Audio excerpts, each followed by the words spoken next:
you know, working. I tell my guys years ago when I was running cabinet companies, paper is the least costly material we're going to play with in this entire project. Let's utilize it as much as possible. I don't care if I look at that design 15 times and we keep redesigning and reprinting. Do all of that before you start cutting your first board.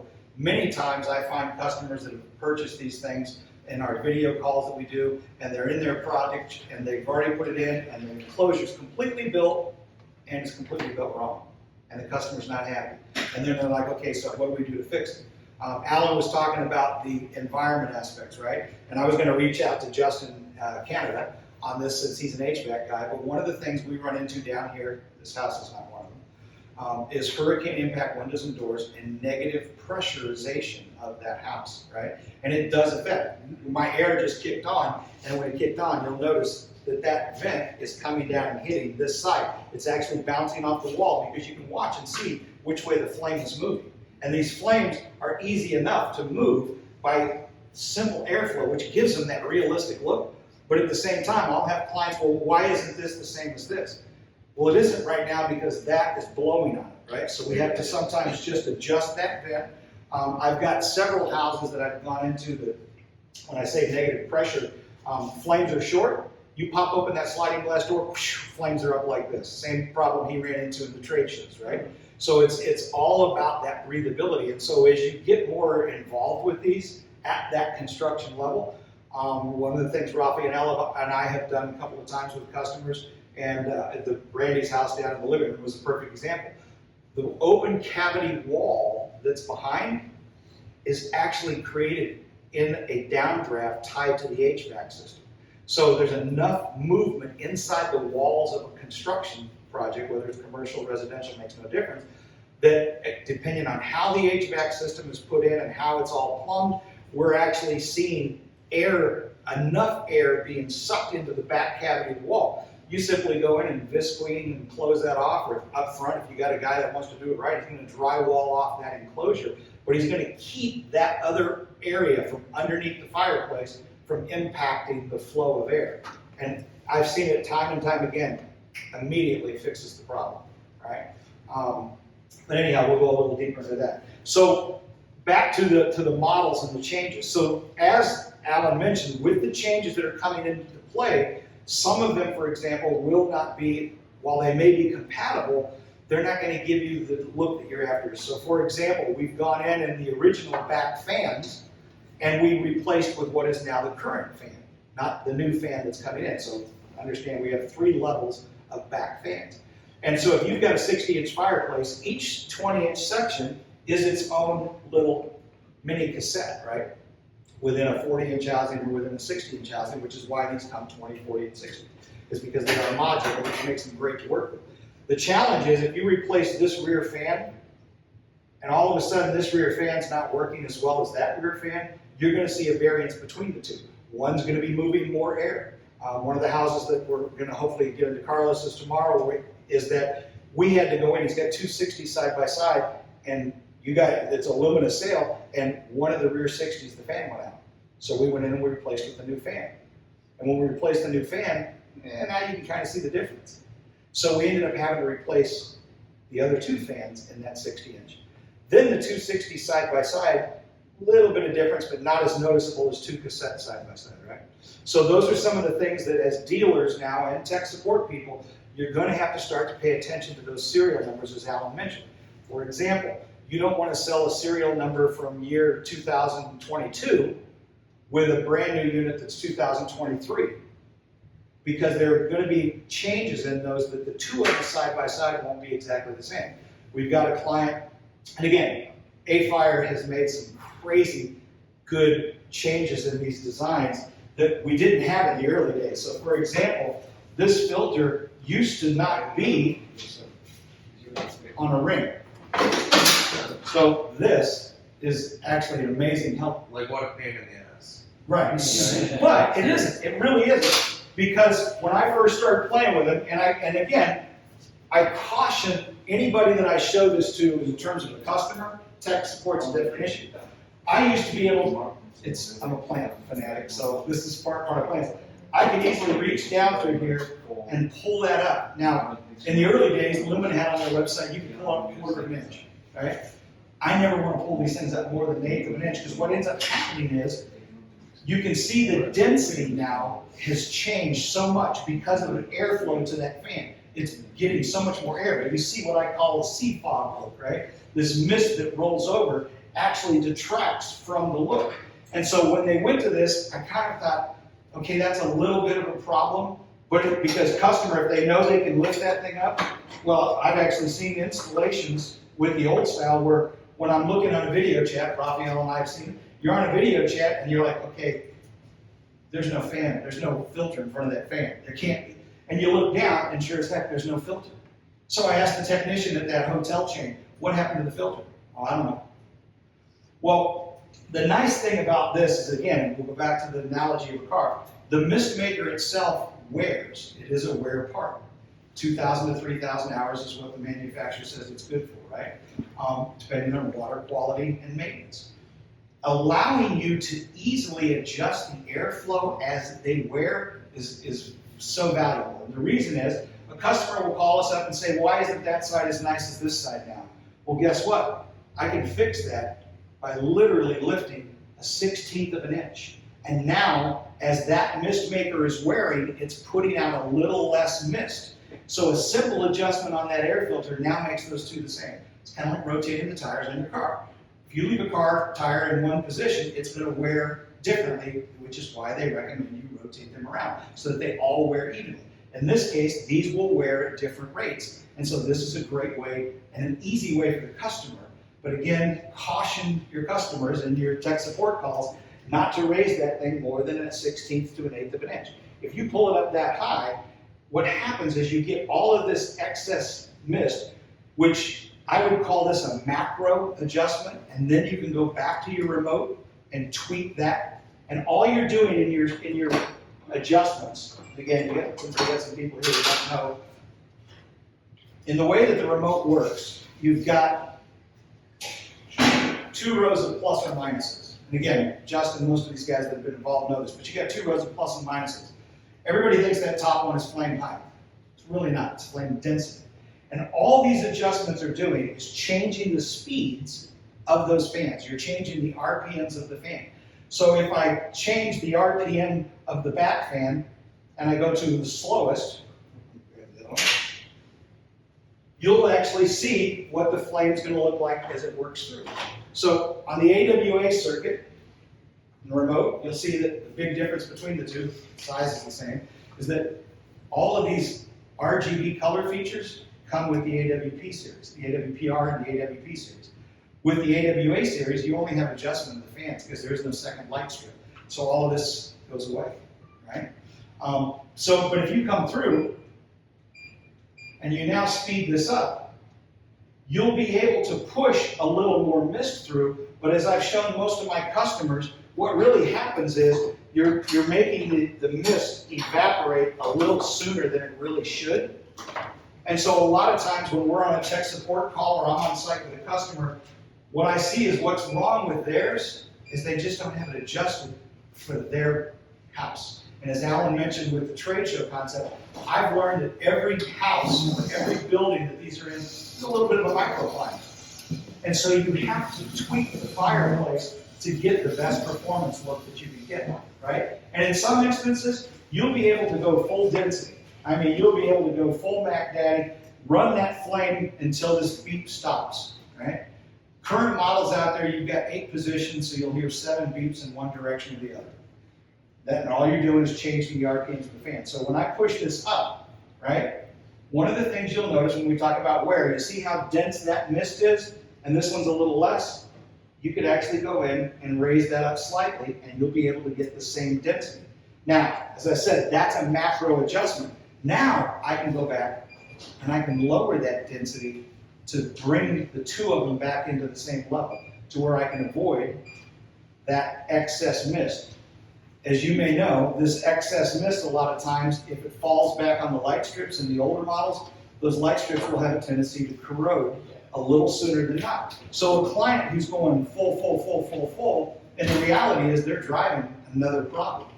They think they're fixing one, but because they're not adjusting for the enclosure, or because the enclosure design doesn't breathe correctly, what they're really doing is overcompensating, and now they're going to put excess moisture and condensation back on those light strips. The new light strips are now going to be coming in with a coating on them, which is fantastic. And again, AquafireRaw continues to make these mousetraps better, which is fantastic. Okay. So as far as the other controls, again, if I take this, and I show a lot of my clients, if I really want to go in and do it, I can put the flame on a dial and literally make it as thin and as wispy as they want. I was with a guy the other day that, of course, absolutely loved the fact that the mist was less. And so you can see now how much on this unit over here, you can now see how fat those flames are compared to if I take it completely down, how they will thin out. And again, it's just like putting it on a dial. Every enclosure that I've seen in every environment breathes differently. So one of the things that I do with my clients is I go back to the house and I do an orientation. Gets two things. Again, for you guys that are getting into working with builders and so on, builders love the fact that I want them out of the way as fast as possible. Because when a customer buys one of these things, the first time something doesn't work right, they want to call the builder and take his time on it. I actually go to the job site when the homeowners moved in, and we do an orientation.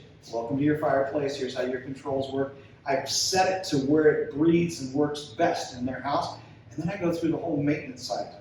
Because I've actually seen a lot of customers that have bought these things in our video chats on support where they didn't realize that they had any responsibility for support, for maintenance, right? And again, I go back to the car, change the oil, every once in a while you got to rotate the tires, replace the battery. As long as you know that, then you're good to go. Well, at that point in time, the customer a lot of times will say, oh, well, show me the maintenance. And I've shown maintenance to them. I do it during my demos down at my warehouse. You'll see tomorrow. Client says, okay, yeah, that's pretty easy, but I'm not going to do it. Do you offer that? Yeah, we do. And that's kind of where Raphael and I got started, is that, you know, I've got over 500 of these things I've bought now, and I've probably installed at least 350 to 400 of those 500 units. So I've seen just about everything that can go good and bad on the enclosure side of it, right? But the idea is that once you show the customer how to operate, how to work it correctly, you'll find the right setting that is what they want aesthetically, and also what breathes well in the enclosure and in the environment, getting away with what you want. The second row of plus and minuses on this thing is actually the RPMs of the back fan. And so if you slow it completely down, you can get what a lot of my clients will call romantic or sexy flames. If you have a little bit of movement in the HVAC system that you want to offset, a couple of clicks up will give you enough push without dissipating the mist too fast, where you will actually be able to combat any air movement that comes across. Now, if you're in a commercial or even some residential environments where you have a two-sided enclosure opening, in other words, this is one room, this is another, fireplace in the middle, you might have transition from one side to the other based on the HVAC system and how it kicks and moves the air. In some commercial applications, I've actually had clients go in and put in a little 8-inch high plexiglass on the side that is always being pulled, so that they can actually stop that cross. So it's like a windscreen. They can stop that cross. The difference here, so you can see, or do you want me to just? But that's what this is for. Again, all I'm doing is changing the RPMs of the back fan and now getting into a roaring fire instead of the slow romantic fire. Right? Most of the customers will find, again, your enclosure will breathe differently. Find the right setting that works for them. Show them how to get it and make sure that they've got it. And then you'll be able to have less problems down the road. Again, proactive will keep you from having to go back and rework some of that stuff. Which is the most romantic setting? It's what the customer said. Okay, got it. Thank you. For me, about 2 clicks up from lowest setting on density and speed.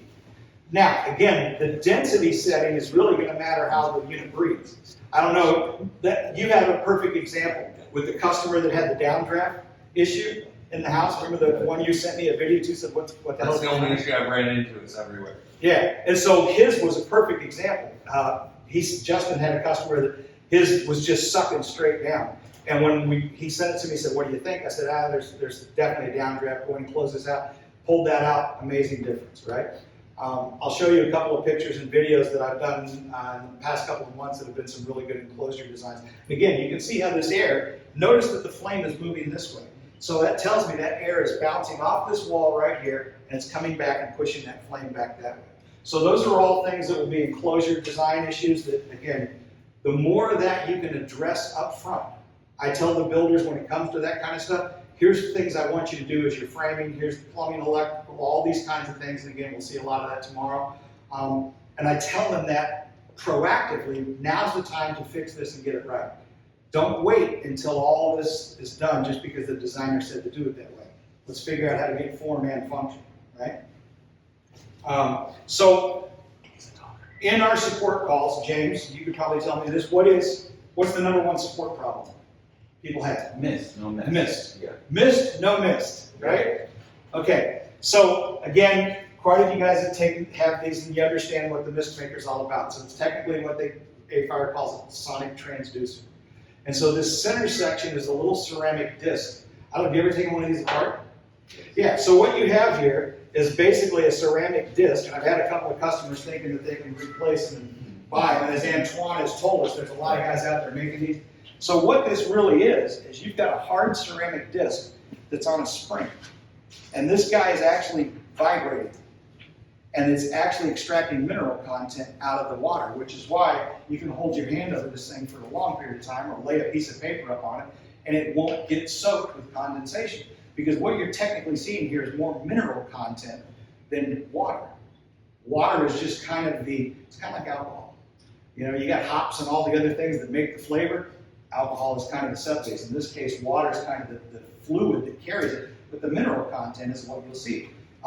Raphael and I have done video chats with different parts of the country, and when you get into a part of the country that's got high mineral content, but not hard water, flames are gorgeous. And that's because what you're really seeing is the refraction of light in that mineral content, not necessarily just the moisture. If this was like a vaporizer, which a lot of people think is like an old-time vaporizer that you had in your room that would fog and would, you know, put out a tremendous amount of moisture, this doesn't do that because of this design.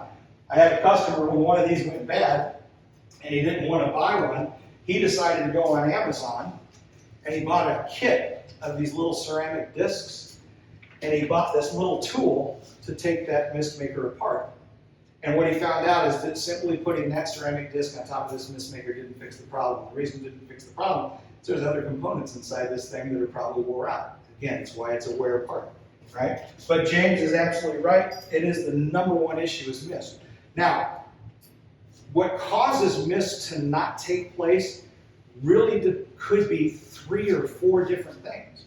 And so understanding the mist, how to control the mist, how to troubleshoot the mist is going to be a pretty effective tool. I don't care whether you're a tech support person or you got a customer that you just sold one of these to and 3 days in, they got a problem. There's no mist in the section, right?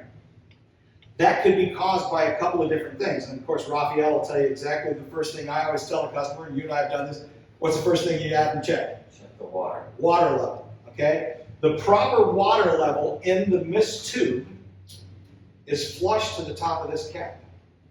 And the reason is that this bottom tank is actually an L-shaped tank.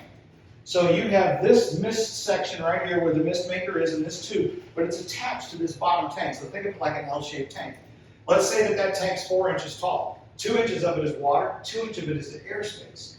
So what's happening is the fan that you see right behind here is creating a push to pressurize this cavity, and the mist, which is only generated right here, is pushed across the top of the water. As that water level rises too high, 2 things take place.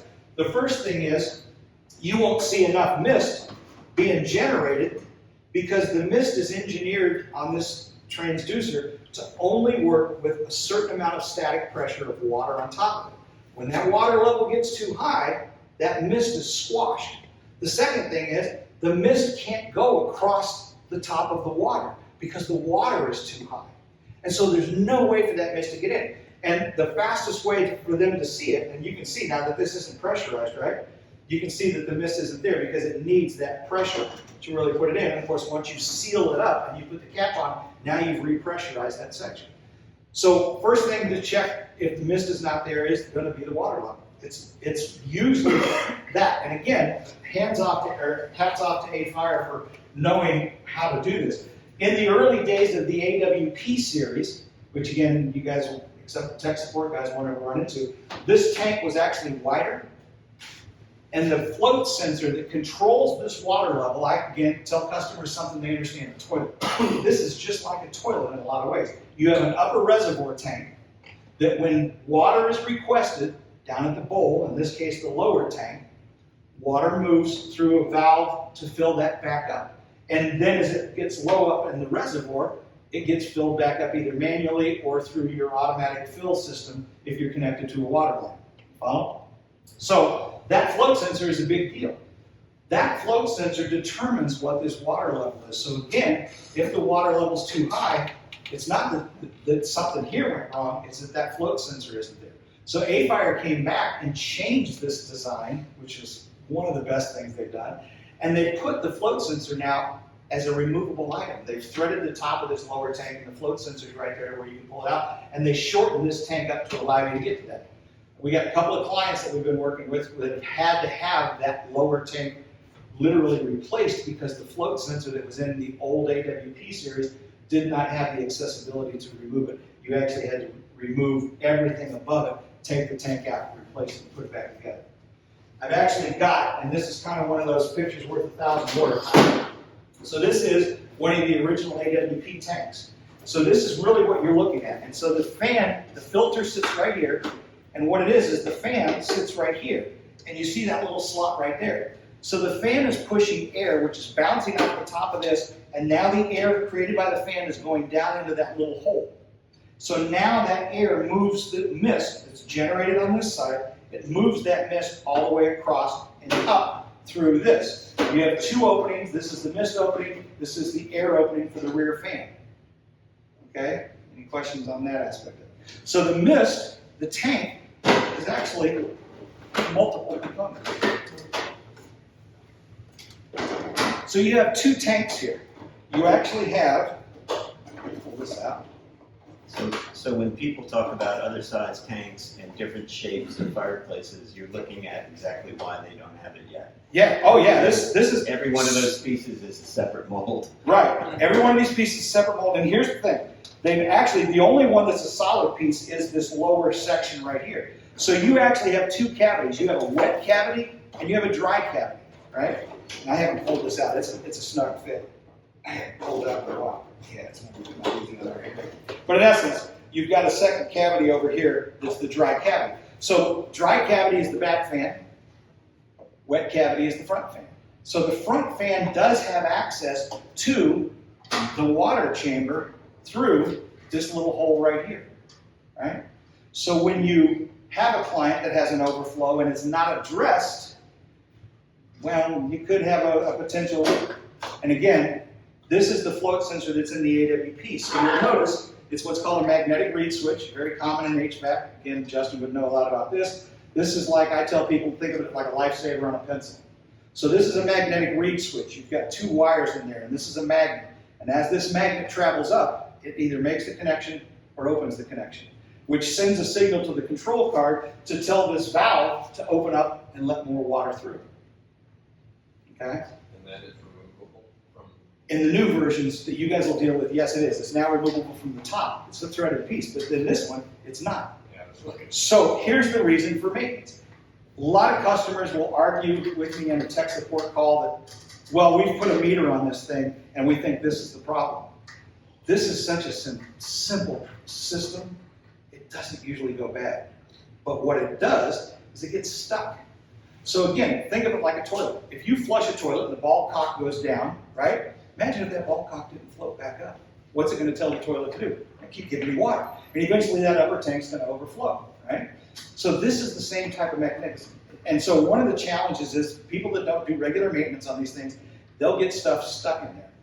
Guys who don't install them properly and flush a line is a whole other issue, and we'll go through some components that'll go bad. But we've seen stuff in there, and again, it's not a press fit. I mean, my God, there's about 25, 30 thousandths of slack in this thing. But it is enough that if the client doesn't use the unit a lot, and algae builds up and it gets stuck in there, then this guy's going to stick down telling the system that I'm out of water.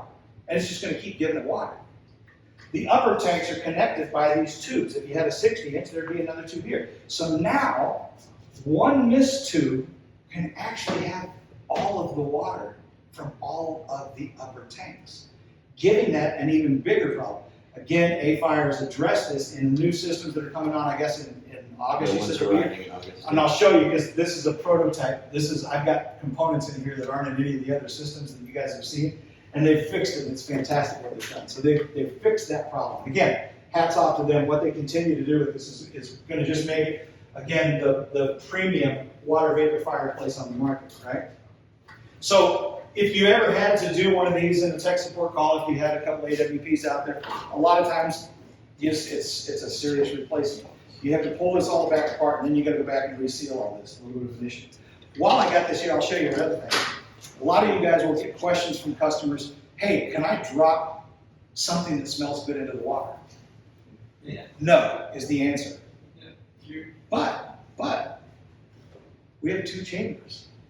One's wet, one's dry. I've got clients that I've shown them, if they came to this back chamber and dropped in a couple of drops of essential oils, the back's running the whole time the front's running. So now you can actually do something like that without that being a problem, right? So in my background of high-end cabinetry, it's not about saying no, it's about how can I give them what they want Do you find without causing a problem. Do you find that works well, the essential Oh, oil? yeah. And it really does a good Remember what job. we did at Embers? I flooded that with Clorox. not like pouring it in, but I had a Clorox, touch-up squeezable bottle, and I shot Clorox down in there because, first of all, I saw stuff down in there that was a science experiment. Yeah. But, so that, when it ran, it smelled like Clorox, and that would eventually dry out pretty quickly. But the essential oils that are designed to sit and hold that essence of smell longer might be a couple of weeks before they have to drop a few more drops. And again, I always caution a few drops, but this is a dry chamber. So you can do that, and now you can get an ambience. I've got clients that at Christmas time, pine scent, right? And the whole house smells like a Christmas tree. So again, the more you know, the more you can educate your customers and work through these things. Where do you grow the recipe? What's that? Where do you grow? So the way the fireplace is set up, you drop it into the dry chamber. So you guys are special. Yeah. So you've got this dry chamber back here, and again, nothing goes into the water, right? But you've got a dry chamber where you can do something like that, right? So knowing what this looks like, how it all works, what the interaction is with each one of these pieces is critical to understanding what causes the number one issue, which I think is actually going to become less of an issue with this new system, but it's the mist. So, but that's not the only thing that could cause a mist to not work. The mist maker may not work because, again, of something different. If you notice right here, you've got a fuse. And for anybody who's ever worked on any type of stereo system in the car or whatever, this is a fuse holder that unscrews, and inside is a little Bussmann fuse, right? Little 5mm by 20mm Bussmann fuse. These are 1 amp. And in the early models that I had to work on, that didn't exist. And so if you pulled out, and of course these are all, this isn't going to help me. Oh, here's one. Okay. So this is an older version. Notice it's stainless steel. Right. When you take this out, the first thing you do is unplug. Because if you don't, and you touch that to that, you just blew a $100 control card. AFire's like, we don't want that to happen. So they came back in later models, and they put this fuse in there. So now, if you pull this out of here and you touch that, you're only going to blow that little $2 fuse, not the $100 control card. Now, they've changed it even more, and now this is a composite part. So you don't have that problem, but I always still caution people, if you're going to pull this out to clean it, to maintain it, to look at it, do whatever, unplug it first, right? Save yourself that trouble. So the idea is that you'll be able to start to look at what are the other components. Okay, so if you pull this cap off, and I don't normally tell anybody to do this because, again, you can see water kind of spitting and spurting. But if you see that the mist is being generated, then you know that fuse is good. So again, we go through this all the time in video chat. My mist maker isn't working. What's the first thing I want them to check? Water level. Is the water level right? Good. Water level's not right. Now I want to determine if it's a fuse, and I know Elizabeth and I have done this before. Now we want to know, is it a fuse or is it the mist maker itself? Because again, mist makers are wear apart. It can die, right? So the next thing I'll have them do is switch. We know this one's working, this one's not, okay? So now, if I pull this one out of here and I put it over here and I put this one over here, I now see if the trouble travels with it. And so what that'll tell me is two things. If this one was working, and now I put it over here and it's not working, and the water level is correct, it's going to be most likely a fuse. And if you open this up and look, and there's no mist being generated, then there's no power going to that mist maker. So that'll tell me right then and there I got a fuse issue. Now, again, in the way these work, AquafireRaw has made this harness to where you can almost change this from above. But in our last video chat with them, we asked them to fix this side because this side is actually tied down and you can't change that fuse from above. Which means you may have to drain and pull a 120-pound fireplace, which then means you're going to have another person there to help you do it, right? So they've now addressed that issue as well. So again, this relationship with them is just amazing. Yeah, as of August, they'll all have Yeah. an adequate amount. Yeah, so now you'll have enough that you can change that. But again, so that's the second. First thing is water level. Verify that. Next thing would be, is the fuse working? And that's the way you change it. Now, if the mist that was working here, but one wasn't working here, you bring this mist maker over here and it works here, well, that tells you that fuse has got power. And it also tells you when you bring this mist maker over here and it doesn't work over here and the water level's right, it's the mist maker. So that one, musical chairs flip-flop will immediately tell you two things. Is it a fuse or is it the mist maker? Now, once in a great while, I'll get a mist maker that actually can short circuit the system because it's a defective part. I've only seen it a couple of times in nearly, 4 years of working with these. So it's not one that we see a lot of. The next thing that might go wrong would be that the unit itself, the back fan, stops working. Okay? So this is a video that you'll see from time to time. I'll give it a second to screw up. So, and of course that wind's it's not helping. But you can see that I've got mist here, but I'm not getting any height out of it, right? If I came in and I sped it up,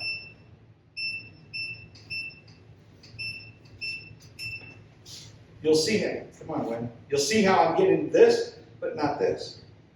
So when I see mist is generated, but the mist isn't really rising, then you can start to look at the other issue, which in this case would be potentially a back fan, right? Now, in the way the back fans work, if you came in and you saw that the front fan stopped working, by the way, do not do this the way I'm doing it, but I usually tell my customers in video chats to completely turn the unit off and then unplug and plug. Now, I've got mist in the tube. I can pull this top off, and I got mist here all day long, right? Lots of mist in the tube, but the mist isn't being pushed. And the reason the mist isn't being pushed into the tube is that's typically a front fan now, which is what I just unplugged, right?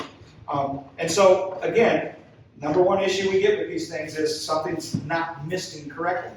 Doesn't mean that necessarily the unit's got a major issue. Could be a high water level. Could be a $2 fuse. Could be a front fan or a rear fan. And so you guys will have to get to the, again, at a tech support level, not at marketing, sales, enclosure, design, all that level, but at a tech support level, you're going to have a client at some point in time that calls you up or you get a video chat going, my mist maker's not working. Water level, fuse, flip-flop to determine if it's fuse or a mist maker, right? And that will handle almost 90% of the calls that are mist related.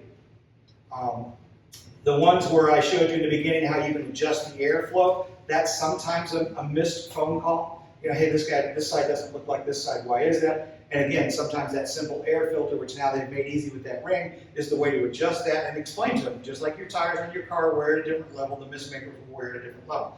But for tech support guys, and this is one of the things Raphael and I got into, and of course James and I have done several times, is that we're now looking at what's the next level. Water's right, fuse is good, mist maker's good, something's happening here, and then you see is it a front fan or a back fan, okay? Sorry, can we go over the fan thing again here? The intended purpose of the front fan on my side is to essentially take the mist and put it into the chamber, correct? Correct. And it's pushing more by changing the RPM and speeding it up. You're pushing more mist into that chamber. And then what's the purpose of the back fan? The back fan gives it speed. Okay, So just like- that's the two different. Right. And remember, you got that dry chamber, the wet chamber. Yeah. The back fan runs in the dry chamber. Okay. So its job, if you look at the way this is laid out, and again, the engineering team, I can't wait till someday to talk to these guys firsthand because I'm kind of a Six Sigma nut job. But you notice how this is curved right here. So this very narrow area right here is where that mist is actually coming out. So the mist is going out and it's got a little bit of a curve, and then just like a cliff, like Blowing Rock in the Carolinas, the back fan kicks it up and gives it height, right? And so that adjustment of that back fan depends on how fast it's going to go. One of the changes that's in the new ones coming on is that that back fan is going to have a higher CFM rating by having bigger fins. So it's actually going to be able to push the mist. When you push the mist too fast, you don't get a higher mist because it dissipates at about the same 8 to 10 inches up from there. You actually get a better looking flame with a slower speed, right? But I've got clients that absolutely love it. Reminds them of an old barn fire, and they love the way it looks. But that's how that back fan operates, is it's pushing the mist that's being generated up. So remote controls out of either the front fan or the back. Correct. So when you look at the plus and minuses on both systems, the top one is controlling the RPMs of the front fans, which is moving how much mist is coming across the top of that tank. And the back one is literally going to be speed. So most of my customers, and again, when I go to a house, you know, everybody thinks more is more. And many times I've learned more is less. You can actually work against yourself. So again, this is where seeing how the enclosure breathes, seeing how the HVAC system and all that. In Florida, we run our air conditioners 24/7, 365. I mean, we don't go without air conditioners except maybe a few days a year above Tampa.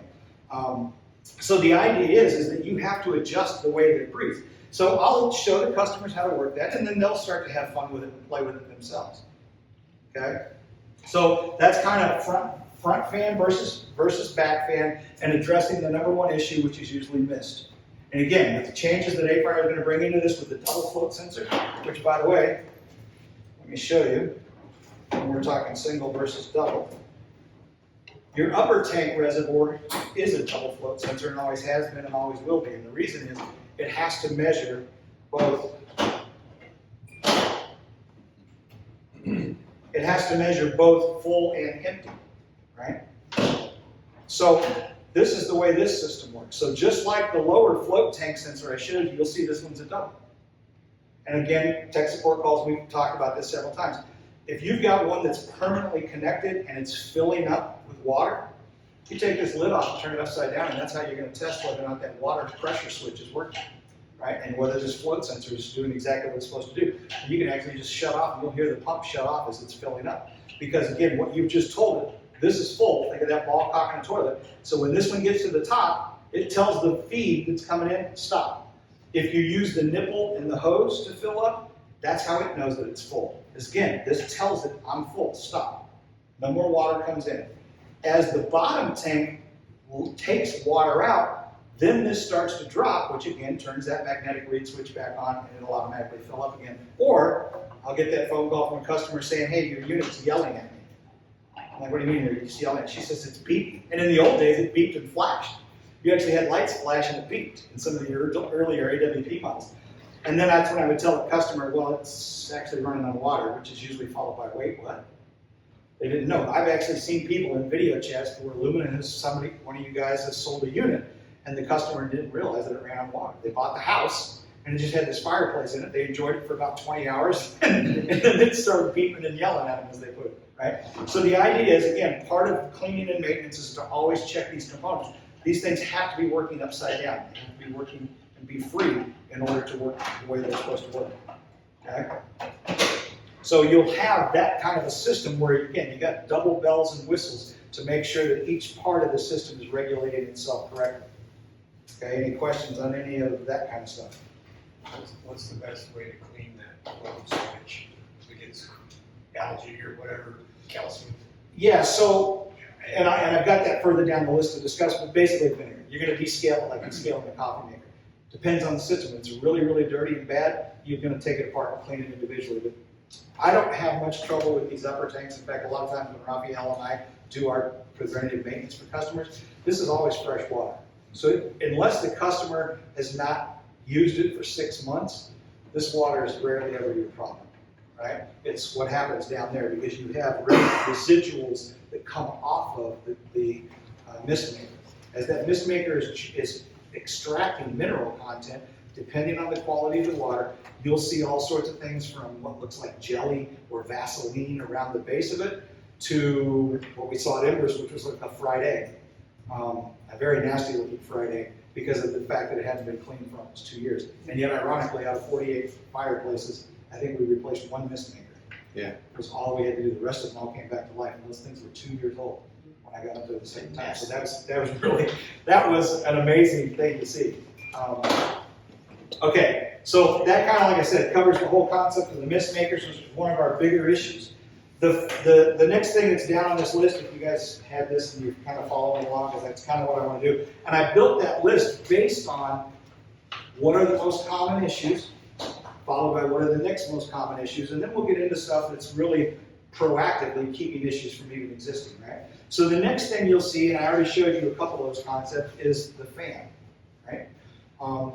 In a video chat, back to that float sensor, if you start to see the left side of this not having mist, but the right side of it does, immediately float sensor's stuck, and you got too much water filling up in your unit, right? And there's a couple more reasons that can overfill, and I'll go into that in another section here. But so the next thing that we see a little bit of, not a lot, is fan failures.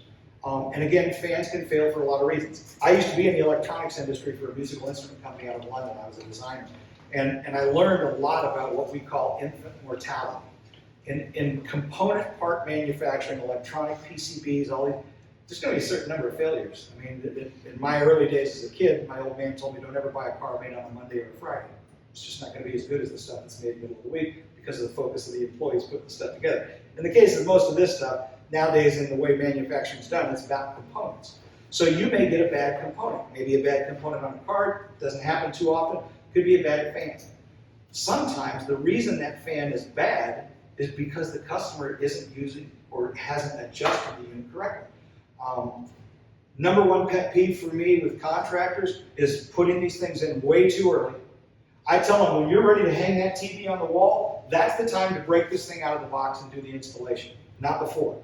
Because if you let this sit on a job site, in my early days, 2 Lumina projects did this to me. I had a contractor who had an overflow issue, and the reason was all because he had not covered the unit up.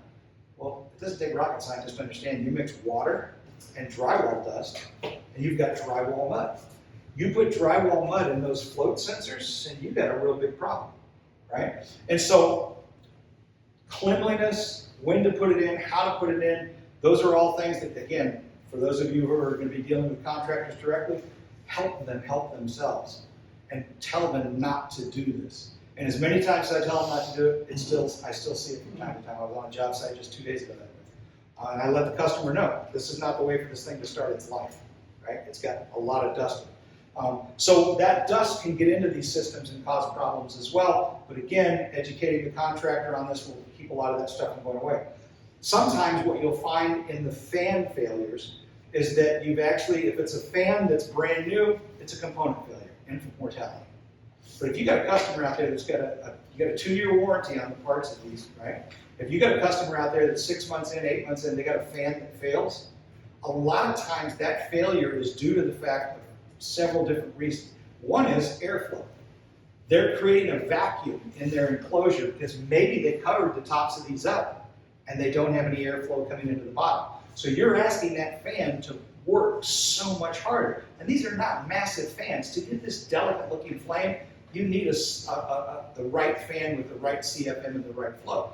If you've got a vacuum underneath that enclosure, it's not breathing correctly because the top is covered up, that's going to put pressure on the fan. That fan's not going to work right. Eventually that fan's going to fail. And it's going to fail prematurely. If you get into a scenario where customers got really, really hard water and they're running their density way higher, that they're getting this what I call sea fog rollover, that fog can actually come down and collect on that fan. and it will look like icicles on that back fan. So if you know anything about a fan, it's balanced. If you start adding extra weight to each one of those blades, as minute as it may be, that's also going to cause that fan to fail eventually. Okay? Most of the time, if I see a failure like that, it's a unit that's near its life anyhow. It might be out of warranty at that point in time, and it's just been bad water or the wrong density settings on that. And so again, we'll go through that with the customer to get them to understand what's going to replace those. Unfortunately, fan replacements cannot be done from above, and so they do require you to drain the unit and pull it. Don't ever let your customer pull one of these things out full of water. It's like trying to move a bathtub full of water. First of all, it's heavier. Second of all, they're going to slosh water everywhere. These are not O-ring sealed units. They're tight, but they're not O-ring sealed units. So if you start to pick this thing up and it's full of water and you don't keep it level, you're going to slosh water and it's going to get water in areas you don't want it. Okay, so anytime they got a full fireplace to replace a fan or anything like that, we're draining. But again, understanding what it looks for. I've gotten to the point now that I can almost do these maintenance calls like this or these support calls when they come in. I can do it while I'm driving down the road. I've done it with you lots of times, right? So you get to know these things. And again, this is a little technical for the guys that are starting to build their own niche with builders in your areas. But these are also things that the more you know, the better you can support your customer base, which is going to bring you those repeat sales. And it's going to keep your customers happy. Right? Contractors love that support. They do not want to deal with it. If they got a product out there that, even if the product only breaks down once in a great while, they still want to know that they've got that support up front. Raphael and I were at a house one day, kind of a little off this topic, but enclosure design, where the customer had been given a spec sheet. I'd been out there before. We talked about how to frame it all up. Raphael and I are in the neighborhood. We swing by, and he's got two 60-inch fireplaces. Spec sheet calls for 128-inch opening. At frame, he had 120 and an 8. And the guy's ready to put up $45,000 worth of book match porcelain. It's gorgeous. I'd take you to see it, but it's like an hour from here. Contractor never double-checked the dimensions. The guy that framed it didn't hear it correctly. He didn't follow the spec sheet, and it was completely wrong. Walking in and catching that before they made a $45,000 mistake, that guy loves me to death. And that's what you guys will want to do for your customers, right? Catch them before they damage things themselves. Sometimes they have enough information to be dangerous. But that's something to watch out for. Correct? Yes, sir. I don't know if now's a good break time or you want to wait 5 minutes and do it at 10:30? Yeah, I'll zip through these last couple of things, components real quick here. So fan failures, causes, we kind of went through what the causes could potentially be. And as far as replacement goes, you've got to pull the unit to replace them, right? They're very simple to replace, but you'll basically feed the wires back through. The P-circuits that I sent you show you where each one's located. There is kind of a neat feature in the way that the units are made with the control cards they're using, especially in the AWPR series, is that you've got the same card in a 20 and a 40 and a 60, which means you got to open slots. Gene sent me down an AWP 40 that Bob, I guess the guy up there that he had for a long time that was helping him, I don't remember his name. Oh, yeah, in New York. Yeah. So this guy had taken this thing apart, could not figure out what it was. It was just the jack on the motherboard. All I had to do was unplug it from one and plug it into an open socket. It worked beautifully. So those are also things in the tech support call. If you get to that level and you know you've got a 40-inch or a 20-inch and you know you've got open slots, you can always have the customer check a slot, because I have very rare occasion seen a component on that section of the card go bad, but you just move it over and boom. No hurt, no foul. Okay? So a couple of the other components, for those who haven't seen the backs of these, you might want to come up here and see if you can have to rotate them around since they're done. But you have two more chips and the driver parts on these. And so some of the component failures that you may see, they don't happen a lot, but basically you've got two chips. Now this is an AWA series, so all you have on this one is this little chip right here, and that's your antenna chip. Okay? AWA does not do Wi-Fi. Can't tell you how many service calls we get where a customer calls up and says, yeah, I'm trying to download the phone app. What series do you have? AWA? Ain't gonna happen.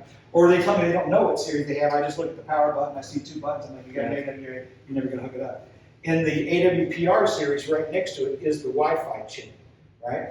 So some of the connection issues that you may get from a customer is my remote stopped working. First thing is check your dead battery. And I don't know if it's because of COVID, but I can't tell you how many brand new batteries I've put into a remote and that battery didn't work. I pull in another new battery and it works great. So, but if you get to a point that a remote is not responding, there's a very good chance that antenna chip has gone bad.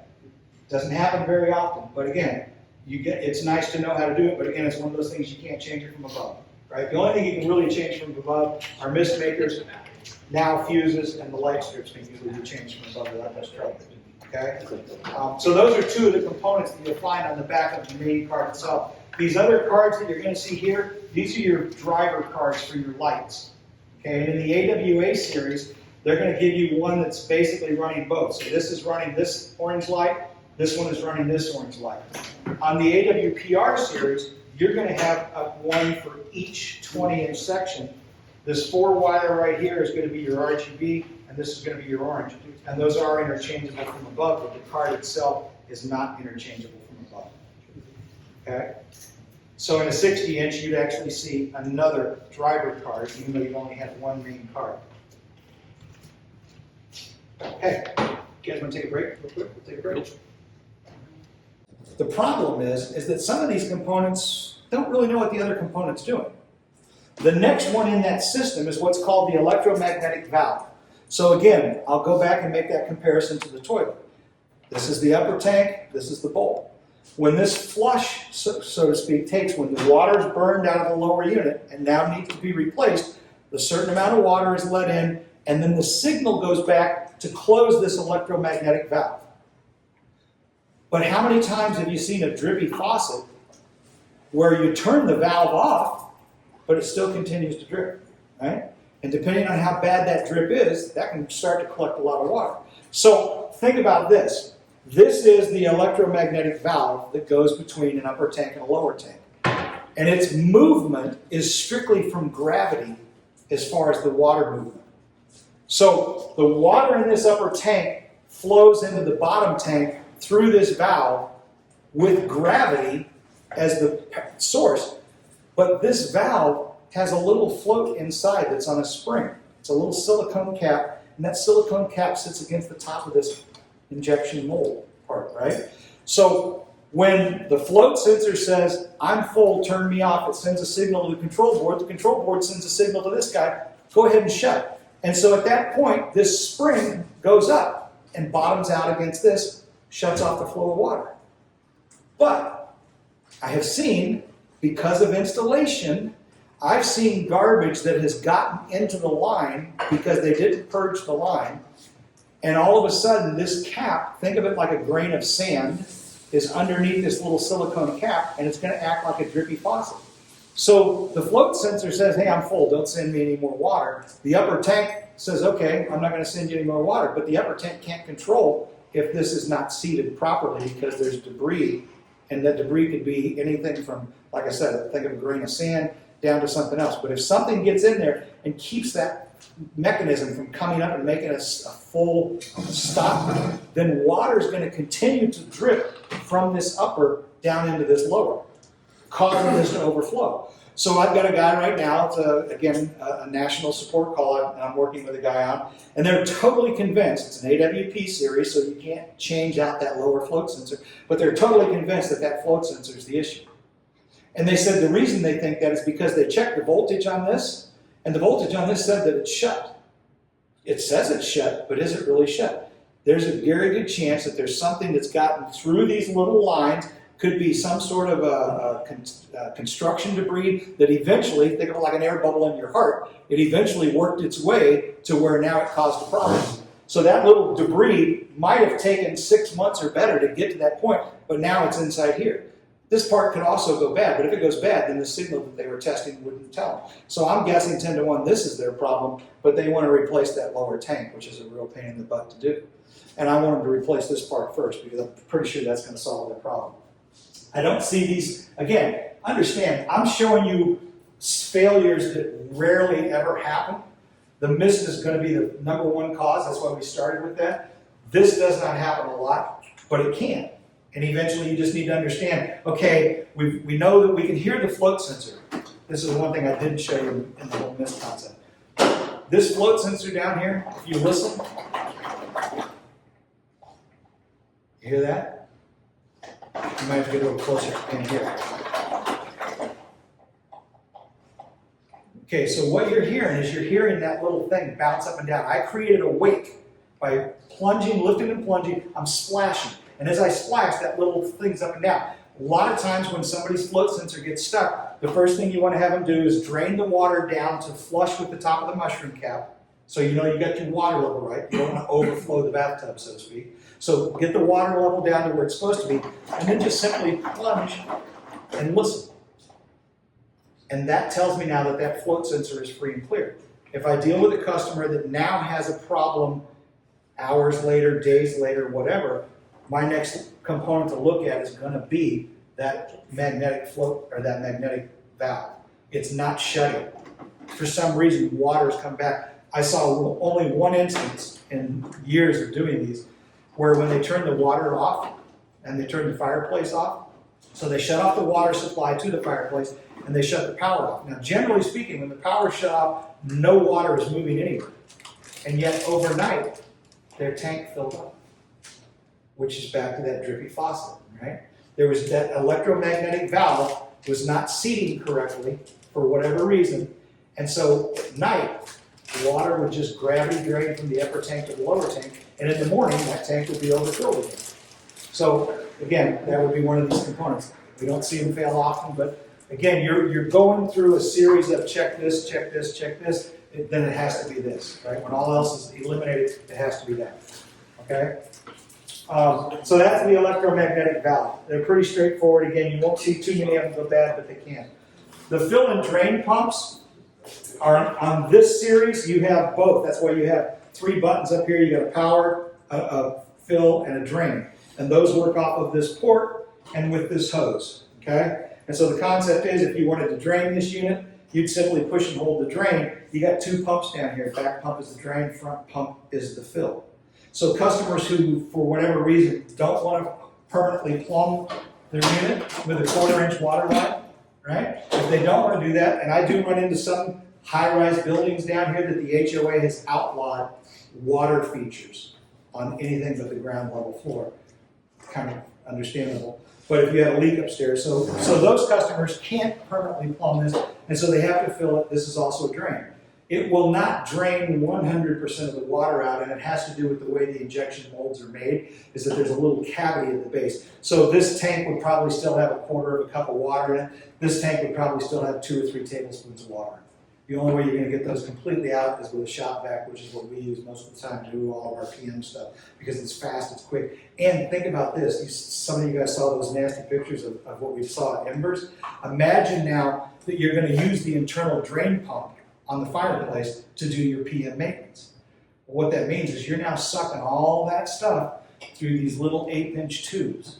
And I say 1/8 inch because that's the ID. So you're now dragging all that stuff through. So I honestly, for the average homeowner who wants to do their own maintenance, this is a way to go for draining and doing that kind of stuff. But honestly, to do real good maintenance, you're better off with a shop vac because you're able to extract, or an extraction pump, which they now ship with this unit, but an actual pump that extracts that directly out of here and not take a chance of pulling it through all of those feet of little blue tubing. Does that make sense? Yep. Not only is it faster and better, but you'll get through that as well. The pumps themselves, again, I do have a client right now that's still under warranty that has an issue with the pump, but you won't see those go too often. The other components that if you're going to hard plumb these things, you will have some other components in here that you'll see from time to time. In the back here, you have what's called a water pressure switch. And the way this unit works is that if it's out of water, it's going to beep, and then it's going to shut off after about 6 beeps. Safety feature they put into it's going to shut off.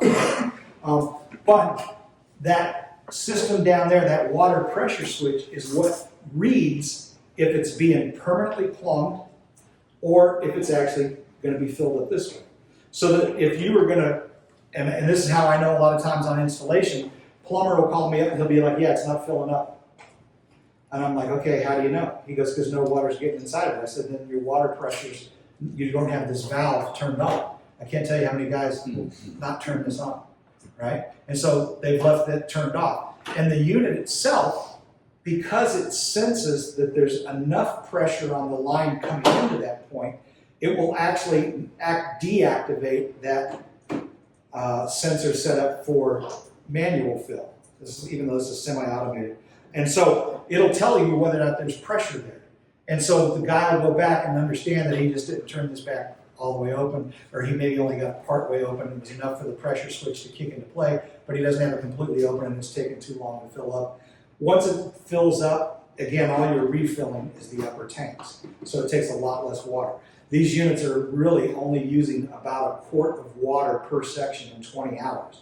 So when a client says, well, is it going to create a lot of condensation? We're going to have to worry about cabinetry and millwork and things like that around it. The answer is always going to be no, because if you adjust it correctly, there's not enough moisture here to make a problem with any of those structural components or decorative components, meaning veneers, cabinetry, that kind of stuff. So for the manual fill to work, that has to be closed, that valve there? And if it's partially open, then it won't fill? Well, they've got a backflow preventer on it, so it doesn't really matter. But yeah, if you're going to manually fill, this would always be closed That's because always you're never going to use it. So if somebody's having a problem manually filling. Yeah, if I came in here, and I'll show you real quick just what's going to happen.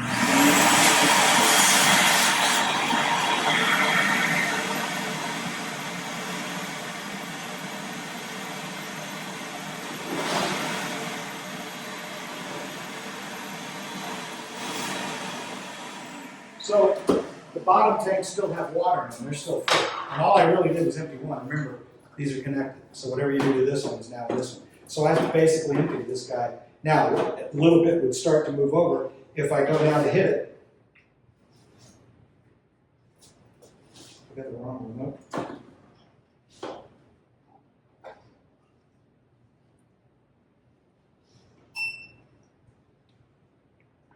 Still enough water in it.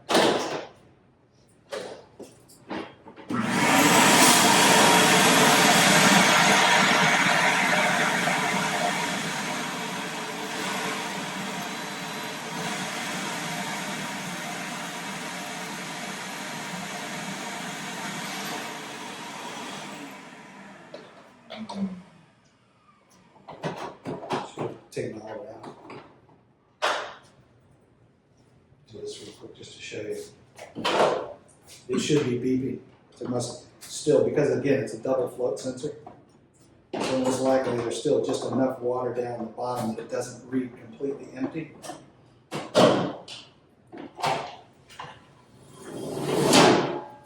It's going to see this full. It's going to see this right here is completely empty. So the unit itself, yeah, there was still enough in here. What it was doing, it was actually registering as if it was completely empty. But as soon as it gets to the point that it realizes that it's 100% empty, it would literally start beeping and then turn itself off, right? And there's probably still enough in this one that's slowly moving over to that one to keep that level up high enough. But the unit itself will, again, read the pressure of the water coming in, and then if not, it's going to go ahead and beep and shut off when it runs out of water. And that's all due to that double float sensor. It has nothing to do with the float sensors in the lower tanks. It's not reading those, it's strictly reading this one right here, okay? The other part of the water backflow system, and this is really important for you guys that are dealing with your contractors directly. Nowadays, labor isn't what it used to be for any of those of you guys that have been in the trade a while. You understand, you can't find the carpenters, the plumbers, the electricians like we used to have. So one of the things that I've seen happen with these systems is that when they first hook up to a water line, in new construction and remodeling construction, I don't care what the intensity of that construction is, if you've got a new water line, there's going to be debris in that water line. And so what you tell the contractor, if somebody's installing it other than you, is that you want them to flush 3 to 5 gallons of water through that line before they connect. I've had several clients over the years in video chats, as well as some of my own, where they have a trim carpenter for the installation. Plumbing 101 is before you hook up a toilet, a faucet, anything, you flush the lines. Trim carpenter wouldn't know that, he's not a plumber. So what happens is they fill this up, and again, when, like I talked about debris getting into this magnetic float switch here, or this magnetic valve, that stuff can travel through these lines.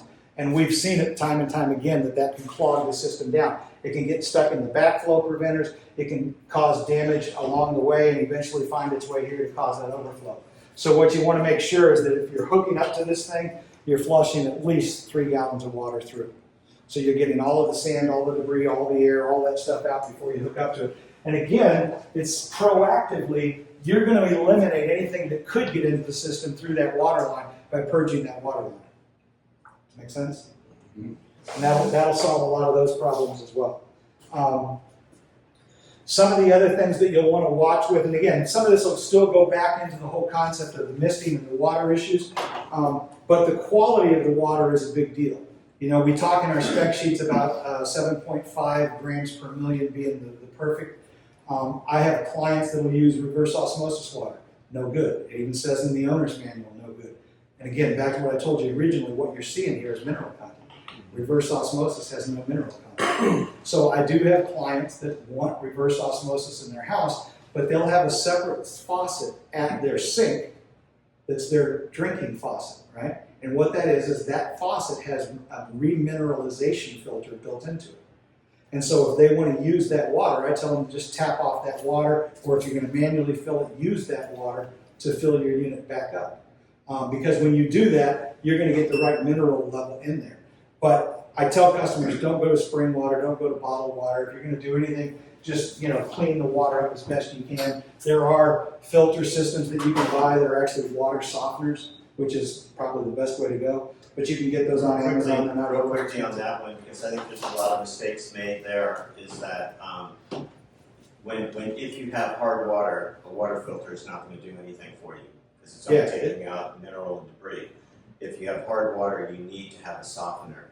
And I would discourage anybody from putting a filter softener in, because then they're taking away the mineral content that you were just talking about. And the softeners you can get for the amount of water this uses, you can get a very tiny softener. They sell single application softeners that are for like coffee makers or. Yeah, they're like an under-counter filter. I mean, they're like $70, $80. Some are maybe 140 on Amazon. And they're rechargeable because it's just salt, basically. Now, for those of you who are going to be doing demos, this is what I do all the time. To go out to a job site or to show a demo to a client. This is actually my 20-inch little demo that I use. And I will literally take a gallon of water with me and I'll drain it and then I'll actually put it all back in when I'm done. So the client can actually see how it's refilling, how it's working, right? But that's a nice, convenient way to do it. And again, for customers, understand there's 3 ways to fill these things. And I had a customer, again, actually a Lumina customer up in the Carolinas, when we talked about doing this, because they weren't hard plumbed when they did their remodel, they couldn't bring in water. She's like, yeah, this is a lot of work for me. She said, for me, I just go in and fill this in. But I had a couple of customers in video chats that are like, yeah, but you know what? That cap's hard to pour into, so I poured water into here. Yeah, right. And so, of course, that brings the water level up, and it's only in one container, so it's not fishing the other ones. It's a real problem. So I tell the customers, if you read the label, this says water on it. Now, I didn't send you guys a picture, but last week I broke open a new 60-inch. AquafireRaw now puts a label on these that says no fill. So there's a little label on the mist maker cap that says no fill, because they've apparently run into that problem enough times around the country that they finally decided it was time to do something about it. Now again, the unit's now full, so it automatically shuts off. And again, I'll just put the water back the other way at the end of the demo. So that's kind of handy to have as well. But some customers don't realize that there's 3 different ways to fill these. I get a lot of people that have gone on your website or on Lumina's website or maybe a different website, and they're like, oh, I got to run a water line. I can't run a water line. Well, they think they can't have the product at that time, which isn't really the case. They can actually have the product because there's 2 other ways to fill it. Even the AWA, which doesn't have an internal drain pump, has an internal fill pump. So you can still fill it up the same way. You just won't be able to drain it. To drain it, you have to use a vacuum pump that they now ship with the unit, or again, shop vacuum. Okay. This was actually going to be close to our lunch break time, and then we were going to get into electrical troubleshooting and that kind of stuff. I don't know if you want to do a quick little question and answer session before we pick up there after lunch. So any of you guys that haven't had a lot of experience with these, or any support calls you guys have run into that have given you some? Question is, Yes, go ahead. our road systems, we get a lot of it. tell them they can't use RO water because there's no mineral content. Right, But they could put a remineralization right, filter. that's what I'm saying, they have those filters installed, Correct. then they can do it. It's not really a filter, it is called a filter, but it's actually adding mineral content back into the water. So yes, if they do that, then they can put it If back they, in. if they have that filtration or revitalization, they can use it, if they don't, Well, the reason is that, first of all, RO water has no mineral it content. takes a while. So I can't tell you how many times I've seen people install an RO system and they've got copper pipes in their house. Within about a year, they're gonna have leaks all over their house. Because the RO water will actually extract content out of that copper pipe until eventually there's a hole and now a leak in that pipe. So I've seen customers think that they can put in an RO system and they might just do it for drinking water to clean up the water that they're gonna use to make their coffee. But drinking water that's RO water, which is what they do on ships, I was in that industry for a long time, that water tastes terrible, so they'll add minerals back to it. As long as they're adding minerals back into it and they can get anywhere close to that, 7.5 gram per million, then they're gonna have a good flame. But I've seen video chats with clients that are on RO water and their flames are about yay high. And their call-in was, my flame height is low, why? And again, that's one of the questions I'll ask them is, what's your water supply? cool. And to fully drain the unit, you gotta use the HVAC. To drain I- the copper. To get it completely out, in the early days of me doing demos, I'd even go as far as to pull this out and suck out that last little bit of water. If I'm ever gonna ship one of these outside of me just delivering it or something like that, I'll completely open this up, I'll suck all water out of here with a shop vac. Take off that lid. Yeah, With the- yeah. Because if you wanna come see, I'll show you why. You gotta suck it out of the mist maker to get the bottom piece, right? Yep.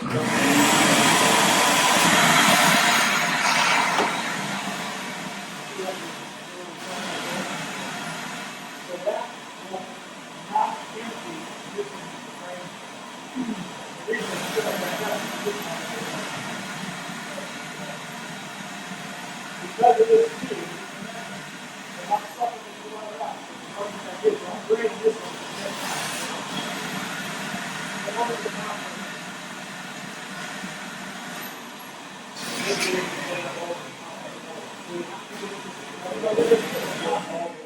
Yeah, a lot of times when we're doing a PM, and this is a little bit out of order, but what we'll do is we'll actually just drop it back in here, and you can see I went in at an angle, and the reason I went in at an angle is I want to get as close to that as possible, and I'll just let it suck all three tanks at the same time, instead of having to go to each tank individually. But that's only the top. Only on the top, the bottom tanks are all individual. To do the bottom tanks, you're gonna go through here. So to take the bottom tanks off, you're actually gonna suck, because this bottom tank is independent of everything else. So they're not connected. The bottom tanks are not connected. But you have to unhook this, take this, then suck it from there. Yeah, and I mean, honestly, you could.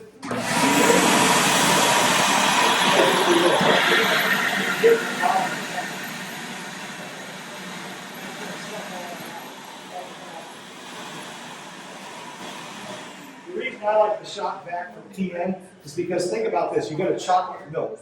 And if you ever had a glass of chocolate milk and you let it sit for a long time, a lot of times the chocolate will fall out of suspension. Right? So when I'm doing a PM, the first thing we'll do is we'll stir it up. I don't want all the crap that's in that bottom tank that's stuck to the walls. I want it all to fall down. I want it all in suspension. And I don't want to suck it through my tube by using the drain pump. I'll actually use a shop vac and extract it out. That was actually the first video I ever saw. Yeah, that's what you do. Yeah. Now, we were talking about being empty. Drain bottom tank from here. Right, copper tank from here. One more way. Okay, so now, for those of you that aren't familiar with this, listen to what it's doing now. Yeah, it's doing. And I get people that'll call us up on text, oh my God, your unit's yelling at me, and that's what they're hearing. Now, notice, it's still running, and you'll get customers that'll say this, well, part of it's still working. And that's because what's telling it that it's empty, and see as a safety feature, it'll shut itself off. Now, I can lie to it. Oops, wrong one. I can tell it that it's full. And then the beeping will actually stop. Right? It sees this one as empty, And once it resets, you can do the same thing here, it's the same way. It'll let it know that it's full, and it'll like eventually stop doing that because it'll see, okay, I'm not completely empty. Will it actually reset? You don't have to do anything? I haven't done it with the AWA with that one. I've done it many times where you can actually just tell that it now thinks it's full. Because again, it's getting all of its information from these two float sensors.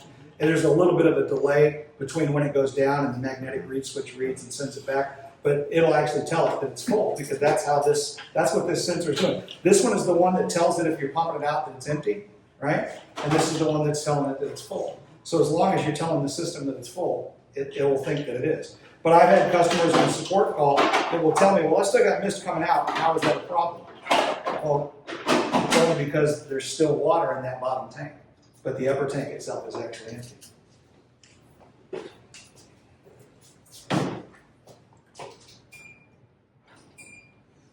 And again, you can't activate one of the pumps if the fireplace is on. I've got several clients over the years we've done a video chat with. They're like, well, I can't get it to kick on and work. Well, it's because it won't do that, or at least you never used to. If you turn the fireplace on and now you try to do this, So protect. it doesn't work. There's a lot of safety features these guys have built into the electronics package, which is quite impressive. And we're trying to address as many of these things as possible through little videos. We're doing some with Brad here while we're still here, so that they can be up on the website, and people calling in to Elizabeth and Catherine and customer service, they'll be able to cut them off right there from having to go into full service mode because they'll be able to. It's so helpful. I mean, honestly, for when Tammy and I shot that video and I started using it with my customers, it's even driving, and I'm on the other side of the state. If somebody calls up and they want to do it, I keep it on notes, and I'll send them all of the maintenance videos in one text to them, and now they're self-contained. Again, you've taught the guy to fish. Is this our lunch? Okay. And I have 6 videos, but I don't know if this whole. Okay. Oh, which by the way too, the other safety feature in here is, in this case, I've run out of water. It'll also shut itself off eventually, right? It's going to say, okay, there's no more water coming, nothing's taking place, and it'll just shut itself off, even though it's not full, right? It will shut itself back off. And why is that important, Brad? What's that? Why is that important, Brad? Basically to not have a water pump sucking air, because the pump itself is made to move water. And if it's got too much air coming into it, eventually that can damage the pump. Thank you. I'll start testing you further and further as the day goes on. Do it. In all the companies I've ever run and been a part of, I've told them my goal is to become the weakest link in the chain. Because if I'm your weakest link in the chain, that's a hell of a chain. Okay? So it's nice. Do it.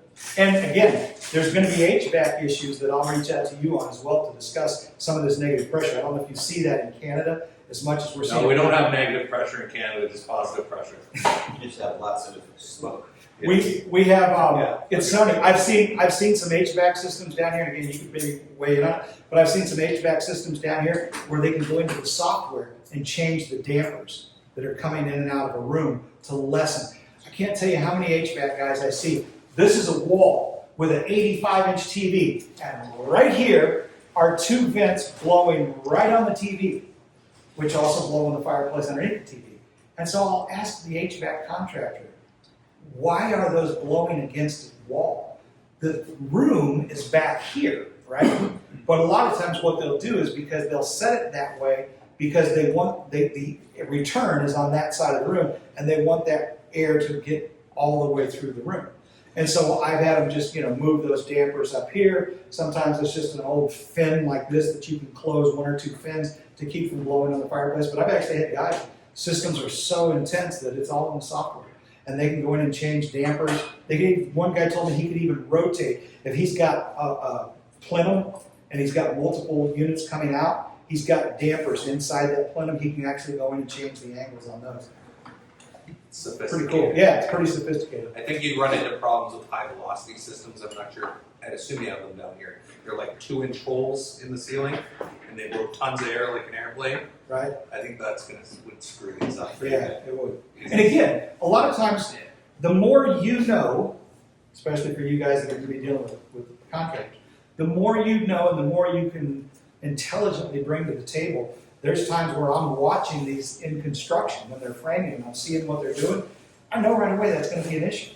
So I'll let the HVAC contractor know ahead of time, hey, that damper cannot blow directly down on this. And I've seen them actually push them back. I've actually seen them take them and move them 2 or 3 feet back in the ceiling.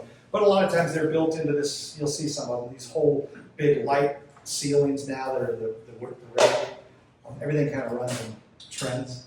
And so that's the big trend is now LED lighting on the top of a recess. So you've got like the suspended drywall ceiling, and so they can't always move them too far. But again, if I see them early on, I'll have them actually move that right away. Again, proactively, I want to keep that from becoming an issue later on down the road because it's very expensive to solve it later on. At the framing stage, it's usually pretty simple and easy. Okay, Alex, about ready? You guys, if you're hungry now, we're about. You guys have like, do you have any questions on anything we've seen so far? Or anything we've discussed? Yes, sir. So if a builder does cover up all the vents, the bottom and everything, how do you solve a problem like that? If there's like marble or granite, Great question. Okay, so I've had a couple of customers that have done that, and there's a couple of things that we've done to offset. First one is you look at the rest of the building. For example, let's say that this fireplace wall right here, the other side of that is the master closet. That's an easy fix. You can go into the closet, open up a little 8x8, put a vent cover over it, so inside your closet it doesn't look terrible, but now there's enough ambient air to get into. I've had a couple of scenarios where, again, knowing how the unit was framed, the enclosure itself ties into that second floor. And I talked earlier about how that can create a downdraft, but in some instances you can actually pull air from that. So imagine that I had a recessed fireplace here. This wall is framed up into here, and this wall is framed up into here. In most of the homes I see, that could be anywhere from 16 to 30 feet. Right? So that's ambient airflow. And even though it's drywall, corner bead, painted, it's still not airtight. as long as it's not a vacuum, it'll work, right? Correct. Now, it's when you have too much of a downdraft. Again, Raphael and I were in a house, Brandy's house, where that upstairs, I said there was 5 fireplaces. The upstairs fireplace is in an abalone shell. Can't even begin to imagine what that costs. But there's no airflow. The contractor went up in the attic, and I had him cut 2 holes in the 2 walls that came up to the attic. It helped, but didn't help a lot. He ended up actually putting a fan. He has a little remote control, but a little axial fan, kind of like our fans, only a little bit bigger. And he's now pushing air out of the attic down into the cavity. Flames were immediately right where they needed to be. The client was very reactive. So again, that's an afterthought kind of concept. But again, some of this stuff, if you can see it ahead of time, most of our houses will have what's called a fire stop. And in a fire stop, they've shut that off so that no fire, if there's ever a fire in this wall, it's not going to travel to the second floor within a 3-hour fire rating. So this is completely sealed off. You'll see the orange foam. Again, we'll probably see some of it tomorrow on a job site. And that tells me that that's going to be completely vacuum sealed at that point. And if they're thinking about covering this up and it's not going to get airflow in, that's going to be a problem, right? So these builders and these interior designers that, well, we'll kick that can down the road and worry about it later. We haven't talked about it with the client. You are wasting your time framing up a house if you don't know the answer to that question. Are you covering these vents? Right?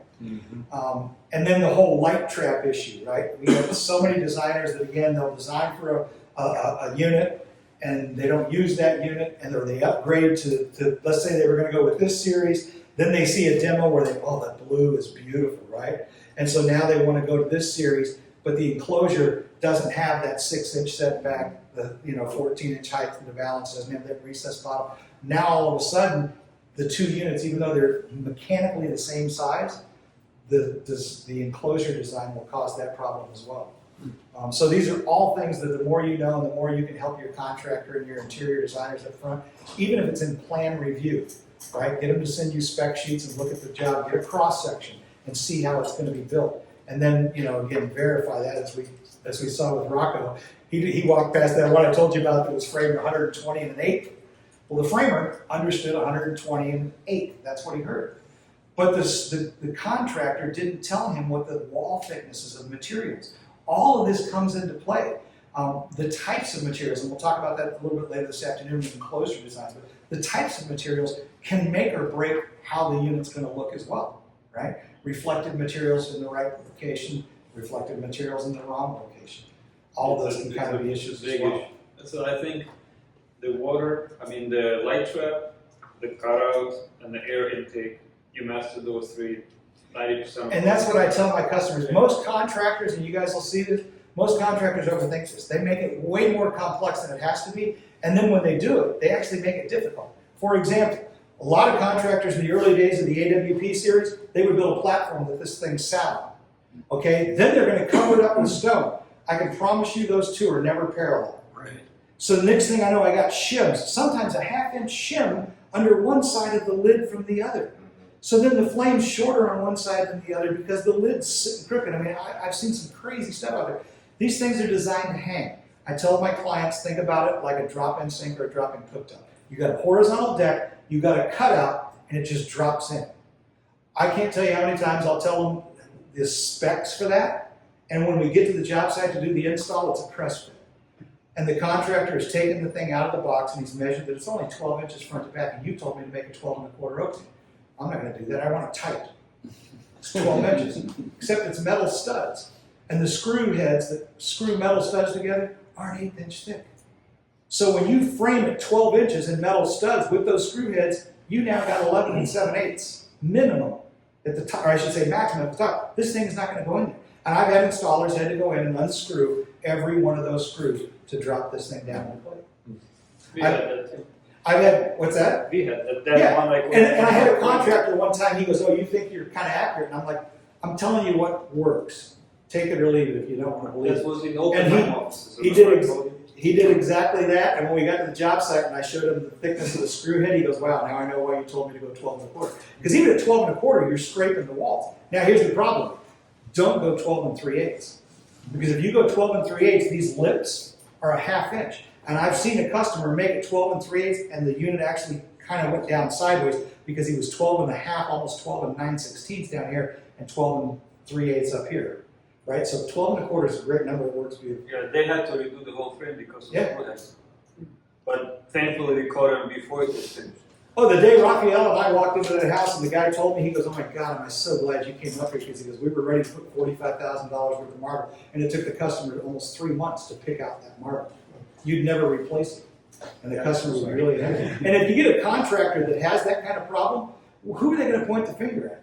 Oh, this is a problem product, I don't want to work with it. Right. Not that it's a problem product, you're the problem. You're not listening. Well, and I think something that's super important, and just to kind of say the reason that we've kind of put our emphasis on building out regional dealers now like yourselves is we've realized through the work that we've been doing with Brad how important it is to be able to get in front of somebody's installation and somebody who's working closely with the designer and the builder on the front end, because all of these things get eliminated. When you know, I mean, you're in a unique situation too. When we were selling through our website, you sell it online. You know, it's like Brad said at the very beginning, no one reads the specs.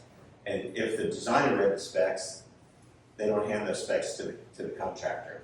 And the contractor doesn't hand them to the end user. So that whole chain is lost, which is why Stefan's putting so much time now into making sure that all these things are up and available right on the website. So when someone calls Catherine or Elizabeth, she can just say, yeah, if you go to this, you know, this link, you'll see all of that information there. And you know, it's really started to click, and it's really started to eliminate a lot of those issues. Other thing I wanted to mention was backdrops. You know, because I even noticed it when I was standing over there. This flame here was against your black shirt and Yeah. black TV. Yeah, that's a and big part it of was a great flame. Yeah. This flame here was against the white wall and the white window shade, and I was losing the top of the flame. And I was going, what's going on with that unit? And I was like, oh, it's Light color background. So you really want to push people to stay with dark backgrounds. You know, I've seen people who they really want to use like, you know, white marbles. They want to use got it all the time. Carrara, all that kind of stuff. And One of our, remember the video you sent me of here's what you can get for $700,000 in Fort Lauderdale, or 1.7 million, whatever yes, it was, yeah. or no, was it? Yeah, or no, it was 7 million. Yeah. That house was $7 million. So that's ours, and it's one of my. It should be one of my most elaborate designs, or I should say installations, and in reality, it's one of the least pleasing I think I've ever seen for multiple reasons. The first reason is exactly what Alan said, and that's actually one of the things I touch in here at the end of the day, is back to that enclosure design, right? And he's absolutely right, the dark material works great.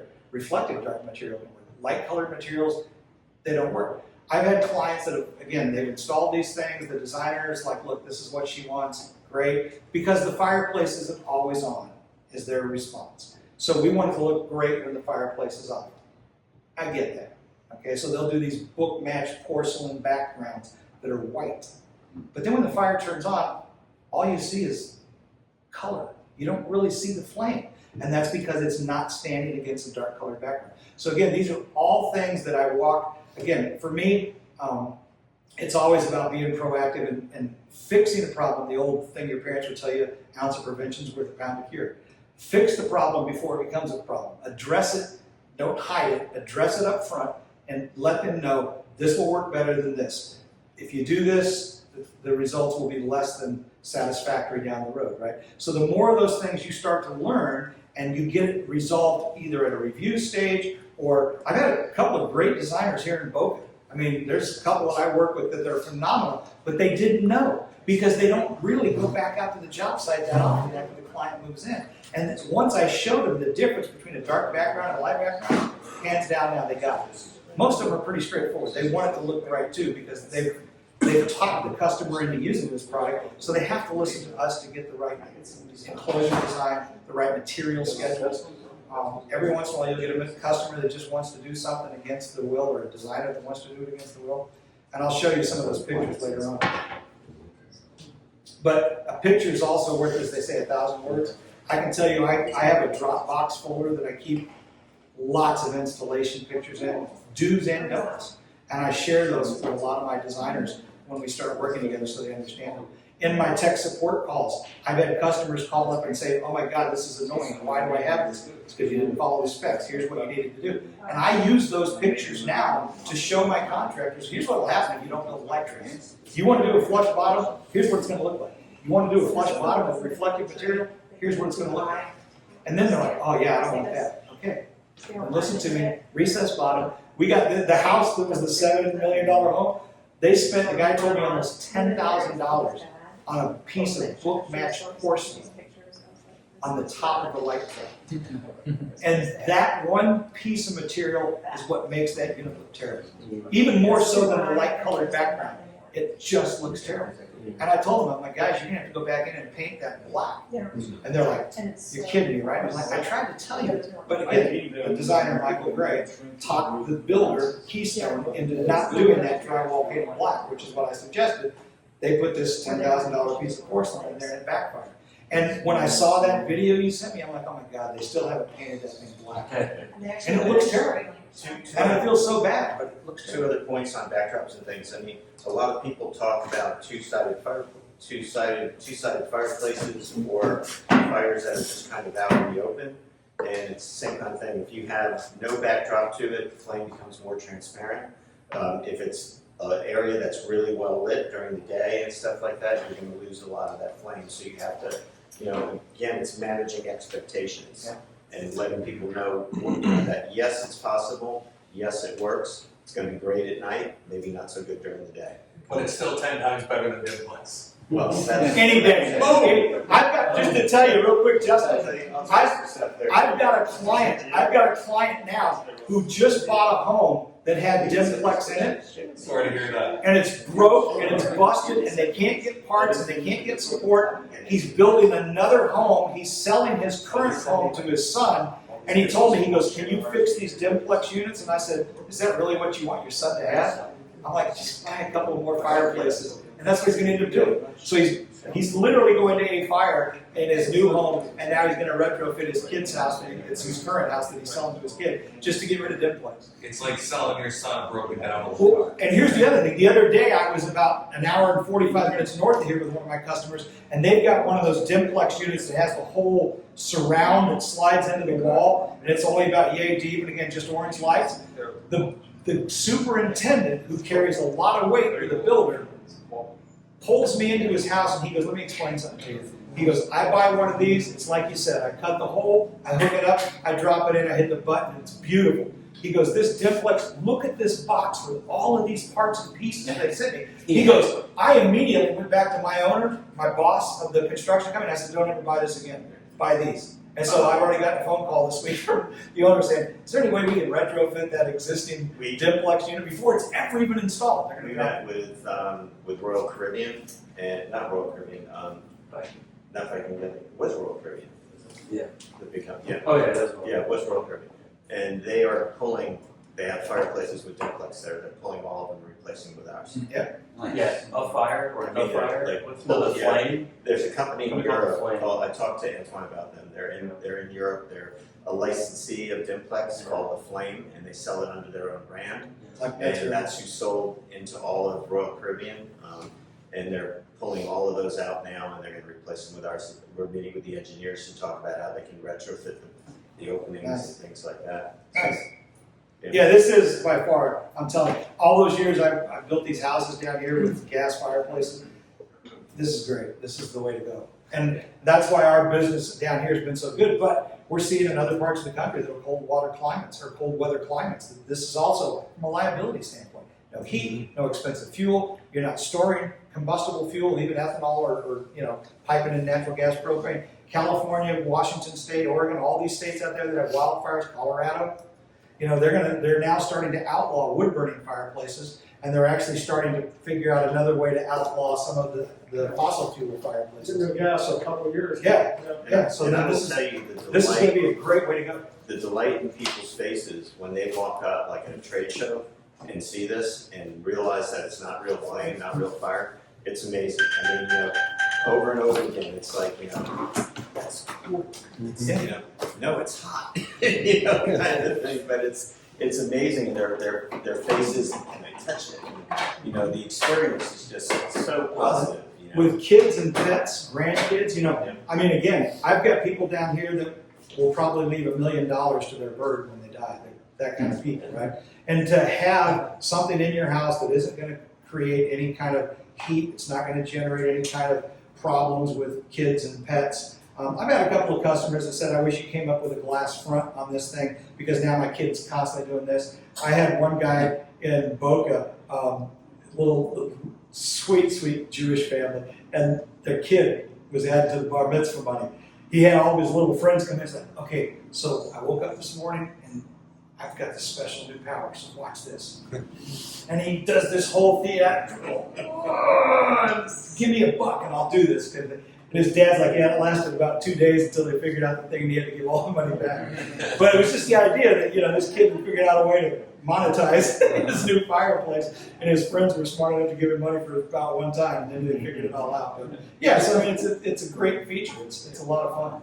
So we're going to break for lunch. I didn't get a chance to say something on the front end, but I want to just say that I think this is an amazing opportunity for all of us, even us who are part of the AquafireRaw team or the Aquafire team, to have Brad, face to face for 2 days to really go through these things in depth. I mean, I think you can all see that Brad has got a lot of background information that is so helpful to all of us.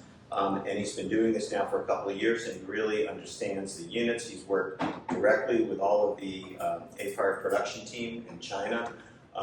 And the thing that he said that's really great is they take to heart what we say. They really look to us. We help them develop these units on the front end. So they really look to us as their test market and their best feedback channel. And when we go and we have these meetings, we were on a call where we went through this whole issue of the short lines on the fuse just maybe a month ago. And that's now implemented already on the shipment that's leaving the end of this month that we'll have here in August. So they really do take all of that to heart. So as you're out in the field, if there's things that you find, we want your feedback, that we don't view that as complaining or difficult or whatever. We want to hear it. We just want to have the best product. When Antoine, who's the owner of the company in Luxembourg, and they own the factory in China, when we first met him, I mean, it's like his goal was to be like the Apple of this. I know you've got your problems there with Apple, but they want to be that kind of persona. They want to be looked at as, quality, service, and that this really has the mystique about it that a company like Apple does with their products. So they really are committed to working through this. But getting back to what I was saying, this is an incredible opportunity. So take advantage of your time here and pick this guy's brain. Don't let him sleep tonight. Buy him a beer this evening and take him aside and say, hey, I want to know about this, whatever it is. But I think this is really, I'm so appreciative. So Well, thanks so much. and Alan makes a great point. If you remember when I told you how I first got involved with this, FedEx dropped 2 units and busted them. So this is one of the original tanks. And after I brought it back to my warehouse, what happened was it couldn't take the shock on this foot right here. And this foot shifted and cracked the plastic injection mold and water leaked out of here. So I took the first units back. Gene couldn't get replacements down there, little marine epoxy down there, good as new, till we could get replacement units, right? So I called Gene up because I've been in Florida a lot of years. This is crazy technology. So I started looking at this, and plastic injection molds is another little something I did for a while. And so I looked at him, I said, Gene, the problem with this isn't that they put a shock mount underneath, it's that this material has no fillet. And he goes, what do you mean? So I drew a picture, shot it with my phone, and this goes back to what Alan says. And again, love Antoine and AFire's response to everything we've given them has been nothing but positive. In the U.S., if I would have told an engineer what needed to happen to make this thicker and to make it so it doesn't have a possibility of breaking because FedEx dropped it and busted it, right? They would have gone into committee for 3 months. And are you a degreed engineer? Well, then don't even talk to me, right? I'm not lying. It wasn't 2 weeks, and I had a picture texted to me. Will this work? And it was the fillet exactly like I had drawn it, basically. And it comes up and it stiffens up this whole side. They've never had a problem with that since. We've never had a problem with that since. Still don't recommend sending a 60-inch unit FedEx ground. Exactly. But that just shows you how fast these guys respond to this, right? There's so many of those cases that Yeah. we'll talk about some of the things that are coming out on the new unit that we'll be delivering in August. But a lot of these things are now kind of getting finalized and are fully incorporated into the next generation, which is the AWPR2. So that's what we'll be delivering as of probably mid-August. What do you need? So food, sandwiches, good selection, couple salads, and pickles, great pickles, deli pickles. Good. So this is an example I took off of a back fan to show you what I talked about earlier, which is the out of balance of the blades and what can cause a fan to fail quickly. This is 100% due to the unit generating too much vapor mist. And the mineral content of the water is really more calcium than minerals, although calcium is a mineral. The reality is this is what was happening, was this kind of scaling. And when the fan gets that much extra weight on it, it's just enough to wear the fan down. And so that's exactly what was going on and causing that to fail. Front fans, occasionally I'll see the same thing. The inside of that will just literally be filled with all sorts of construction debris and dust. This is actually kind of a look, it's upside down, but it's kind of a look at what the float sensor's like. And I actually bought one of these cameras, it's like $50 on eBay. And you can feed it down to the inside of the tank. And so I can actually see when I've done a true PM cleaning, how clean that tank actually is. Because there's times that you'll go through the steps and you'll think you've got a really clean tank. And then when you look on the side walls, you'll see that it's just nothing but a mess. So you still got more cleaning to do. This is one of those units where I said I put a clear plexiglass piece over top of the lights. You can see all the science experiments that are collecting on the top of that fireplace. Ironically, these things are now over 2 years old. They've got 6 of them. And this piece of plexiglass saves so much of the components. Let's see what else I got I can show you right here on this.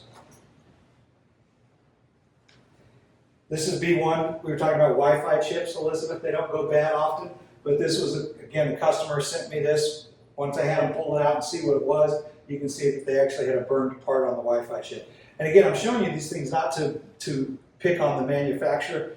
Everything that moves breaks. Everything that's an electronic component, as good as your iPhone or your Android is, eventually it's going to break. It's not a matter of if, it's a matter of when. This was the one I talked about earlier where that part was a little bit loose, that they've again, very short period of time. This is the one that Vlad's not in here, but he and I talked about this earlier today. And that was a component that we had an issue with, 4 or 5 of them, not a big number. We also had a little bit of an issue one time with colored lights. Again, during COVID, they had to change suppliers. So AquafireRaw is really good about staying up on top of all this. And I, on my phone, again, for you guys that are going to be dealing with contractors, tech support stuff, I keep all this on my phone. So when somebody says, well, where's my fuse located? I'll send them this picture. Then I'll turn around and I'll send them this picture that shows how it unscrews and opens. And then I'll even send them a picture of what they have to buy to replace, and you can get that at any Home Depot or whatever, right? So just having those pictures on your phone and being able to quickly send them off to somebody, again, it's all part of that support system that the customers really find very valuable. And so it's nice to have that kind of stuff quick at your fingertips. I've gotten to the point that I keep a lot of these grouped, and so I can quickly send them off. So the next section on this list, again, I don't know, I guess I'm the only one following it, but that's good, because then when I'm out of order, you don't know. But is things that would cause a unit not to power up, right? So in the early days of these buttons being designed and put into the manufacturing system, we had some, again, it's a shipping damage. It's not a defect on the part of the manufacturer or the part itself, but when this lid shifts because the unit's dropped on its edge, what happens is that lid hits this top glass part and it actually breaks this loose. You can see that. And we've had to replace a few with TFT for that purpose, right? And so when that separates like that, it's not going to work. It may for a short period of time, but this actually will come dangling off eventually with the actual lead. So that's why, again, you have to keep a few of those around. It's a simple plug and play. There's a little ribbon cable that goes in the back, so you take out those 2 Phillips screws, swap out the ribbon cable, put a new one in. I mean, literally, it's a 2-minute repair, right? It's very simple. So these are all kinds of things that, when they happen, you know, again, you always tell your customer, hey, we're sorry that you had this, but this is an easy fix. It's a Phillips screwdriver and this, and you're done. So we don't see a lot of those, but we just do see a few of them. This is actually something that I've made for my own testing purposes. Again, you guys that are doing any tech support, this is kind of handy. It allows me to take a garden hose and it allows me to use it to connect right into my fireplace for a power feed. So when I'm working on a unit and I want to see that it's connected, I can actually go right to my little wire right here, or try my label. I can pull it off. I throw this in like this, and now I connect this in to a regular garden hose, and I've now got a permanent supply line. So I'm able to test all of the front components, the water pressure switch, all that kind of stuff, right? I'm able to test all of that now to know that that stuff actually works, and it's very simple to put together.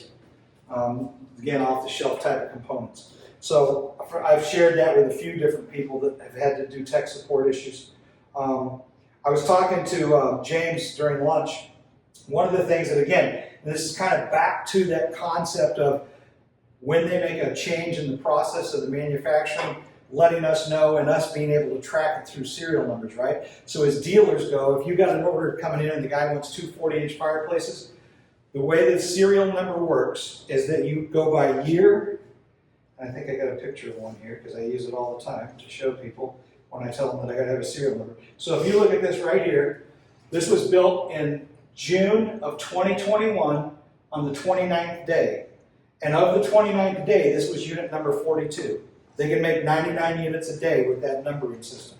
So this one was built in 2021, June 29th of 2021. So if you've got fireplaces in your warehouse or you're getting ready to ship, try to make sure that you're following at least that first 4 numbers are in the same sequencing. Because if not, you're going to be mixing stainless steel with composite mist makers. You could be this nice little ring loop. We've got a couple of people now that have seen this ring loop and they really want it. And so they want to get rid of the, I can't lift this filter up, I want the ring loop thing. So you got to kind of know where those are at. I've actually, and again, I've learned so much of what I know, guys, by trial and error. I ended up in a house with 2 units that were just far enough apart, and maybe it was 2102. And it was just far enough apart that some of the components were a little bit different. And then when you're in the same house and they're sitting side by side, and you're trying to explain, you know, maintenance and stuff to a customer, then the question comes up, well, why is this or why is that? Again, proactively, I now make sure that my units are sequenced as close as possible to keep that kind of stuff from happening. This label, by the way, didn't used to exist. We talked about it a little bit before lunch. The label's on the back of the fireplace. We go into a tech support call, and the first thing I want to know is what's your serial number so that I can record it. And again, AFire's been such a huge help for us because all we had to do is say, well, guys, it's too hard to lift a fireplace, uninstall it to get that serial number, put a label on there, and in no time flat, there's a label. Wait till you see the new labels on the crates. Oh my gosh, so easy. I just that shipment I got in yesterday was so sweet.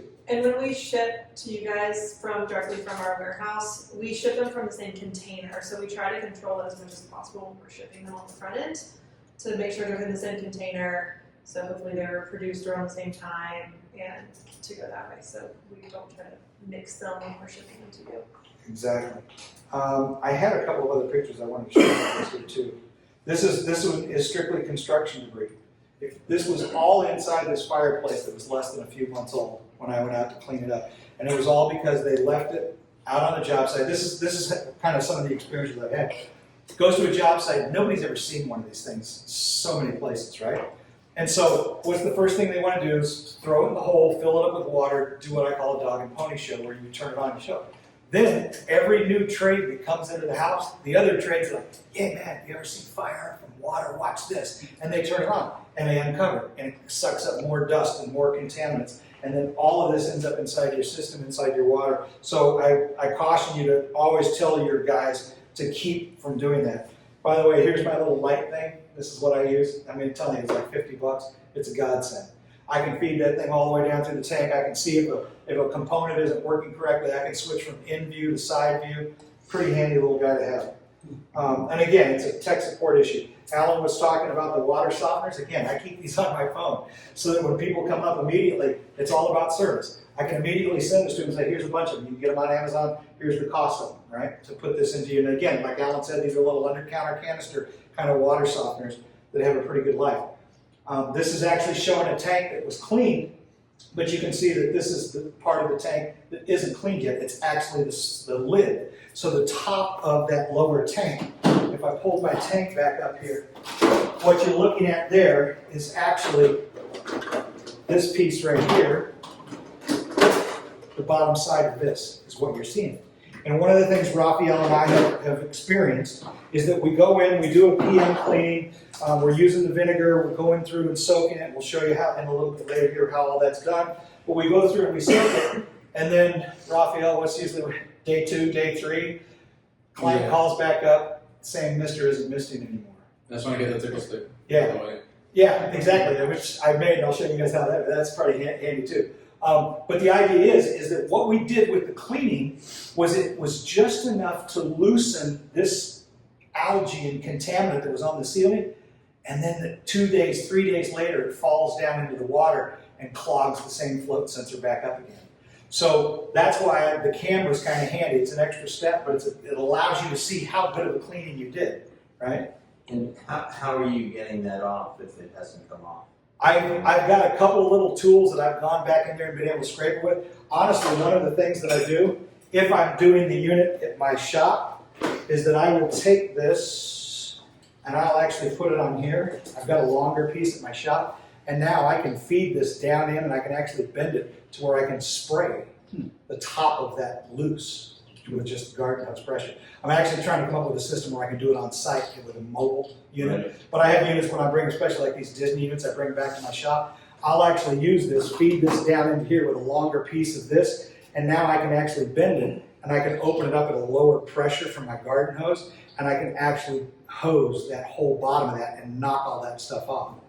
Raphael and I have talked a little bit again, and understand too, these are not things that we're getting from AquafireRaw, it's just things that we're learning to work with. We've talked about overfilling on the soaking cycle and the rinse cycle, overfilling a little bit to get some of that vinegar up in there to help loosen all that stuff up again. That's the trick that I found out works the most. Definitely overfill a little bit extra vinegar. So when you do the plunging of the mist rack, you're actually getting up in the... Yeah, because when you look at these tanks, and here's one that's like really crystal clean for the most part.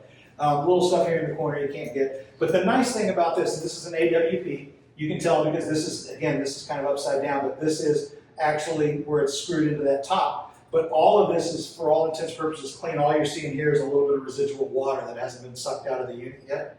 But the nice thing about this is that you can go in and see that stuff to see what kind of condition you've actually done. When you don't do it, that's what you'll see on the walls, right? We were talking earlier about the embers thing, and again, Alan was there and was with it firsthand. When we first got to embers, this is what their mist makers We had had. to put our hazmat suits on. I mean, that was, and when I say jelly or whatever, that was the most disgusting thing. But what blows my mind is that each one of them was that bad, and yet they still worked. So, I mean, there's no doubt that the quality of the components, this is what it looked like down inside. I mean, look at that, right? Yeah. Now, the UVC filters are cleansing the air, but they're not doing a lot to cleanse this. And you can see, this was 2 years without any maintenance, and they were running them, 5 nights a week. And that whole inside was just this black and gunk.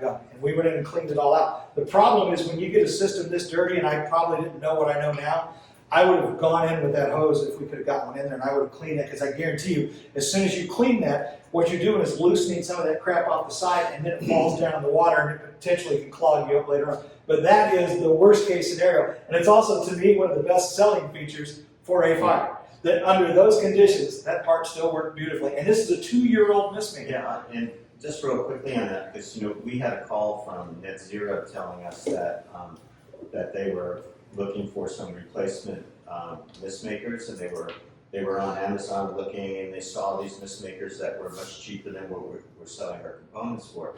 And I talked to Antoine and Peter, the technical guy in the factory, to find out if we could substitute these. And they said, absolutely not. They said, number one, the connector won't work. They have a proprietary connector for exactly that reason, because they have really researched these out. He said there's hundreds of mist makers that are basically the same mist maker that you can buy in the marketplace. But he said that the quality and the speeds that they vibrate at to form mist and all, they're so varied. And in order to make sure that someone did not use a non-spec unit, they've changed the connectors so that only our connectors will work. So, if you have anyone saying, well, I see, that's just an information for your arsenal. Perfect. So the next thing on my list was to start to go through and troubleshoot. Again, we're going to have a little bit of time together over the next 2 days, so if I go over anything and you don't want to raise your hand and ask a question, but you want to know an answer, just pull me aside and we'll talk about it. So occasionally, I mean rarely, I haven't run into it too often, but every once in a while, I'll get a service call and a customer powered a unit up, or attempted to power a unit up, and the unit never came on. So you got a short somewhere. And again, trial and error, I always go for what they call low-hanging fruit. What's the easiest thing I can get to that could potentially be the issue? And what you sometimes will have to do is to go through 2 or 3 different areas to figure out what it is. Again, it doesn't happen too often. Thank God it's not a regular issue that you'll run into. But I've seen everything from one of the worst ones. In fact, Raphael was with me. We had a client that had smart outlets, right? Electrical outlets that you plug into. Bad juju.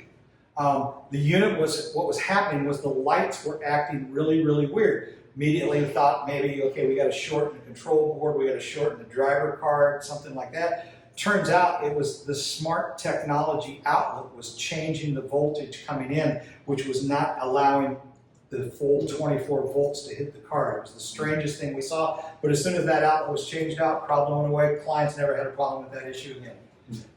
And so you'll see a few things like that. But one of the things, as they went in and they started working with these, and again, you guys won't see some of this stuff, so I'm not going to go too deep into it, but there have been changes where at one time the UVC lights were powered off this socket right here. And I had a customer that tried to undo this fuse holder and busted the fuse holder, and now this whole thing had to be replaced. And when I went to replace it, I realized that they had soldered in the feed wires for the UVC at that time because it was a new feature and they hadn't redesigned the card. But with that said, you could have a series of components that may cause a unit not to power up. And so, of course, the best thing to do is to go through and do a troubleshooting issue. So what I find, the first one I always shoot for is mist makers. If somebody says, hey, I'm turning my unit on, and as soon as I tune it on, it turns back off. Easiest one, low-hanging fruit, unplug the mist makers. Have them try to repower it up. I've actually seen, and again, nothing against the component, but the parts can fail in an infant mortality like I discussed earlier. And so I have seen occasionally, not often, but I have occasionally seen a mist maker that's actually shorted out. It's only 2 wires, and somehow inside the component it's shorted out. And so that short was enough to shut the whole system down. So as soon as you powered it up, it shut right back down. Unplug the mist makers, hit the button, it stayed powered up. Okay, so let's go plug in one mist maker. Try to power it up again. Still powers up, and now this one works great. Plug in the next one, shuts off. That tells you right there that mist maker is no good. Does that make sense? So you can quickly and easily troubleshoot. Again, I don't see that maybe 1 unit a year, but it is something that when it happens, it's nice to know what it took to replace it, because the fact that you know the information and know what to check gives the customer a lot of comfort.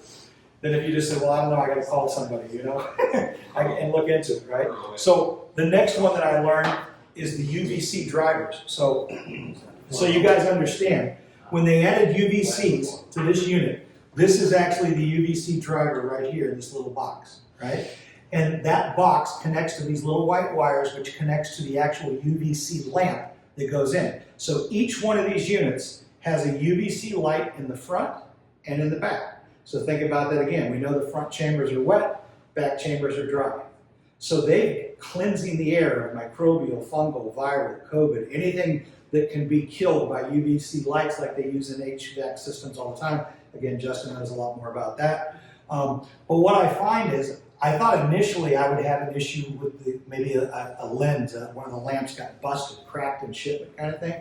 And what I found it was actually the UVC driver. But you're in a 60-inch unit. It's got 6 of these. And again, I had a unit that wouldn't power up. Transformer was good. Everything that I had checked, none of the mist makers were an issue. So I came to the back control panel, and on the back control panel, and I might have a picture of it, on the back control panel, you actually have, let's see if I've got one that's got the UVC lights in it. Nope. Nope. Maybe I don't have one. Let's make one real quick.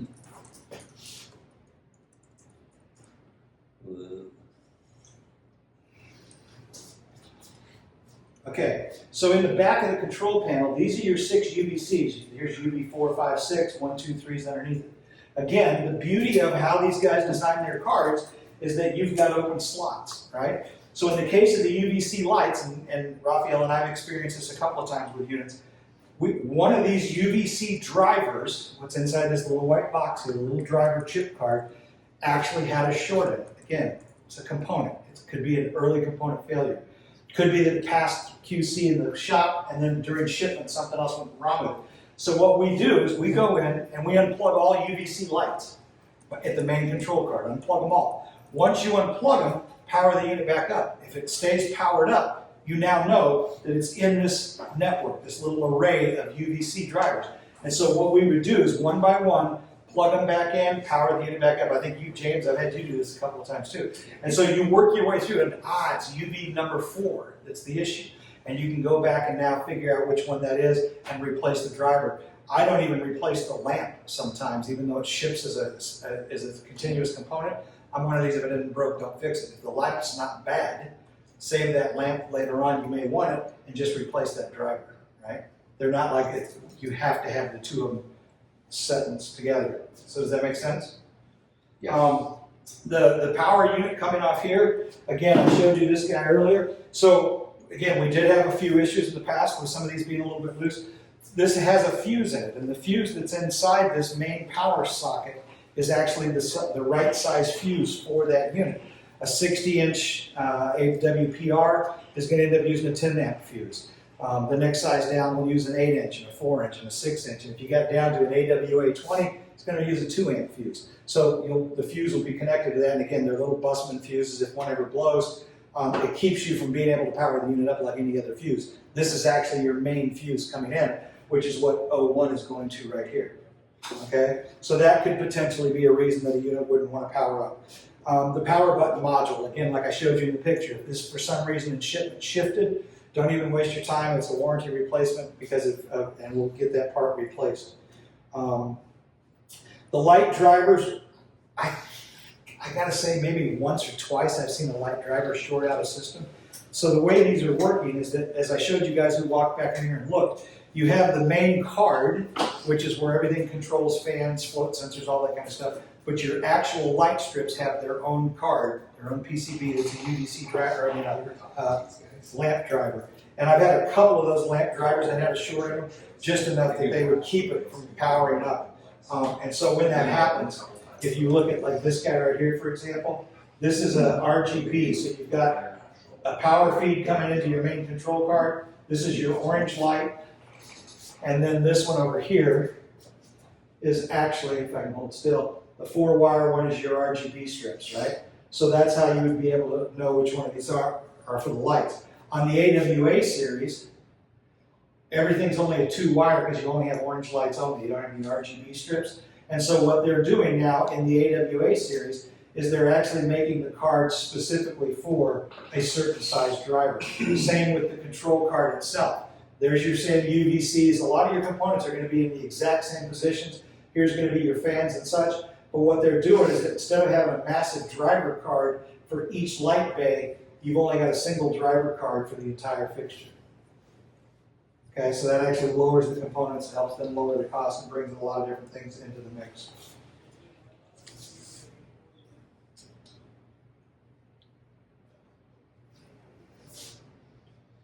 We already talked about fuses a little bit earlier, on these types of fuses here, and again, the main fuse on the back, that's really the only places you're going to run into fuses. And again, some of these, as James can tell you probably, they become a little bit more difficult to troubleshoot, only from a standpoint of it's hard to see which one is actually causing. So just like I talked about with the mist maker, water level, so on and so forth, you just kind of have to go down and eliminate the possibilities that you're thinking of, right? So some of the performance issues that I would get into with customers from time to time, some of these, again, we've talked about. Mist maker, Alan made the point that, in a humid environment, which of course I live in, you'll have a little bit stronger mist, but when you get into a house that runs AC year round, your humidity in this house is very low because of the fact that, you're keeping that AC running all the time. And so all of these things, like we talked about earlier, can come into play for actual performance issues for the unit itself. But up front, trying to get all this stuff with the builders and get all these different things put together is actually going to get you where you want to be before you ever start up. This section here, and this is why, again, for you guys, I'll share a lot of these pictures to you when you're ready. We can put them in a thumb drive or something like that for you to take. But this was a house, or actually a condo in Philadelphia that I saw a few years ago. And it was a support call that came in, and the customer and I got on the phone, and she sends me this picture, and she's like, oh my God, that is annoying. What did I do wrong? This is a 2-sided fireplace. So in here is the kitchen, and this is the family room over here. And what she was annoyed with is this. And what that was she didn't create the recessed light trap, and it wasn't painted matte black. The whole thing was just done in drywall, so there wasn't expensive stone work or anything like that involved. And so immediately, nowadays, like I said earlier, I show people what not to do. And I show them why not to do it. And so when somebody says, well, what's the big deal with the flush bottom versus the recessed light trap, I show them that picture and it's like an aha moment. I get it. So we don't want to do that, right? That's a bad thing. And so I use my support calls. This is actually a house I'm hoping I can get you into tomorrow. When it was originally done, this is Carlos's place. When it was originally done, this is the ceiling. And you can see the coloring up on the ceiling. And it was all because of those magic numbers for this series of a 6-inch setback, 14-inch max height visible, right? And that all goes bye-bye. You just eliminate that. So I've kind of worked with those numbers for a while now, and I can tell you they really, really work. We keep talking about embers. This is actually some of the units at embers. So there, when you're getting your fire or you're getting your drinks from the bartender, you're being served across the fire. Cool concept. Same thing I'm doing at Disney where they drop all the cookie stuff inside of it. Let's see, there's a couple more. Oh, for the guys that are dealing with your contractors, you're going to get a lot of times what looks good. Okay? Let me show you what, and this breaks my heart when I first saw this, but watch this. This is really so far out of proportion it isn't even funny. But this is back to that light colored background that Alan talked about. Look at the scale of that. Now I do these units all day long. That should have been an 80-inch fireplace minimum. Should have been an 80-inch, and they realized it as soon as they did it. They said, no, we're just gonna throw a 40-inch down there, right? Now, for me, the first thing my eye focused on was if that was my porcelain wall unit and somebody stuck that outlet in the middle of it, I'd be a little upset. But when you look at what they did, they were just so far out of scale, right? And then I also keep pictures all the time like this. This is a service call that I did a video chat with a customer. It's his man cave. I think he's actually in Canada. And this is his man cave. And so, you know, it's really cool what he's done. And so it's a completely different type of application and closure, but very cool looking. This is another one that's pretty unique. And we're going to go to a place tomorrow where they've now done the same thing in one of the kitchen and bath showrooms. So this customer wanted to do one in a kitchen countertop, basically. It's their little eat-in kitchen. And so they had this expensive stainless steel enclosure made for the fireplace itself. And this is actually the fireplace in their kitchen top. They even made a stainless insert for the top, and there's another piece of stainless that covers that up. So if they don't want to see it at all, then they don't have to deal with the fire, and this is going to be their eat-in kitchen. So that was kind of a really cool concept. And again, like I said, a lot of times when it comes to these types of things, I show customers what not to do so that they understand it better. So it sometimes backfires. And I'll use this one as an example. I had a lady come down to my showroom, or down to my warehouse, I should say, and we went through the whole thing. She bought 2 fireplaces, cash and carry, she left. Gave her the spec sheet, swore she knew what she was doing. She brings her contractor back a week later and wants me to walk him through the whole thing. I walk him through the whole thing. We go through the specs again. She does the install and she sends me this picture. She goes, oh my God, what did we do wrong? I said, you didn't follow what I told you. She says, well, let me get my contractor on the phone because now these two are kind of in a contest with each other as to who's going to fix this and who's going to pay for it. And so with the builder, I explained to him, I said, did you do the 6-inch setback like I told you? He goes, man, I gave you almost 9 inches of setback. Then I said, send me some more pictures. So the next picture they send me is this picture. And I said, okay, yeah, you got 9 inches of setback here, but you staggered that unit back. The top portion. So the upper unit is, for all intents and purposes, flush with the front of the fireplace. He's got 0 setback. I don't care that he's got 9 inches down here. He's got 0 setback. He said, well, we maintained the 14 inches that you told us. We maintained that. So we did everything you told us. No, not really. Because they didn't understand that that needed to be out to that same point, right? If you wanted to capture that light and keep it from being something different. So then I looked at a picture and I said, wow, that is the craziest looking countertop I ever saw in my life. I said, so you've got a black granite mixed with a herringbone tile. And the lady says, no, it's all black granite. And I said, okay, send me another picture. So she sends me another picture. And this is the picture she sends me. And I'm like, are you kidding me? Did we not talk about a recessed top? Did we not talk about a non-reflective surface? And she said, well, the tile guy had extra tile. And when I saw this picture, I'm picturing this poor guy bending backwards, setting a herringbone tile. You can see he's not flat, right? But look at the reflection. So now when I talk to designers who don't want to listen about reflective aspects, this, and the lady's like, oh my God, she was so upset and crying. They tore this whole thing out and started all over again. Yeah, I was going to ask how many. They tore the whole thing out and started all over. And these other ones, have any of them? Did they fix them all, or did they just kind of leave half of them? They tore the upper of this unit out in order to fix. Now, notice, I don't know if anybody caught this, but you see what they did here? They covered the fireplace with 3/4 thick stone, but they didn't recess the fireplace down 3/4 thick to where that came out flush. So the guy didn't understand that aspect of it. I mean, again, I can't make this stuff up. You can lead a horse to water, but you can't make him think. If he wanted to have that flush, then the fireplace would actually be sitting on the dirt rock, the sub base. And this removable piece of stone would have a little 16th inch gap all the way around it because you got to be able to lift it out to do service work on it, right? So this is what they came up with. I guarantee you they didn't think about airflow underneath this thing, so we didn't even get to that problem before they had to tear it out and do it all over again. And it's all because they didn't listen to what we were telling them to do. So you'll get that. Yes, sir. Question. So if you, this is valance too, right? There's no valance. Well, there's no recessed bottom.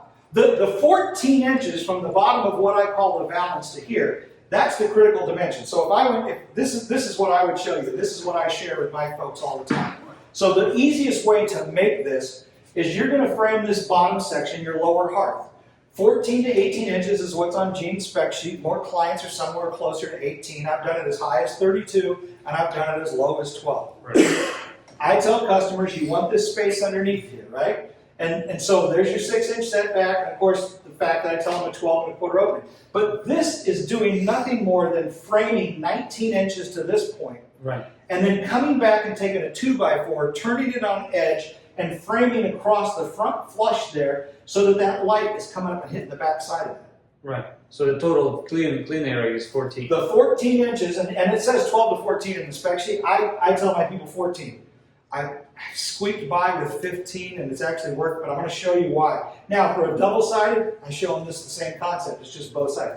You would think most builders, I could show them this, and if they say, well, but I got a double-sided opening, just mirror image it on the other side. I've seen they can't figure that out. And so I made another one that shows the same concept, right? 6 and 6 on either side. Yeah, because now you're equal, and again, that's for this series. Now, I shared with some of you guys this document that I created. And my wife and I went down and spent 3 days in my warehouse working with both of these models to have what would be the setback. Because I get some builders that tell me, I don't have 21 or 24-inch wall depth, I can squeak 17. Okay, well, for the AWA series, at a 17-inch wall depth, you can actually use a front setback, and here's what's going to work. And so you can see for the other one, you have very few check marks because you really need a deeper enclosure. But if you took an AWPR with a 4-inch setback and only a 12-inch opening, you can make that work. And the lights won't escape. So that's kind of where I created all this from, is we went in there and we had a fixture and then we reset it and we tested again. And then we reset it and we tested again. And so we came up now since then, I've actually done 24 inches on an AWPR, but it was like a 12-inch setback. And the whole side of how those are framed and how they works out pretty well if you can get them to follow it. And so I've got a guy here that I use. Oh, let's go backwards. Back to Alan's point earlier. This is the one I told you this is the one out of that $7 million home in Fort Lauderdale. This should have been a beautiful display. And it said to me, you can't even tell that there's 10-inch high flames right here because of that light-colored background. But the bigger issue is how much light is bouncing around that enclosure. And this is the one where the guy actually went in and look at all the excess light. This is 2 60s side by side. It's a massive, gorgeous, gorgeous fireplace.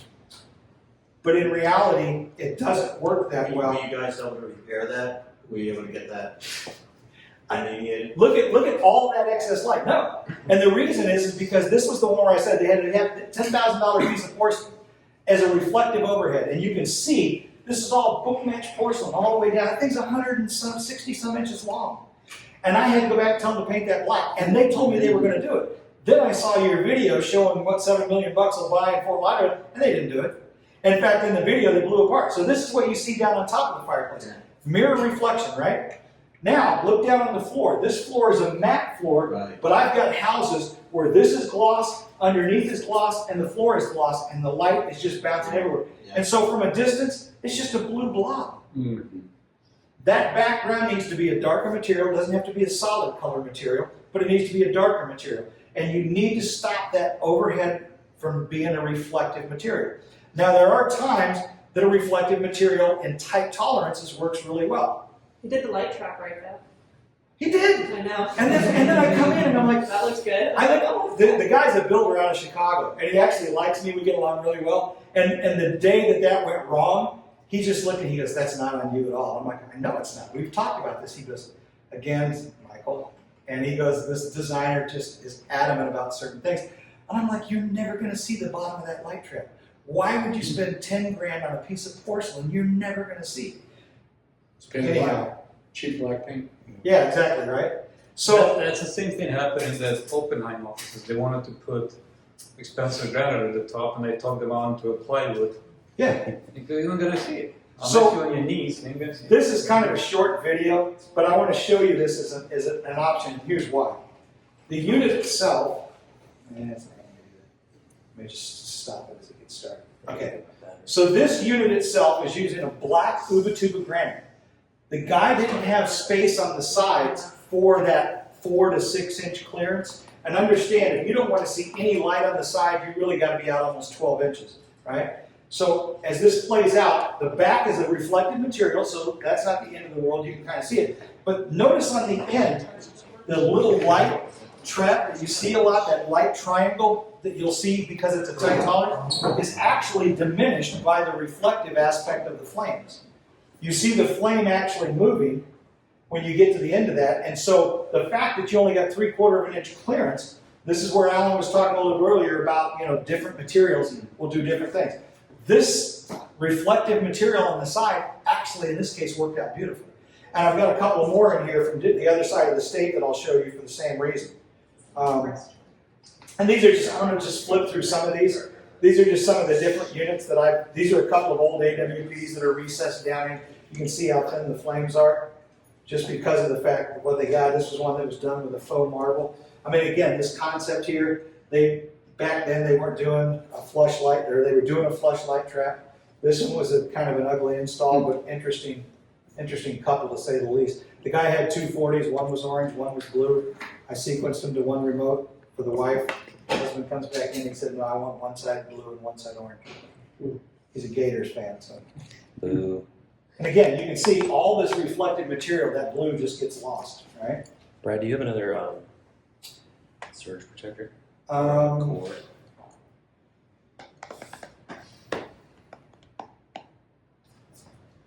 You know, I can't guarantee you that I I've did. got a battery.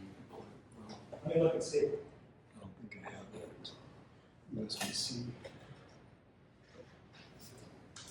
Does it have an iPhone charger? It's just an external battery, but it's got a USB port. I don't have one I can easily get to, Stefan. What you lose. This guy sent me pictures, again, light on the ceiling, right? Light on the ceiling, look at the light on the floor. Reflective overhead, look at all of the light that's on the floor. And again, light on the ceiling. And the guy, this wavy material, we all know how outrageous expensive that stuff is. So close and yet so far. And to fix that, you're starting all over again. Are they going to fix it? I don't know, it's out of state. This was a support call that I got through you guys. No, we had somebody reach out to us and ask about it too. I think that I don't know if you saw those pictures come through. That was like a complete porcelain enclosure. Oh, yeah. And we're just like, there's nothing really. And that's why, and again, that's why proactively up front, stopping this from happening, ounce of prevention, worth a pound of cure. Right? Oh, come on, what are you doing? Do people just say that like retrofitting like that? That's what we said. We were like, you can Like put a an mantle? awning, Yeah, like like a almost like an mantle, awning or a mantle. And I've had a couple of people that I've had to do that, right? And he said that he didn't want to do that. He looked into that. And I was like, okay. Well, you saw what happened with Rome, the original Rome installation. Yeah, they did, and that's what I gave to him too. And I was like, there are ways to do it, but you're going to have to do an addition onto the porcelain cutout that we did. Yeah, he was not. What did they do? You know those heavy metal channels that are around the outside? They had made the fireplace not deep enough. It was two-sided. They added those. So they added those channels, and that was enough by putting 1.5 inch tube or so, 1 3/4 on each side. The fireplace. So on this one here, this concept here is they had this set of cabinetry come in, and again, the cabinet guy did not pay attention to following that 14-inch rule of thumb I gave it. So they came back and this is all textured. Come on. There we go. No? What are you doing? Why are you losing me? I'm almost to a couple of good pictures that I really want you guys to see. When is it doing that? Just randomly? It's just randomly dropping me. It's just randomly dropping me. Weird.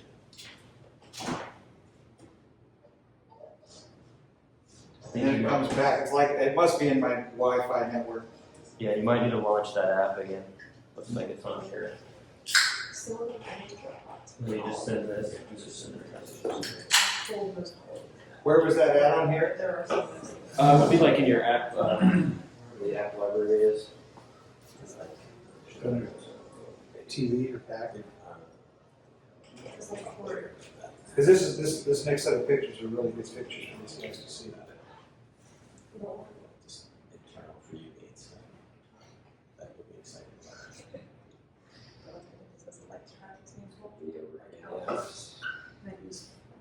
Oh, that's awesome. Yeah. Fastest moving TV. No, 6 years of. What it is. technology. Yeah. It's a long way. I think I gave you that. I've got an old installation I did in Nashville. So that's what you're using as air plane here? And it's at the I don't know what this Holiday Inn. is. It's like the upscale Holiday Inn in Nashville. And it's between this, like, kind of. Yeah, this is the one I was on the other night. You tried this one? No, this is the one that said it didn't work, it was on there, but you got to do this other one. Trust it, they put lights on it. Yeah, let's not do it. Oh, I know, it's on the webpage. I mean, it's showing up here, it's just not I feel connected. like I did some of these, just like. Yeah, I think it's just that TVs, phones, Yeah. Might be the network, so. To be honest with you, this is, I look at half the photos and it's just like, Right. Yeah. Well, do you remember the bar that's in New York? Brenda Harvey. Yeah. The whole thing started with their installing. I mean, they had no, and even I'll keep this. So I'm gonna go to these pictures real quick. So here is a picture of one that's completely enclosed with the porcelain, okay? So you can see how the book match porcelain comes all the way across, lines up. The interesting thing about what this contractor did, which was the smartest one I've seen yet, again, these are some pictures to show you what it's supposed to look like when it's done correctly, is this right here. So this one, what they did was, because the porcelain was thinner, they used a 1/2-inch honeycomb to represent the substrate. The fireplace rests on the substrate. They used double-sided sticky tape to attach that honeycomb to the top of the lid, and then to attach that to the top of that. So now That's when you pretty lift the lid, it's very cool. And now when you lift that lid off, you're lifting the stone and everything off. A lot of my places that cover this up, and they're doing this kind of, this is actually a 3/4 thick porcelain, or a 3/4 thick marble.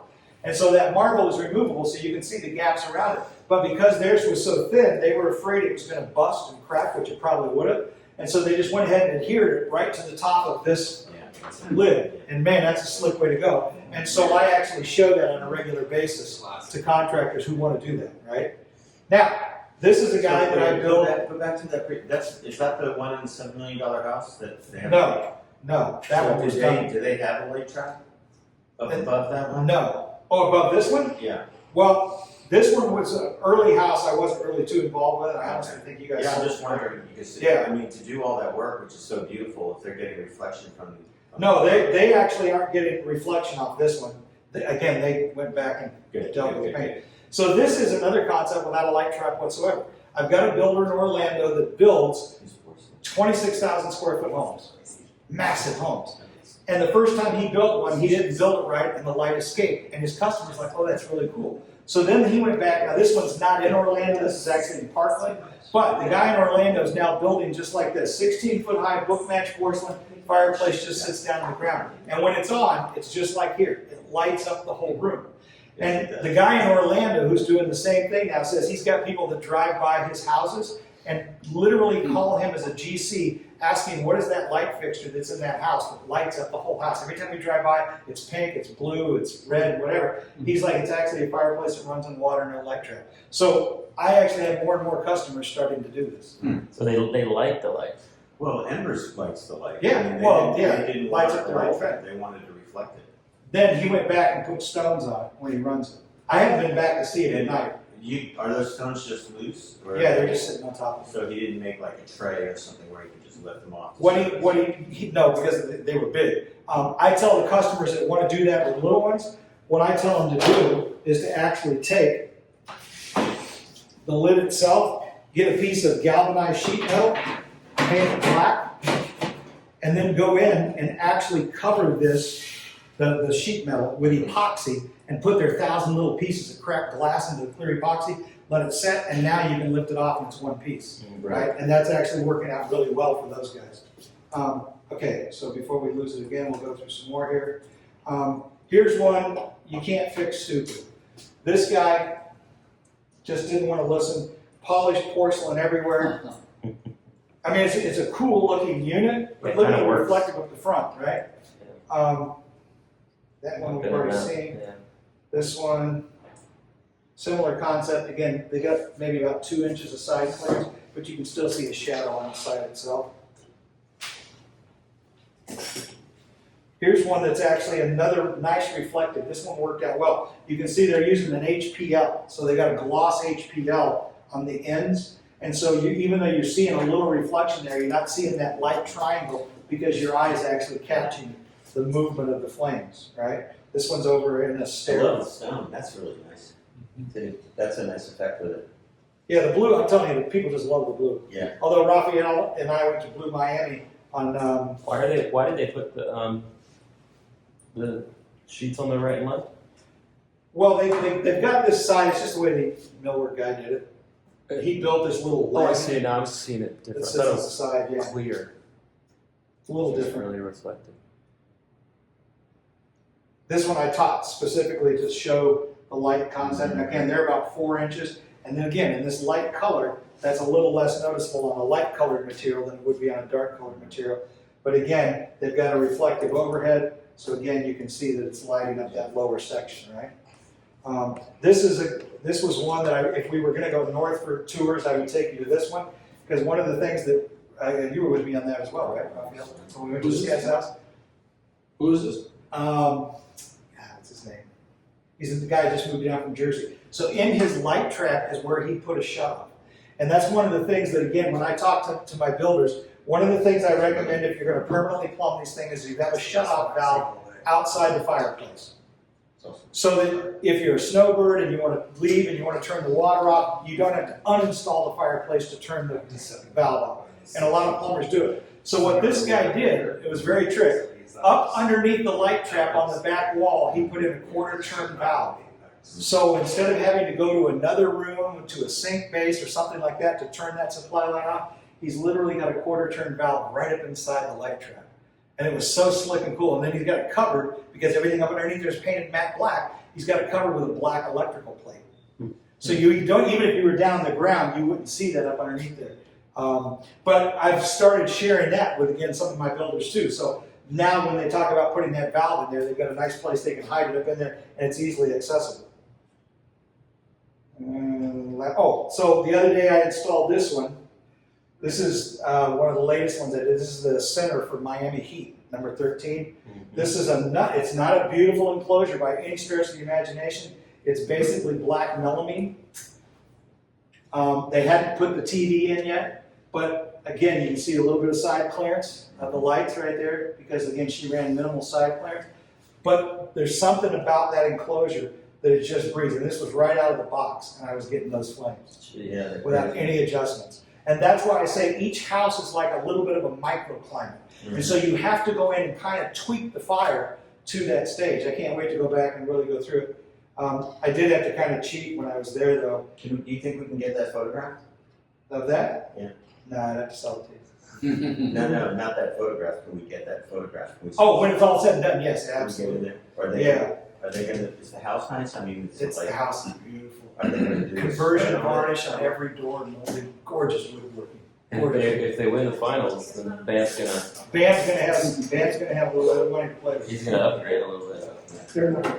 They're not going. No, they're not. Same clay in there. Yeah. Now, I'll also get into ones like this. That just gives me a headache. Yeah. And I think what happens a lot of times, the customer looks at a color sample of something and they love it. That is so busy, again, book match porcelain, right? And again, tight side clearances. Notice everything's reflective, and so light is just bouncing everywhere on that thing. But I do see quite a few of those that they just turn ugly. I also do ones like this, that again, you guys, or Elizabeth, you guys want to start to collect pictures from what we're doing, but to show clients and customers where these adjustments, where this little lift ring is, I can literally show them right there with that picture, because I've many times been on a support call, and they want a little bit more flow, so I'm like, well, let's see if your enclosure can do it. Lift up the ring, where's the ring? It's right next to the cap. Which cap? The picture makes that go away real quick, right?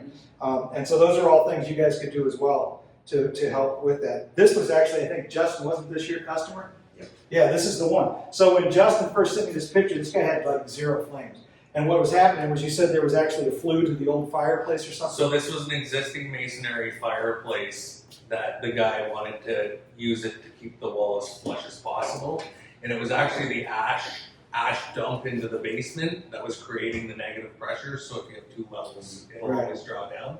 But he knew he was getting too close. I think there's only 2 or 3 inches. And this guy's ecstatic with his fireplace. Oh, it was gorgeous. When I saw the video back, it was really nice. So you just covered the thing at the bottom? How did you have to? Yeah. Basically, yeah, he just sucked off, he sealed off everything underneath it that was open 2x4 stud or open framing that would be going into that cavity. I don't have that video. Here's another one. Bad reflection. Again, you can only, you go to these people and you tell them what to do. Look at the light reflecting all the way out here on the floor, because he put marble over top. Flush bottom, marble everywhere, light everywhere. He loves his fireplace, but to me it doesn't look nearly as well as it should. Right? Let's see, what else do I have here that I'll show you. So they're engineering. So this is, and you guys won't get into this too much, but I'll show you what was happening before this design change took place. This is where the old power buttons were mounted, was on the front instead of up on the top. And you can see how they recessed that back down, and you can't even get to those buttons. And again, this was an early unit that you guys had sold direct through Lumina. And again, it sits back underneath that. I mean, just to get this thing in was like a 2x4 pry bar kind of thing, because of the way they built the enclosure. And it's so difficult. Raphael ran into one the other day down in Miami, where the customer had gone in and actually put stone on top of, if I go back to that picture, they put stone on the back wall sitting on top of that, and now it's got a fan issue. Couldn't get the unit out. They're gonna have to go in and remove all that stone on the back wall so that that fireplace can be pulled out of there and serviced. Again, proactively up front, these are the things you want to have, let your designers and contractors know about so that they don't do that. Once in a while, we'll see something like this, where there's a little bit of corrosion in a connection. Front fan, I think you've had one of those. Yeah. Yeah, in fact, that actually may be from you. Maybe. So you'll see a couple of those, but again, nothing really too major. The rest of it's pretty straightforward. I do keep pictures even like this. Ironically, I usually keep 10 of these in my bag, and I guess right now I'm completely out of them. Because the clients, again, will want to see them from time to time. I use pictures like this when a client says, okay, how do I plumb from a single feed? This one, you know, you run one line into the enclosure, you've got 2 fireplaces, you tee off. I like to see about 3 to 4 feet of extra material so that I can actually set the fireplace outside the enclosure and completely put it together, which again, I'll send that picture off to them because it's pretty handy. And it'll actually show them in setting this up. Here's what you want to do. Can you go back to that previous picture? This is really good instruction for install. Which one were we The looking one for? with the T Oh, off T. right there. Yeah, same house. So So, explain that to Steph. okay, so when you're feeding a fireplace, these take such a little bit of water that some plumbers will bring in 2 half-inch lines with 2 shut-off valves underneath the fireplace. What I tell them to do, shut-off valve outside the enclosure, sink base, wherever you get it fed from, feed in 1 line, and then you tee up. So if I'm going to do 3 fireplaces, which we do from time to time, side by side, 3 60-inch fireplaces for 15 feet, you're still just bringing in 1 feed. And then you tee off, and then you'll come down to the end of this one, you'll tee off again to go to the next one, right? Now what I do is I take the valve off of here, I flush the lines, right? Then I'll actually come back and I'll set, and this, they're not in the same folder, so give me a second. So then what I'll do is I'll set the units right in front on the floor, and I'll actually pull the plumbing tube over, that little 1/8 inch PEX, I'll pull it over. You'll bring the electrical over, and you'll actually plug the whole thing in. I'll open up the valve and I'll let it sit there for a few minutes just to make sure I got no issues. Every once in a while, one of these might let loose, right? So I'll just let it sit there for a few seconds. I'll see that it's good. Don't turn the thing on, because as soon as you turn it on, it's going to fill up. Then I just pick it up and drop it in the hole. It's that simple. And that's why you want that extra space underneath the fireplace. When it hangs, you want that 14-inch minimum, so that when your 12-inch fireplace drops in, you got a couple inches underneath for the transformer and for everything else. You can also notice on this back line here that that's all open. That's that open kind of stud that if it was downdrafting, you just want that sealed off. In this case, they had that fire stop I mentioned earlier, so I didn't tell them to seal it off. This one did have a little bit of an issue in the fact that, and again, you can't fix stupid. So in this layout, the first house they didn't do a setback enough. So on the next house, they used a 2x4 frame, and then they put a 2x2 in front of it that they stopped up off the ground to allow that airflow to come up underneath. So you actually had a 7 1/4 front setback by the time you put your material out here. You know, your Durarock in front. So you had 7 1/4 here. The guy that templated for the stone didn't bother to capture that dimension. So the day the guy goes to cut the stone, and it is, by the way, this same fireplace right here. So this dimension right here, the guy who made this cut, because this is like 6 pieces of porcelain book matched together across here as well as vertically, they set that in multiple pieces but without the cutout. Then they came back and cut the stone out once it was in place. Guy cutting the stone didn't realize that he had 7 1/4 of stud. So he goes back to the spec sheet, said 6 inches. And so he cuts through and he cuts in and exposes the top 1.5 inches of the plate. And because it was during COVID and they couldn't get thin studs, they bought the thick studs. So this poor guy who did an absolutely gorgeous job framing this unit had to come back with a die grinder. And I thought I had a side picture of what he had to do. It was crazy. Crazy what I guess I don't have it anymore. Anyhow, he had to come back and cut all the studs all the way down for 120 inches of heavy gauge steel. I mean, sparks were flying everywhere.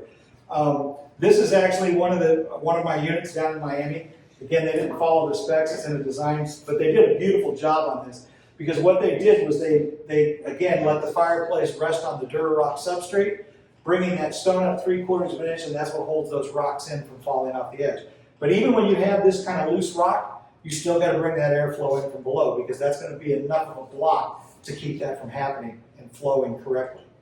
And Gene's been down and seen this and taken a lot of video of it, so it's probably all over some of you guys' stuff. This is actually my get-ins, so you can see the fires underneath the countertop, much like Embers. Let's see, what else do I got in here? I'm going to show you. And then we'll go back to the real stuff that matters.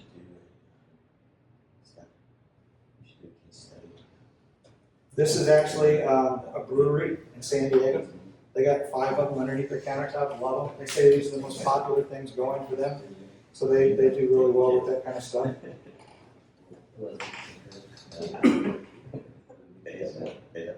And this one I shot the other day just for giggles. This is actually an owner of an interior design firm here, and this was his house. It's up in Delray, and again, you can see by the numbers where that 14-inch clearance. Now you notice his light trap isn't 5 inches deep.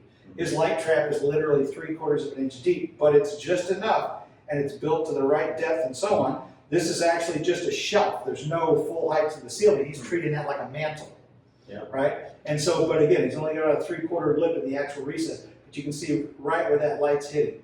Guy, and this is kind of interesting. I wish we were. If we were. Did it work being Oh, from the front, you can't see it. And that's really all that light trap's about, is not to see that flush bottom. Now, his is only recessed up a little, but it was still just enough. The crazy thing is, true story, when I met this guy the other night, he told me that the whole reason he bought this $3 million home was because of the fireplaces. And it was the first time this designer had used the fireplaces, and it actually ended up selling the house.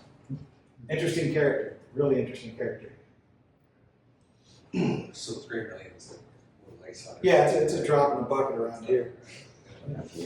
Sorry. Okay. I'm going to go back to, We need to get a testimonial from him. you know, and he's an entrepreneur like you would not believe. Some of the stuff this guy's into is crazy. Well, I think he could be of interest to us. Yeah. He's into a lot of different technologies. You guys probably didn't see it in Miami, but down in Miami, a place called Brickell City Center. Yeah. They've got, you got the big wings. Yep. That are all positionable. Yeah. Yeah, he's invented all that. He's the one that's doing all that. That's awesome. That's his company that's actually built it, but he's actually the one that came up with the design. So he's got all of these, does a lot of clubhouses where they've got a pergola, but the pergola's got programmable blades. Huh. And he's the one that's kind of come up with all that, built all the, I mean, really interesting character. And for him to see this They're thing doing a and lot of say, that with those solar cupolas now. Mhm. Yeah. Brad, I texted you a picture of my dining room table. This should be the, everybody should sell these 5 of these. so we're gonna see one tomorrow Perfect. that does show that. Easy stuff. I've got one in a showroom we'll see in Fort Lauderdale. You got that, you got that. I mean, It's killer. the girls want to come over every night. Yeah, oh yeah. I'll show you one that, and I don't know if it's in my, I'll show you, okay, so here is, again, the service calls, I steal the pictures, right? So this is in a guy's house, and it's his own private sushi bar. Wow. And he's got 2, again, they're the AWPRs, I believe, or no, these are these are AWPRs. And again, he had to cut the stone because they put the stone in and lock him in place. But he's got a sushi bar in his house, and those are all his flames coming across. It's very cool. And he said when his neighbors and friends come over, they all get on each side, fires running down the middle. Here's kind of a bigger picture of it from an angle. This one is not covered. The top is not covered. Yeah, no, it's just shining up on the ceiling. No, I mean the Very- vents are not covered with a stone. No. Now, this one I want to show you, and again, I use this all the time. Because again, for those of you who are out marketing this product, this is an exact example of why people gotta listen. So I was at this house no less than 6 times. I made sure that it was framed perfectly, that it had the recess cap, that I had my clearances on the end, everything was perfect. Customer moves in, she's not happy. Client calls, the builder calls me up and says, come back out here and go over this with me. So when I get out there, I look at the superintendent, I'm like, what the hell happened? We had a recessed light track, we had 12 inches on the ends. The designer comes in the day the stone guy's there templating, and the stone guy says, so what am I going to do over top of this? And she goes, oh no, we're closing all that off. So the recessed light trap was brought back down flush, and reflective material put all over. So in essence, this is what this whole thing looked like.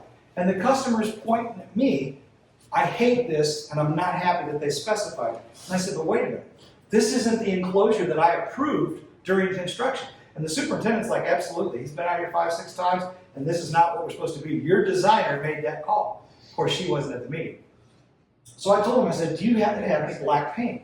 And they had some black paint, the painter was there. So he goes out in the garage and he gets a piece of that little cardboard paper that you see on the floors to protect the floors. And they paint it black and they tape it up. Then I took this picture. Because before, everything you see here that is now not reflective was all like this. And this side light, which was 12 inches back in the framing, all of that got changed and closed. Now the superintendent tells me he wasn't there when the stone guy came, or he would have rose a bigger stone. But I kept that picture because that shows you reflective and non-reflective. Were they, do you know what paint they used? They just used whatever paint. What that paint guy had on his truck. That's pretty good. It is pretty good for a flush. And again, so now this is, and again, I'm going to use this as a training for you guys who are into working with your builders. This builder was ready to throw this product out and never use it again. And I went out there on the job site and I explained to him what actually took place here and what happened. And that 100% of the failure of this to impress his client is on the interior designer who made those calls. And it stinks that I made 5 to 6 trips outside of that house prior to this day. And this is what they ended up with. I mean, it's beautiful what they created. And again, it's 2-sided fireplace, right? So you got a little bit of airflow moving back and forth, which gives you a more realistic look some of the time. And sometimes you'll have to deal with it if it's a little too much on one side or the other. But all of that was working fine. It's all about the light. So as Alan was saying earlier, the materials make a huge difference in how this looks. And I wanted to keep that picture, and I'll continue to show it to designers, because when they see that, it's that picture's worth 1,000 words. It's clear what that looks like now. Wait, I missed it. Did you have one without the black paint? I didn't, Okay. because I was getting my butt chewed out, so I didn't bother Because the taking left one. has it actually taped onto. Yeah, this has got a piece of paper that's painted black. It's still a flush bottom. Right. They didn't do the recessed light. So it probably looked a lot like the side. It looks exactly like this before. Where Yeah. you couldn't like see anything. Light bouncing everywhere. It was terrible. Okay, so that's going to cover a lot of what we're talking about in terms of, getting the enclosure right. This is your, this is up in Chicago. This is at that Levitron Center. Oh, yeah. Joe sent me these. I never saw that. Yeah, so, and again, you can see their overhead is clear up here. So when the lights are on, it actually lights and changes a lot of different stuff. They've got this all illuminated as well. That's We'll gorgeous. just send you some pictures, bro. Yeah. Yeah, we need these pictures. Yeah, we have one that's like it's above like some bar That taps, would be. and then it highlights their sign. It's called Burke City, and so it's flames, and then it highlights their sign, so it like looks like it's on fire. That was in Chicago. I'm trying to think what this one is for.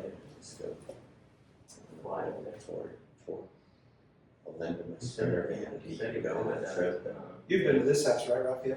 I think this is the one you did PMs on. Yes, I do. Do It's you have the any- interior designers from Do you have any that Joe's done for? Does he have them in Optima, like a dermatology? Dermatology centers, yeah. Yeah. I don't have any pictures or anything. I'll just send you some you can please, because you helped me with the big one on the phone. It was all on the phone, but it worked out really good, but we had to make a lot of changes to the code. They didn't listen. Yeah. Oh, yeah, that does look good. Isn't that great? The last It's one on was the so big. internet. I love that. Have you seen my help books that I've done pictures with? All of that on the back was supposed to be white. And Yeah, that was a good call. The black. Oh, yeah, it makes, and again, it doesn't have to necessarily always be black. It just needs to be a darker material where it Yeah. stands out. Yeah, that looks good. Mm-hmm. Could be, a nice material is that black mirror. So You I know. added a lot of pictures. Black mirror? Yeah, it's like it's a real dark silver mirror. So it reads almost pewter or black, and it's reflective. So So we're in it. Anybody here into fish tanks? One of the houses we'll go see tomorrow, but it's got an amazing fish tank in it. It's crazy. Okay, so that's going to be confirmed as well. Let me get back to my list here for now. We'll let that kind of ride.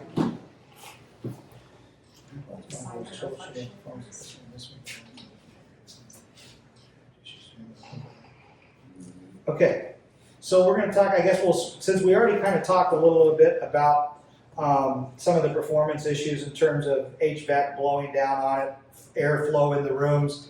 I talked about, in a case like that one picture where it's double-sided, in some of the commercial applications, these fans are just not strong enough to. how about since you're transitioning, maybe take a 10-15 minute Sure, yeah, because I'm going to start maintenance next. stretch. Once it's down, you got to free up that float sensor. And that's the sound you want to hear, because that's that float bouncing underneath it, right? And so a lot of times I do video chat. And again, I can be driving. I can't tell you how many times I'm driving across the Alligator Alley or down 95.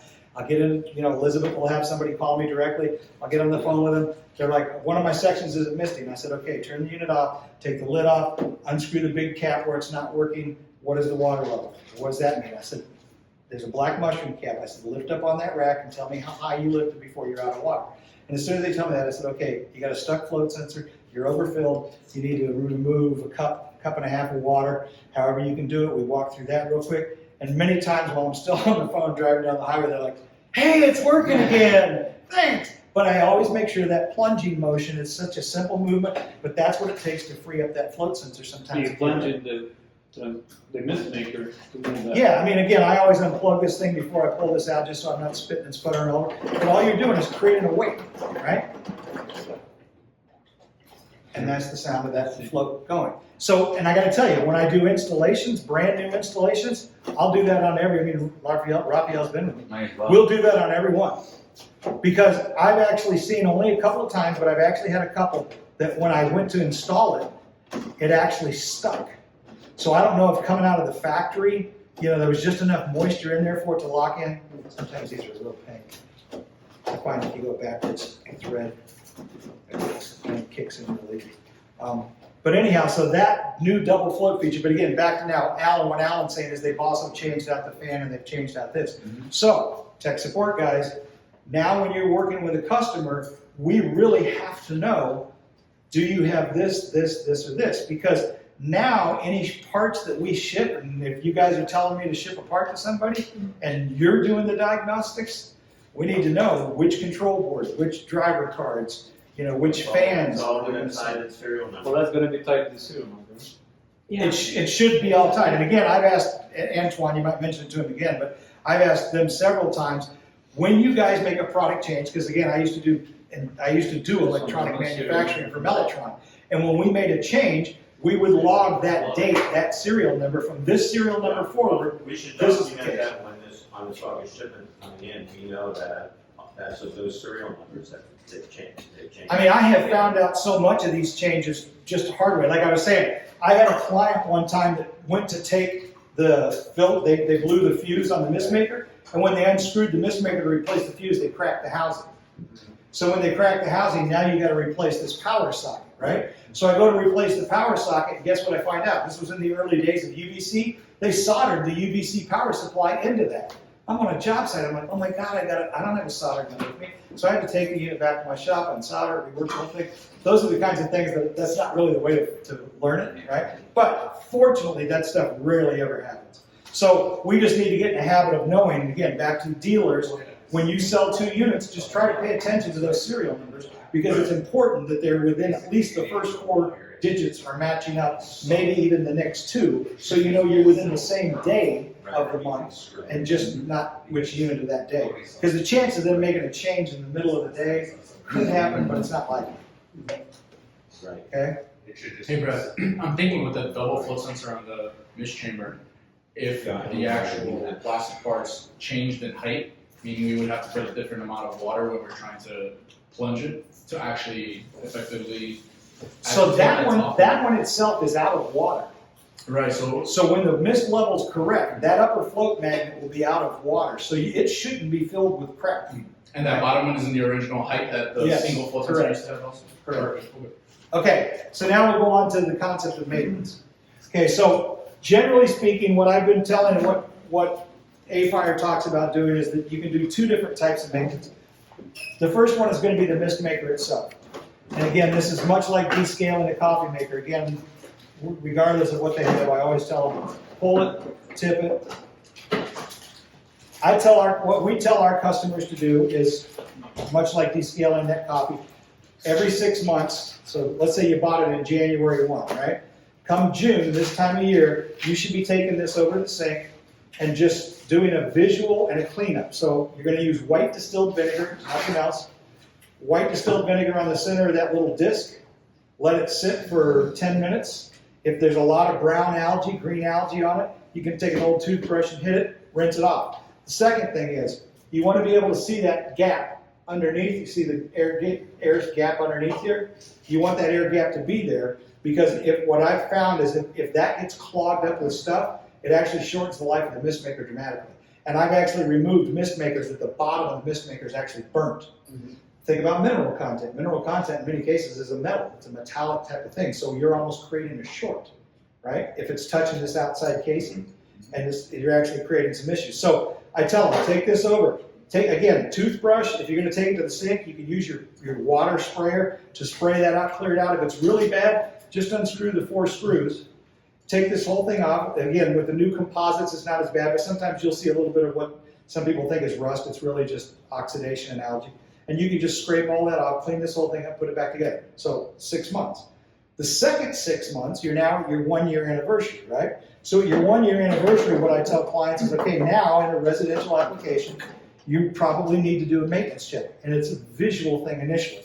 If you look down, and this is always where I kind of get somebody to laugh, but if you look down at this water, and let's just say you wouldn't drink that, it might be time to do a cleaning, right?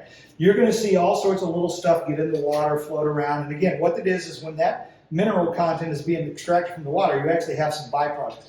I'm not a chemist at this point, I can't tell you what they are. You saw some of the pictures from Ember. So some of that stuff is pretty nasty looking. That's the worst case scenario ever. But normally what we'll see if you've ever had a drink with an ice cube in it, and the ice cube melts, and at the bottom of your glass is all this nastiness, that's usually the calcium, right? Because there might be a little bit of hard water when the ice cube was made, and when it dissolves out, all that stuff settles to the bottom.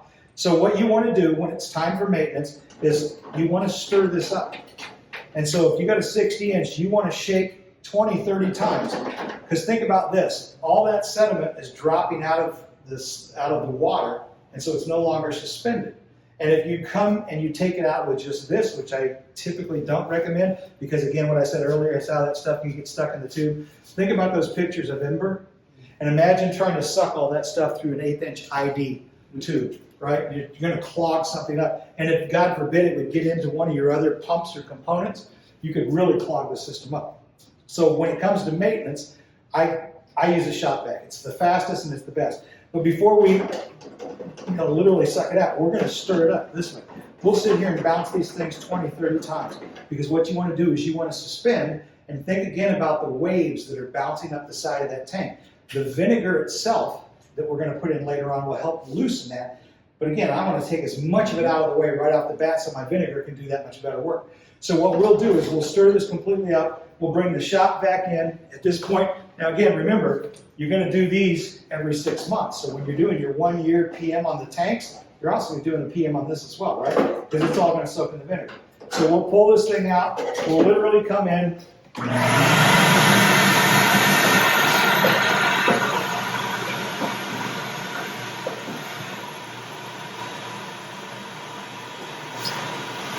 Literally suck all of that out.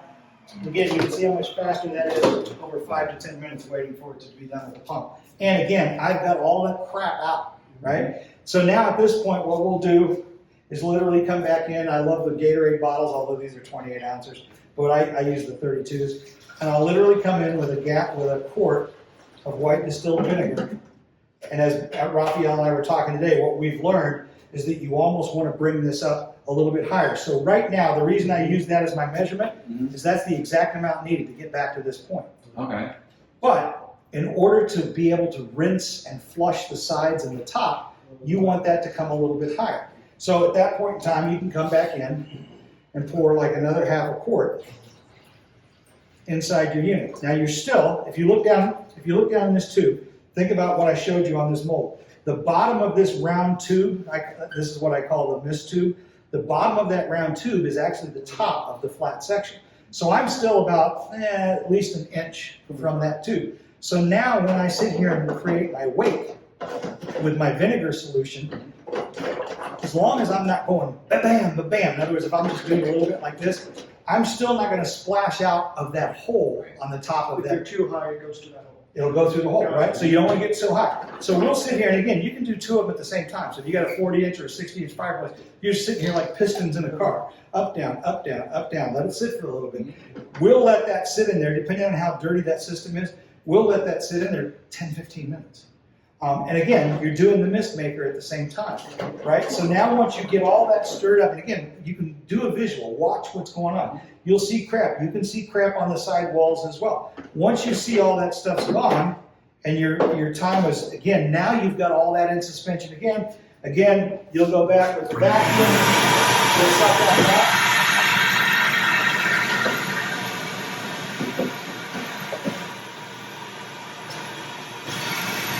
So think of the vinegar as your wash cycle.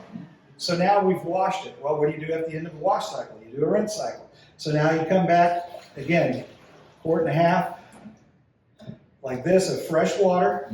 Notice I'm not even touching the upper tanks at this time, right? Because generally speaking, you won't have much trouble there. So again, now you've got rinse water in here. So then we'll come back in, same concept, we'll drop this back in here. By the way, I don't put the cap on, I certainly don't plug this on. I'm just literally using this. There's a few times I'll even take the mist makers off and just use the wrap as the plunge. But again, now what you're doing is you're flushing the vinegar that was up on the side walls, you're flushing all that vinegar off, and you're bringing it back down. So you're still going to look in there and see a bunch of debris floating around, but it's going to be a lot less than what you saw the first time. Once you get to that point again, always tip, come back, and I suck that out. So now that's my rinse water, right? So I suck my rinse water out. At that point in time, if it's permanently plumbed, just tell them to turn the power back on, because as soon as you do that, it's going to fill up with fresh water. Yeah. Now, what's really going to happen with that is it's gonna move the water from the upper tank to the lower tank. Right? Because that's how this works. The water doesn't fill up just automatically here, although it will fill this up with a permanent feed, it's still gonna pull water from here. So this water is also being cycled out. If you wanted to be overly thorough, you could suck this water out as well. I like to do visual inspection if it's a really dirty system. Sometimes I won't because again, this is always fresh, clean water. Yeah.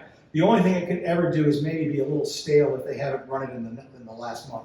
So generally, we don't worry about cleaning this upper tank. If you really wanted to, again, you could pop these 2 screws off, get to the top, open it up, you can see it all. I've done enough of those to know that I rarely ever have a problem up there. And as long as the float sensor here is working correctly, I'm not as concerned about those. But again, you can always do that as part of your inspection. So what that'll allow you to do now that your rinse water's in here is that I'll go through, suck out the rinse water, fill it back up, and again, I'll do another visual. So we've learned sometimes walking out of the house a little too soon thinking, well, that was easy. 2 days later, you get a phone call, it's stuck again. And what's happening then it's stuck again is that something, as I said earlier, that's on those side walls has now slid down, it's in suspension, and it's gotten in the way and it's got the float sensor stuck, right? And so that's a bad thing. So would you recommend just like waving So what I do is exactly that. I've now refilled, I've got fresh water. I'm still gonna come back in and pump this thing 20, 30 times, and I'm gonna do a visual.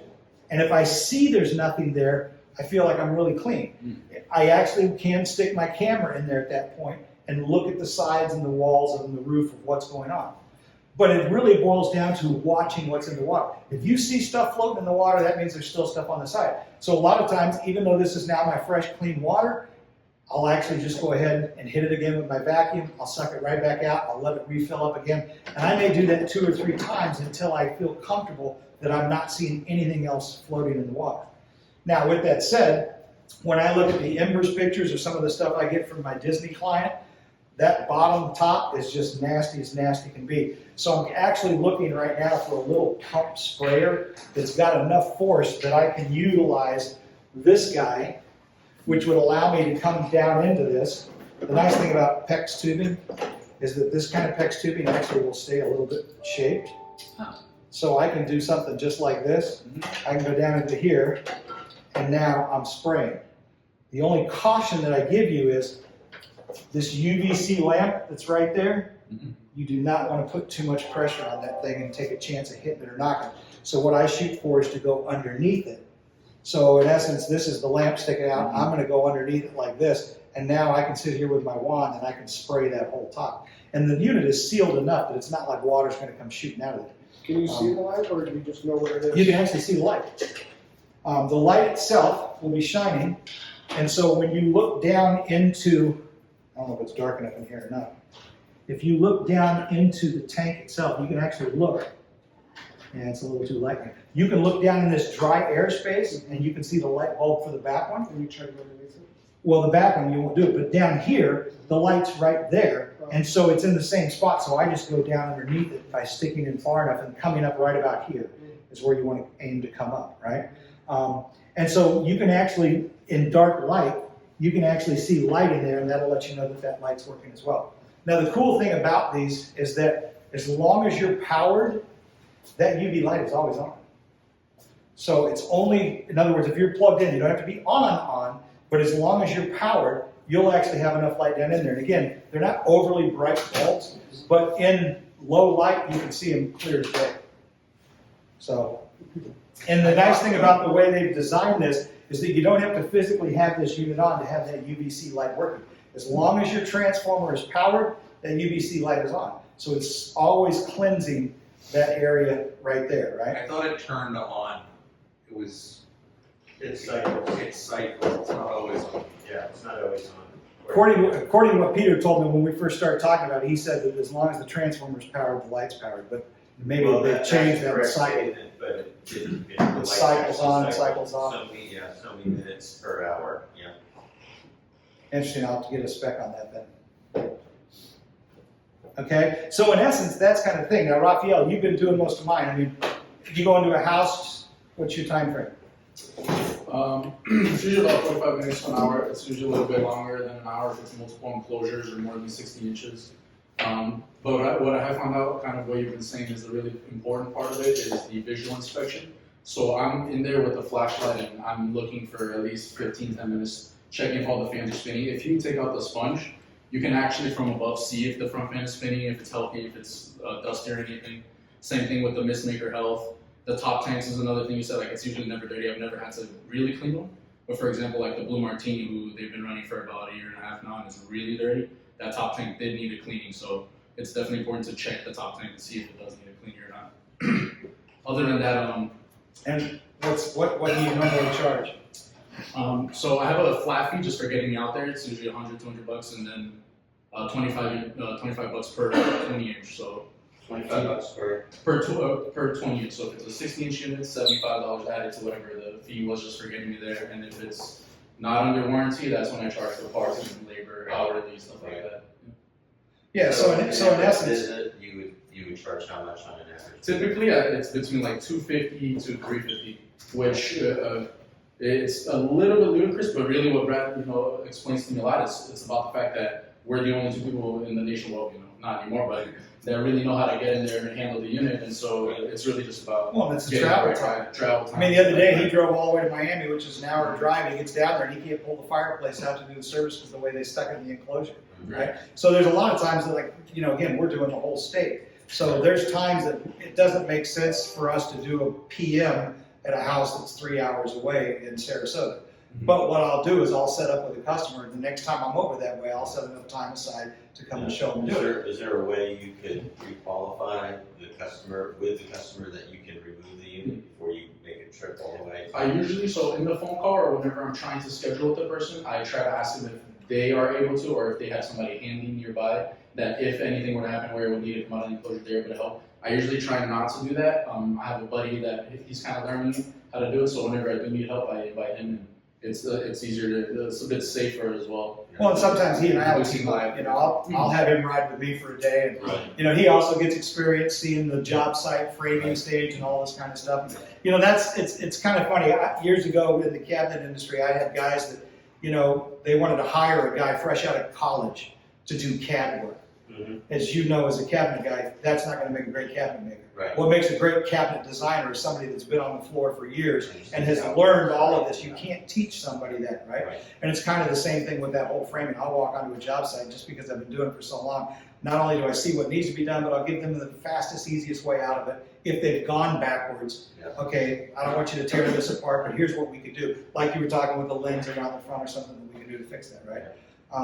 So he'll end up with, $250, $350 on a job site. Right. Well, that has to happen at least once a year. Right. Now, we've got snowbirds down here. I understand that this isn't like the rest of the country, but we've got people down here where money isn't really the issue. It's all about, I don't want to mess with it, so I'd rather pay somebody to mess with it. So if I got 500 fireplaces out there in a region, and he's making $250 on every one he's doing a year, and he's going to do them year after year, and once they're out of warranty, now there's parts and labor involved in that.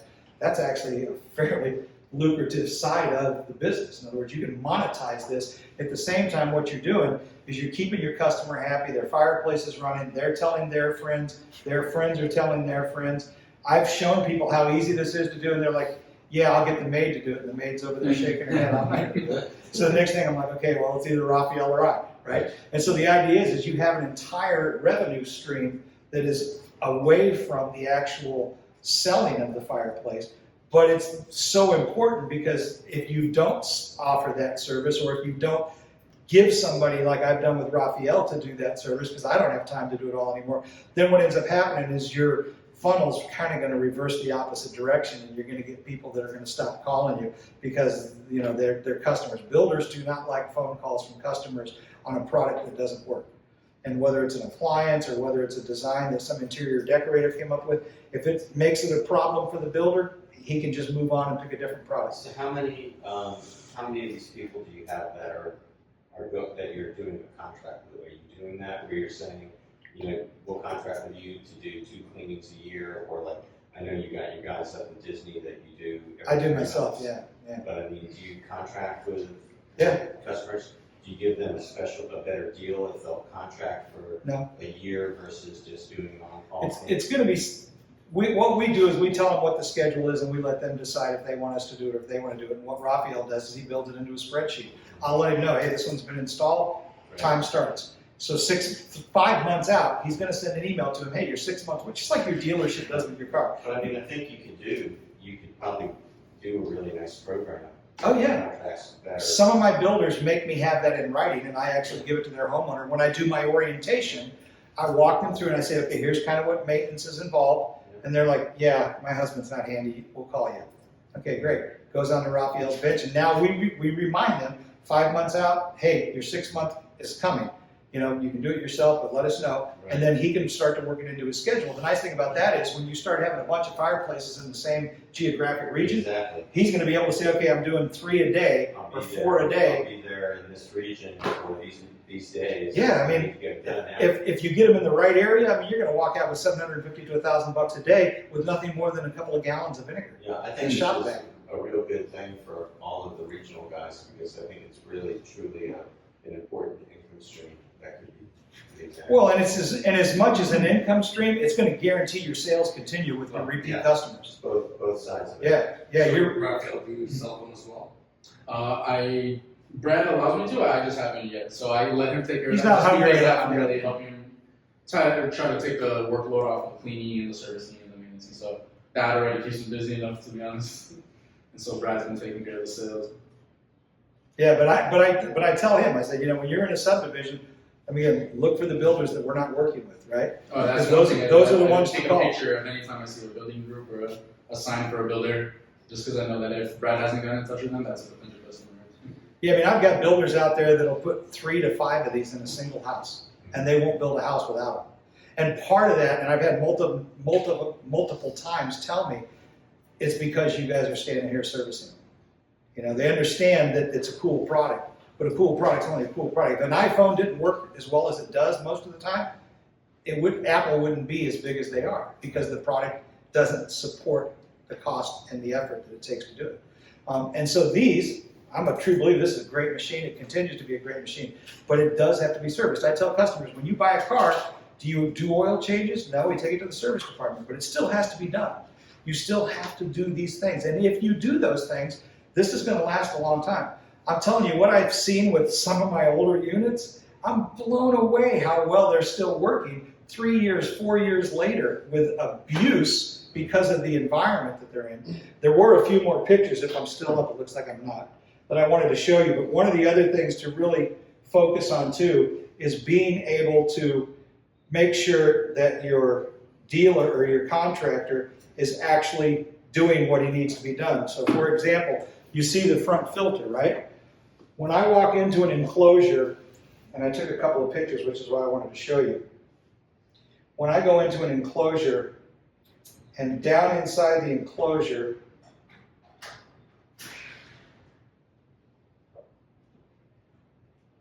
I did one the other day just for giggles, and that's when I thought, you know, let me take this picture because I'll use this as an example. Look at the inside of that enclosure. I cannot tell you how many times I get to a job site and that's what the inside of that enclosure looks like. The dust, the dirt, the soda cups, the electrical crap laying down. I mean, look, water bottle. This is how they leave it. I mean, trades nowadays don't respect other people's trades. So when I walk in and I see that, immediately I'll let the contractor know this is not the way it's supposed to be. I tell them, I will give you installation free of charge. I'll assist in installation free of charge, but the enclosure has to be right.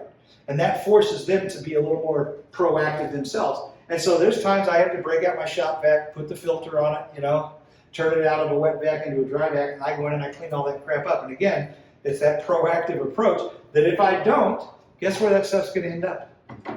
Inside that fan, inside my unit, and then I'm gonna have service issues with my unit. I'm gonna take my time to make sure that's clean. Now, I'll put it on the superintendent, I'll make him feel about that big, that I'm in there having to do this for him because he can't, you know, monitor his own subcontractors. But that's the kind of stuff that drives me nuts. Now here, this is what's really fun. So I show up to this job site down in Bal Harbor in Miami, and I look at this design right here, and I'm thinking to myself, where the hell's my fireplace actually go? Now to me, I thought the fireplace is gonna sit out in front of this, and this is just a pass-through from the wall to the other side. This is a designer in probably a $10 million home that obviously is in over her head. And she can't decide what she wants to do.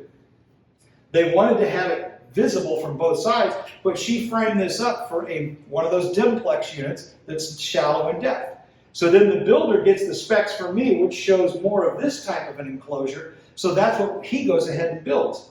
So where's the fireplace actually going to go? I was so confused, I was lost. Well, it turns out it is going to go here in the front, and that's just going to be a pass-through. They don't want to go back and tear this hole. And this whole wall is going to be, again, it's almost 20 feet to the ceiling. It's all going to be book-match porcelain on both sides with the fireplace sitting right here in that front section. With the light going all the way up the wall. Huh? With the light going. With the light going all the way up the wall, yeah. And like I said, I've now got builders that do that on a regular basis, and they think it's very cool. And here's the thing. It doesn't matter what I think or what I like. I'm not going to live there, unfortunately, right? So I make sure that my job is to educate you as to what the options are, and whatever option you pick, I'm going to make sure you go in the right direction.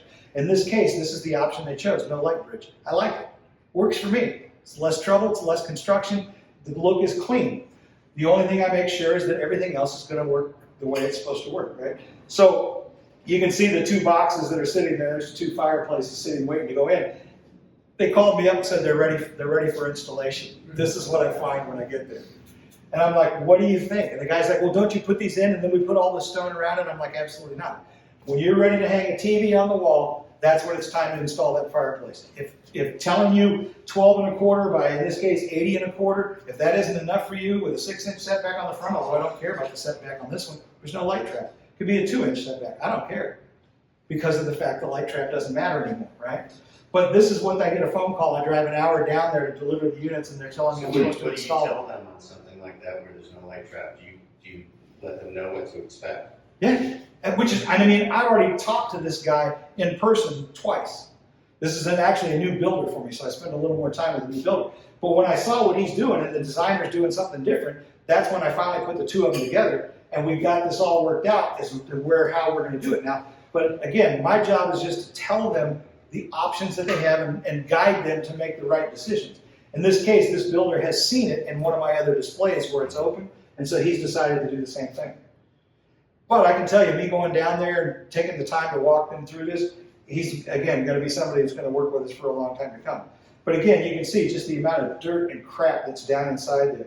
So the last thing you want to do, even though it's not my job, and I tell him this, it's not my job to vacuum out your enclosure. It's my job to work with the fireplace. But in order for my fireplace to work, that has to be fixed. So there's quite a few times that I'm down there with my vacuum cleaning it all out. And I think that's, as far as some of the maintenance pictures go, I think that's the last thing I was really good. This is the inside of one of my Disney boxes. And you can see the amount of science projects that are down there in the bottom. And yet I'll tell you, every one of these units runs beautifully.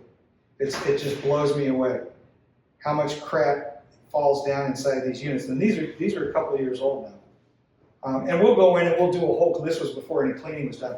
Tammy does a lot of my cleaning for me. So what I got this customer to do, and again, something to think about, this client, when they originally bought these, Gene actually sold them the units. And when they bought the units, they called me up for their first service, and I go up to Orlando, 3-hour drive one way, and I get there, and there's no way I'm going to clean these things on site in your restaurant. It just isn't going to happen. So I talked them into buying 3 more units. So they bought 3 more fireplaces. Now what I do is I go up, it takes me 45 minutes to swap them out, and I bring them back, and then I got 3 months to clean them all up and take them back.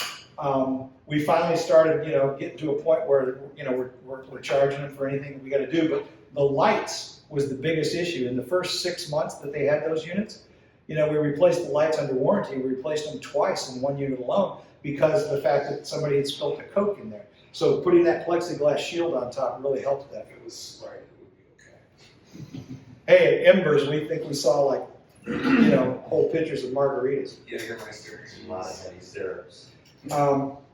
This is an interesting one, and I've never had, and I'll show you this. This one came in as a service call. I think you guys sent me last week, Elizabeth. This was the customer that had a little drip, little leak. I've never seen this happen. So it caught me a little off guard. I had to watch the video. But what it is there's a seal. This is the water pressure switch that comes in for permanent feed. And it literally took about 4 or 5 minutes of running and then you'd start to see a little drip right at that point right there. And all it was a seal. So we sent them the part, and the guy's very knowledgeable, was going to be able to swap it out himself. So where is it on here? Like, if I- So that is actually this part right back here. If you can actually see it from the back side, it's this very back little valve. That's your water pressure switch. That's the one that I was explaining that understands that you're not filling it manually, that it's pressure fed. So I've never seen that part fail. And you guys have sold probably thousands of these things at this point. That's a damn good ratio. Yeah. You got less than 1% of 1% of 1%. So That's do pretty we good. have that part? Or We you do. just pulled It's a it? stock part. Okay. We only keep a few of them because we rarely ever get them. Yeah. And this is, I was talking at lunchtime with James about all this stuff. With you dealers, one of the things that we were trying to get out of this was to get to a point that it doesn't all fall on me or Elizabeth or whatever.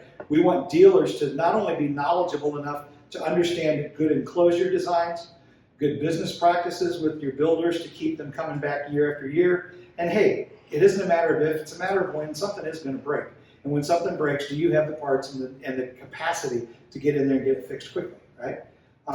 I have clients from time to time that will do something that has absolutely nothing to do with the fireplace, but it becomes my issue.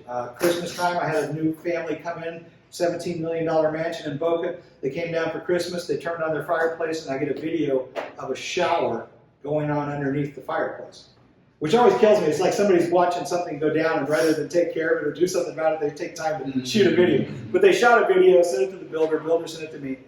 I knew it wasn't the fireplace from what I saw, but again, appease them. I go in there, I pull it out on Christmas Eve, I vacuum all the water up that's on the floor. They let it sit and air dry for the day or two after Christmas. And I go back in there, and it turns out that they didn't use, okay, another thing to discuss with your builders.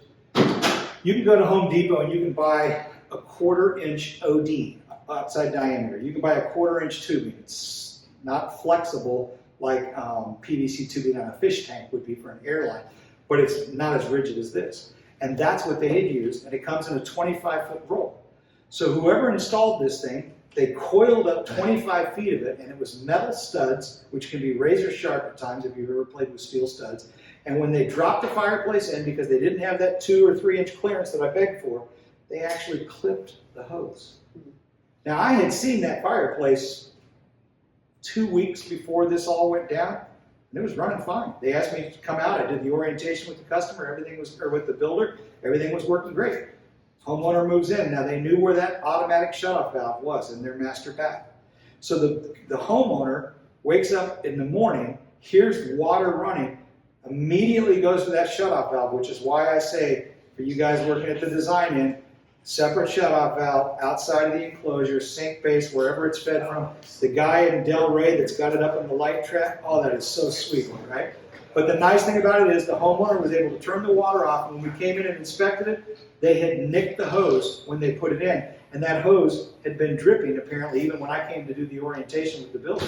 It had been dripping. It was leaking all along. It just wasn't enough to make a difference. But at some point, that thinner tubing blew, just like a blowout on a tire. And that's when the pressure of the water sent it all over the place. Had they been using true 1/8-inch PEX, which is all I recommend, they wouldn't have had that problem, right? This tubing is a 1/16 of an inch wall thickness. So even though it's flexible and it's easy to work with, it's much more durable. And so some plumbers don't like working with PEX tubing. It's getting to be the norm anymore, just because of the cost of copper and so many other aspects of the plumbing industry. So talk to your builders as you're selling these projects. And again, every bit of knowledge that you can bring to the sale and to the pre-design aspect of it not only shows that you're more involved and more concerned about it, but you're also solving problems before they become problems. Most licensed plumbers, this is all they would use. But again, I see a lot of these that are installed by homeowners direct. I'm sure you guys deal with a lot of DIY guys and handyman remodels, right? Nothing wrong with that. I'm kind of one of those guys too. But the thing of it is you got to use the right material. So, this is as important as that dark colored background for making it work. So just be aware.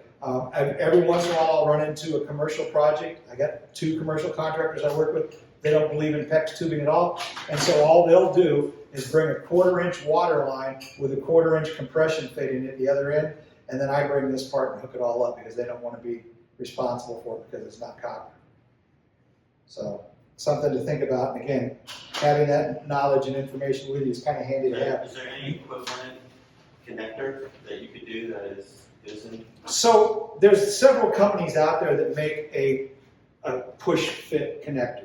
Shark Bite's one of them that's really popular. PEX is it's like, crescent wrench, right? Everybody calls it adjustable jaw wrench, a crescent wrench, or Kleenex is a Kleenex when instead of a facial tissue, because they were the original ones.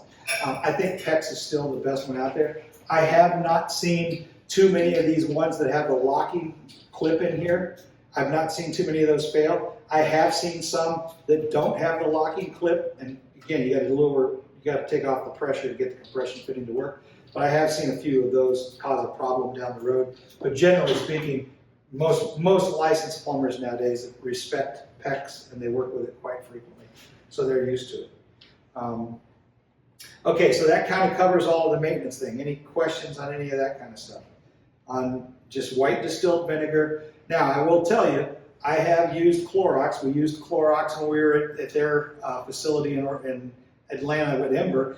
I'm definitely using it on some of my Disney stuff because I want to kill whatever it is I see down in those cracks. I want to kill it, right? So I do use a little bit of that, but again, you don't want to leave that in the water. You don't want that to be part of the mist tank. It's strictly a cleaning mechanism. I would be sparingly on the bleach if you're going to use bleach.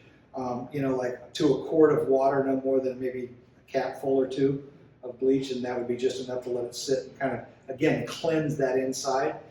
Again, the little scope camera thing that I use is pretty handy, and it'll go 8 feet long, so it's great to go in behind a wall. There's a few times that a client and I have been there, they've got a suspended fireplace, and I'm looking underneath, but there's only this much clearance, and unfortunately I don't fit on that much clearance anymore.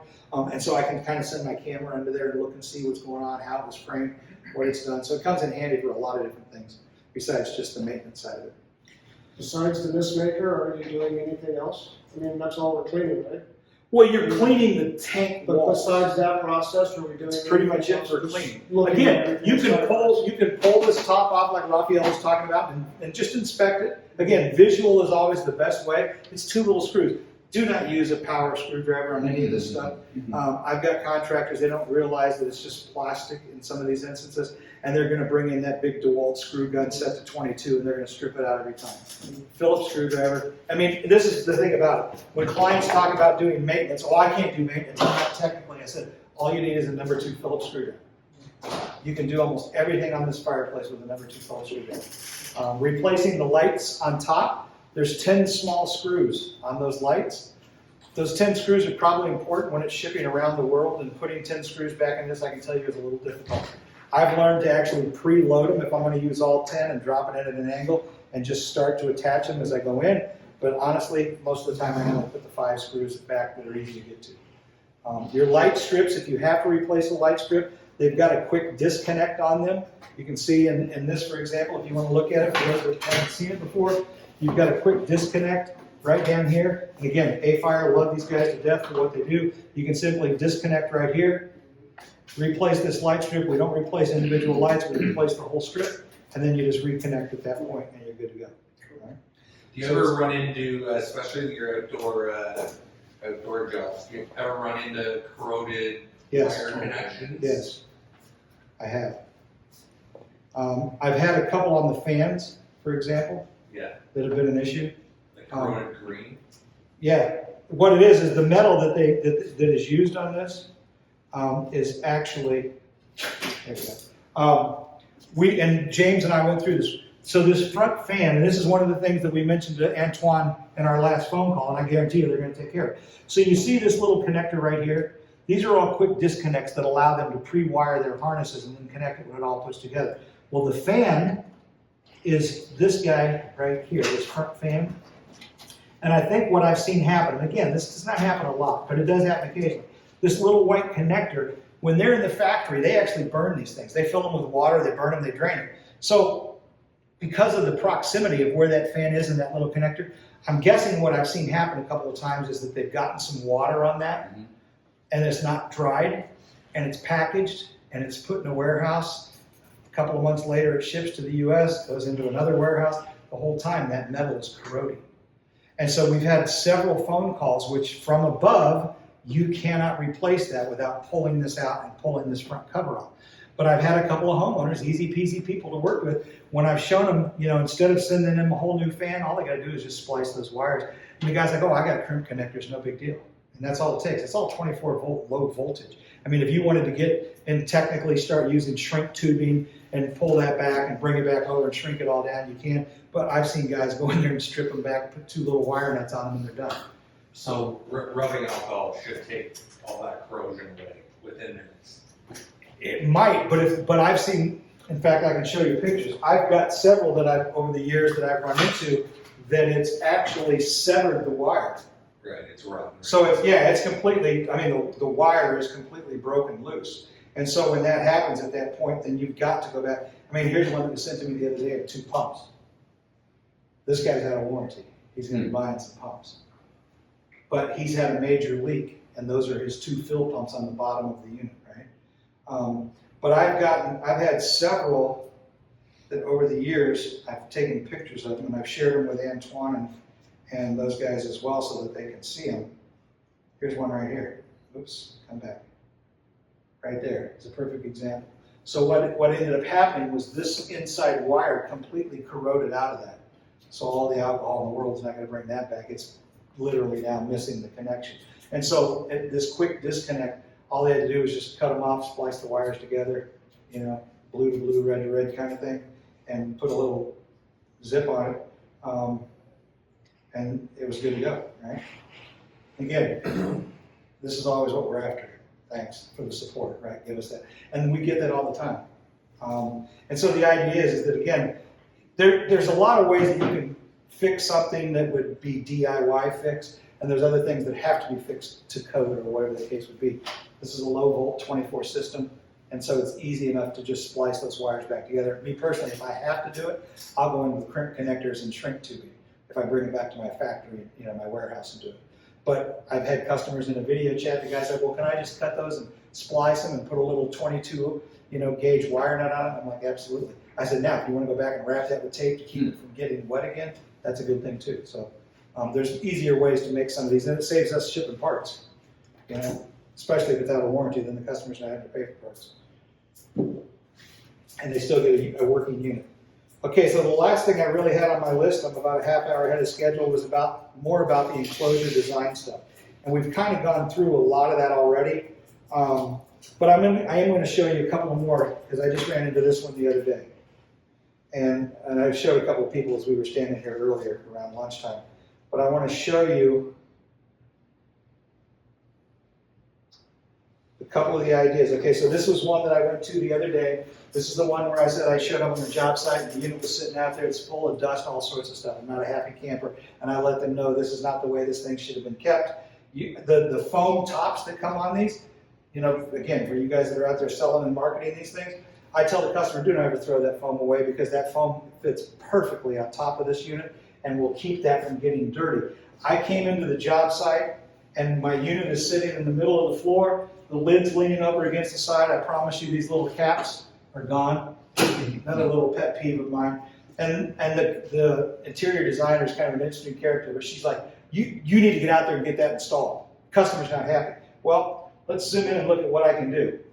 So that's PEX tubing with a 1/2-inch copper plug out.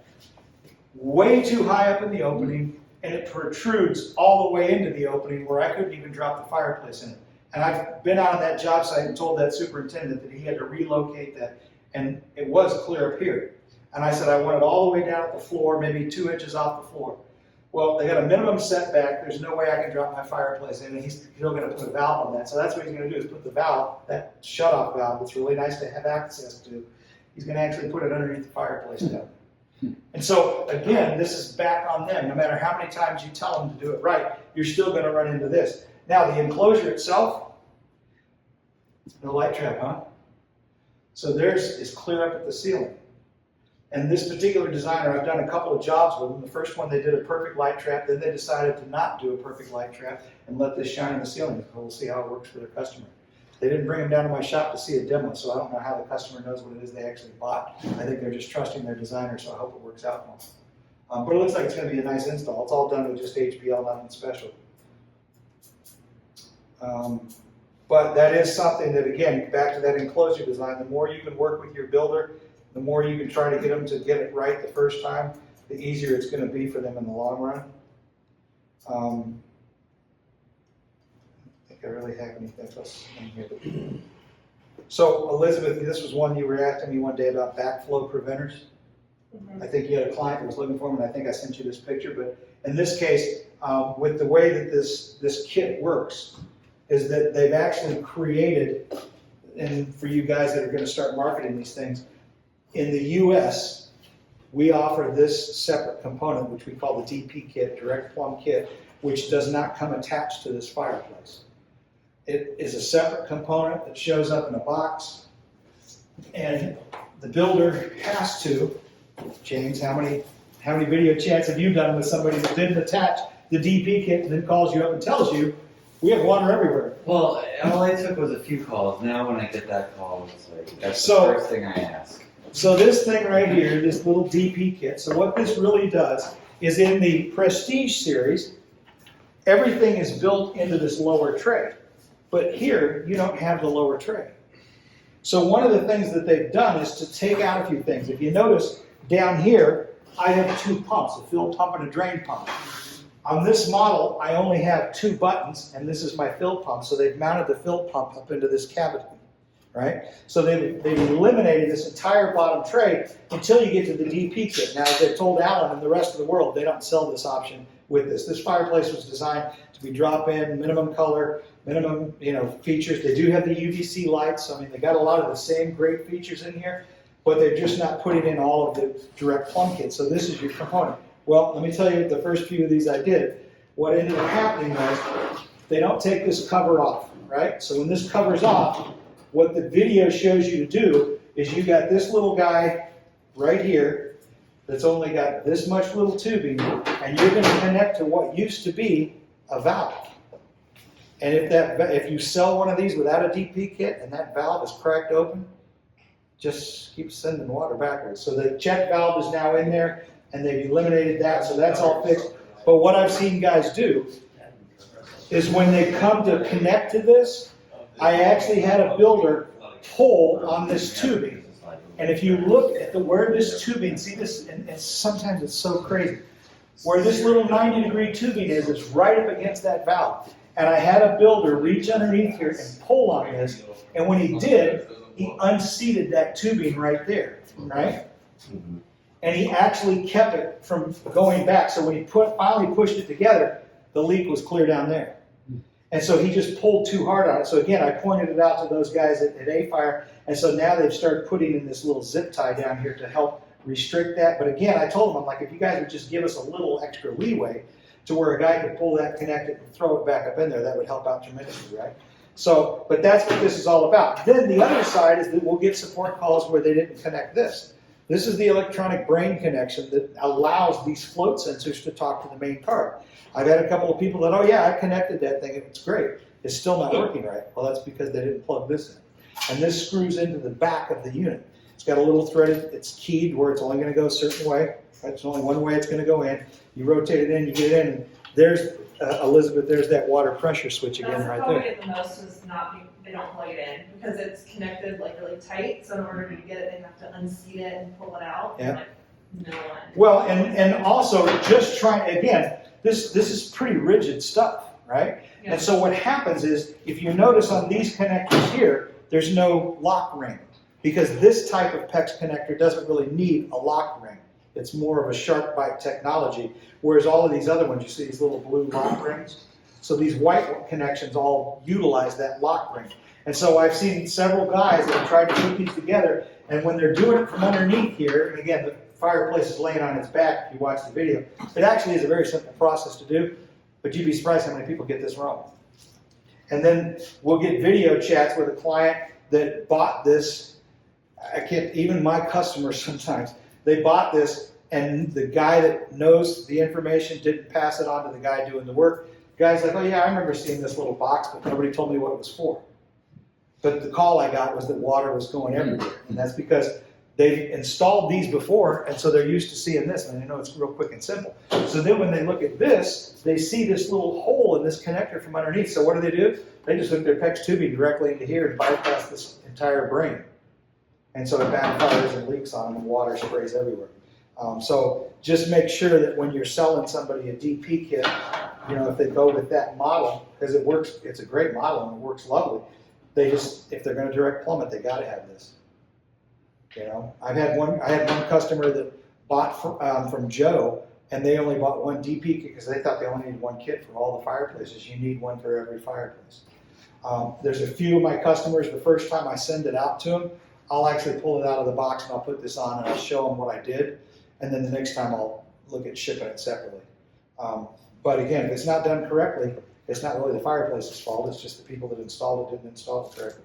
So kind of a handy thing, what it does. I think this is something you guys sell all the time, isn't it? Right. Yeah. Yeah, I think that's probably one of your biggest sellers. I don't sell a lot of AWAs just because of the niche that I'm in. I just don't get a lot of call for them, but I do keep them in stock, and I do sell them from time to time. They're just not a big mover for me, so I only bring in, 5 or 6 at a time. Okay.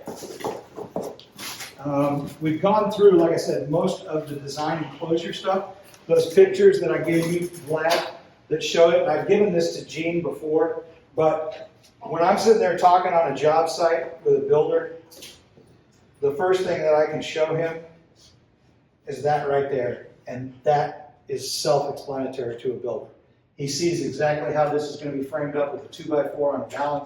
He can follow that so much easier. One of the things I've talked to Gene about too is I've taken a lot of the colors out of that, because when you're trying to print these things and give them to people, not only I made this light background specifically to show that type of detail. Before, that background was a darker gray and it all just kind of blended in. And then I've got contractors, as I said before, that when they're doing a 2-sided unit, I just show them, they can't envision that it's just mirror imaging this, so I've actually created a second drawing just to show them how to do that. And that's really the biggest part of just getting them to understand that side of the light trap, if they're going to use a light trap. And understanding your materials and how your materials come into play.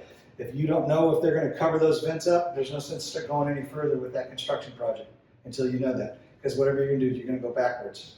The house Raphael and I went to, the homeowner came down to my place, did the demo. She's going to cover that thing up with porcelain. It's going to be beautiful. I was expecting when we got there to see that same one I showed you where they stuck it with the tape to the top of the unit and the porcelain was attached to it. And we get there and it's just a cutout in the hole and it's not built for recess.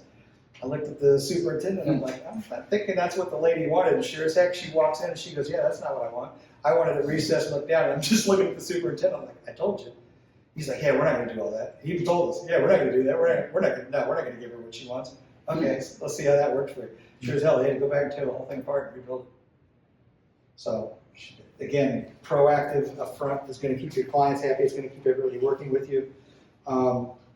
Anything else as far as the electrical aspects or pre-installation stuff that you can help the builder? Again, most of these guys overthink these things. If you go out and show them simplistic pictures of like what I did with the framing concept that I showed you earlier,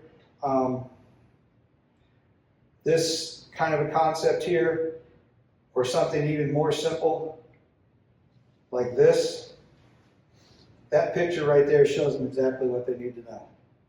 What matters and what doesn't matter. You don't have to go to any great complexity. I've had guys that built frames that, as I mentioned earlier, that aren't parallel with the surface. They actually put stuff in there and they build it to the wrong dimension. They're not thinking about this thing hanging. Then when you go to set it in, now you got electrical and plumbing tubing that's now trapped between the bottom of the fireplace and the top of these horizontal members. All that's got to be taken back out. So all that effort that framer did to put it back in, and it all has to come back out. So those are the kinds of things that, again, when you're working at the front end with your builders, just make sure that they're aware of it so that they can see it. Picture's worth 1,000 words to them. Designers that want to talk about tight side clearances, show them that picture, and they'll think differently because they need to understand. Can you get those pictures, please? What's that? Can you get some of those pictures? Yeah, what I was actually going to do, and unfortunately I didn't get a time to do it this week, some of these pictures that show the light trap concept, right? These are all great pictures. Basically close with this. Yeah, I mean, that's as simple as it gets, and it works. And this guy, it's so funny. This guy was kind of a pain in the butt to work with, because he didn't want too many people to know too many things because he doesn't want to pay you for them. But when it's all said and done, it was a perfect enclosure. It worked out great. And his guys did a really good job. It's all drywall. It's nothing fancy whatsoever, but it looks really, really good.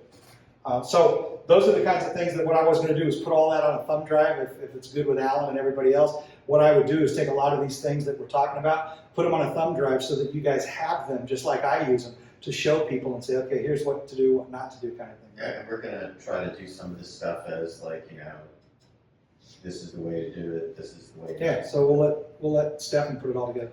Well, yeah, and Elizabeth has already done a lot of that on the help articles, if you haven't seen those yet. So she's done examples on light traps and all kinds of stuff, sidelight. And I mean, this. I use some of these. I probably did about a month ago, and I used some of these, Out of especially. my Dropbox folder. Yeah, out of your Dropbox folder. And yeah, I showed like what I'm referring to when I mean setback and a real life picture and things like that. So. Sometimes you're talking with a designer, and you're talking length, width, and depth, and they're talking length, width, and height, or whatever. Yeah, the designers is where it comes in handy the most. Yeah. No, completely. And I've sold, within the past couple of months, I think I sold to 2 interior designers like immediately after talking them through like that help section that I did. Because they can see. Do you maybe want to pull that up and just to see where we go? Where it goes? If you go to the browser. There's a Oh, here? Yeah, go ahead, we can go ahead and show everybody. I don't know how it looks on mobile, but it's just Yeah. at aquafire.com, you just click on And help. Brad, if those are albums, you can just share those albums. You don't even have to put it on a thumb drive. It's just luminous? Aquafire. Nobody's doing it. Oh yeah, just that one. Yeah, that one's it. But if you click on help on the regular website, it'll take you here. And if you scroll down, you can see installation resources. And then there's all these articles, and they have pictures. So if you go into, what's a good one, Elizabeth? Like It's not this one. I'll go back. Yeah, go back one. Oh, designing your enclosure. That one, yeah. Light trap examples. So we scroll down. We've got a nice light trap.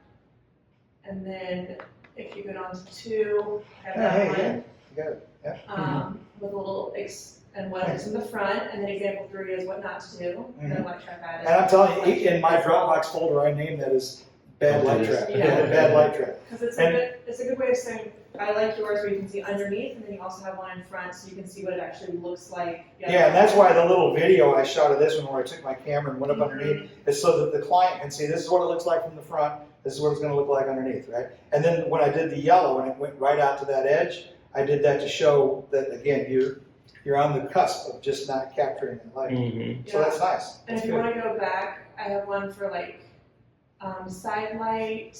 I did your common setbacks. I put in a different, how to avoid side lights, kind of examples of what they look like, and then like that was minimized because of the I put little notes. Yeah, that's that one that still drives me. I mean, some of these enclosures that I've got on our customers, I just look at them and I'm thinking, what were you thinking? Yeah, and kind of how to avoid that and some examples of what it looks like when Nice. I haven't seen any of this yet. I apologize. No, I Well, just. this is all. It's all new. Very helpful. I did it about a month ago, and like Stephanie created the website, and then I started putting a lot of help articles in and trying to send them out to people. So they are there, and as I'm sending them out as well, I'm trying to get feedback from people being like, if you see something that's missing, please let me know. We can create articles around Yeah, it this one, with photos. this one gives me a headache. Just going to this guy's house. That is so busy. Marble gives me a headache. That's what I'm talking about. Yeah. It's so busy, and again, this is book matched porcelain, right? So it's book matched. In this case, he's actually 4 sections. So it's not that high, it's only about a 10-foot ceiling. But I've got some of these that are 22-foot ceilings, and they'll book match it again, right? And so I think sometimes they look at a small sample, the designer talks them into something, and then when you see this on this wall, and they've even book matched, look at this, the book match even goes up through the back. Right? Wow. Yeah. You can see perfectly. So I mean, it's and this is a mitered front edge, right? It's spectacular. Is this everybody in South Florida right now? This is the jam. It's kind of the thing. Yeah, My house, my wallet's bigger than yours. it's like my book match porcelain. Yeah, exactly. But I look at that now. Joe sent me one from Chicago. And I went through just a second ago. Same kind of concept. I mean, to me, that's just so stinking busy, right? It takes away from the fireplace. Not to mention, again, you got sidelight issues. But that takes, to me, this complexity up here is just so busy that it takes away from the fireplace. Even though they did put just a dark background in here, right? Which is kind of nice.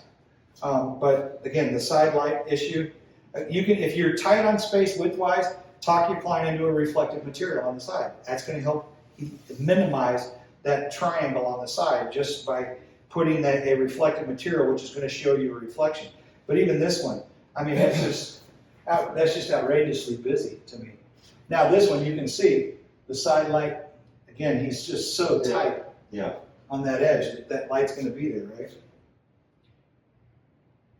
And this was the one that I was going to show you earlier, with the guy with the ceiling, with all the light on the floor.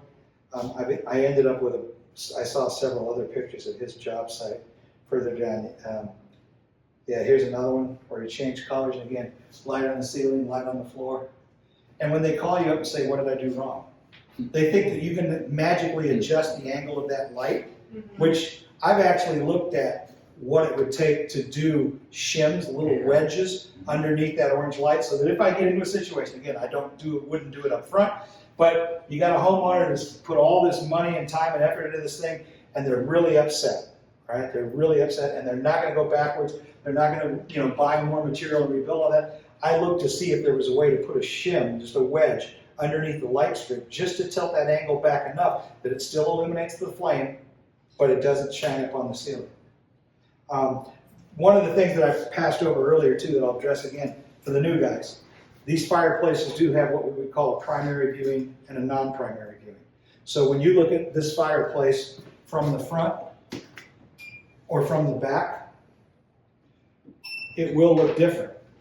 And the reason it'll look different is because in the instance that you've got going here from the front side, what you're actually seeing is the mist being illuminated from behind. And so it's a much brighter, a much better image. When you look at it from the back, so think about these two-sided fireplace enclosures, right? The customer's going to have a little bit different view from this side because now you're front lighting the mist, and so the mist doesn't have as much depth. One of the reasons that I sell more of the Prestige series is because when you've got this series and you bring in the second row of lights mixed in with the front row of lights and you choose that second red, now what you're doing is layering. You can see it in the ceiling. You're layering a red behind an orange, right? And so the idea is that it gives it a much bigger depth. But when you look at it from this side, it doesn't look the same as what you're seeing from the front. Similar, not bad at all, just different. I've had a couple of customers, I think Adam Leonard was the first one I saw, Rock Hill Management up in Boston. Yeah, he wants a new one. They had one going one way and one going the other way. And I'm kind of like, guys, you got to put them in the same way or they won't look the same. So think about that too when you're talking about your customers. When you go to do an installation, you need to say, okay, it's a two-sided fireplace. What's going to be your primary side? And be aware of that. Some of the guys that get these, they don't know like what we know. They don't know that that button is the front. I've actually had customers, and Raphael and I talked about this with one of his jobs the other day he had to go to. The customer's got the light escaping out the front, so what's the easiest fix? Turn it around. So you turn it around, and now that bright light shines this way instead of this way. The problem is it also changes the look of that fireplace, right? Because now you're looking at it from the secondary view, not the primary view. And again, it's just enough different. If you set the two of them side by side, it's night and day. But I have had customers that have put them in backwards, and I go to their house and the first time to do an orientation, and I'm like, wow, you got them in backwards. And they're like, really? And I'm like, yeah. So we drain them, we flip them around, send them back in. They're like, oh, that looks so much better.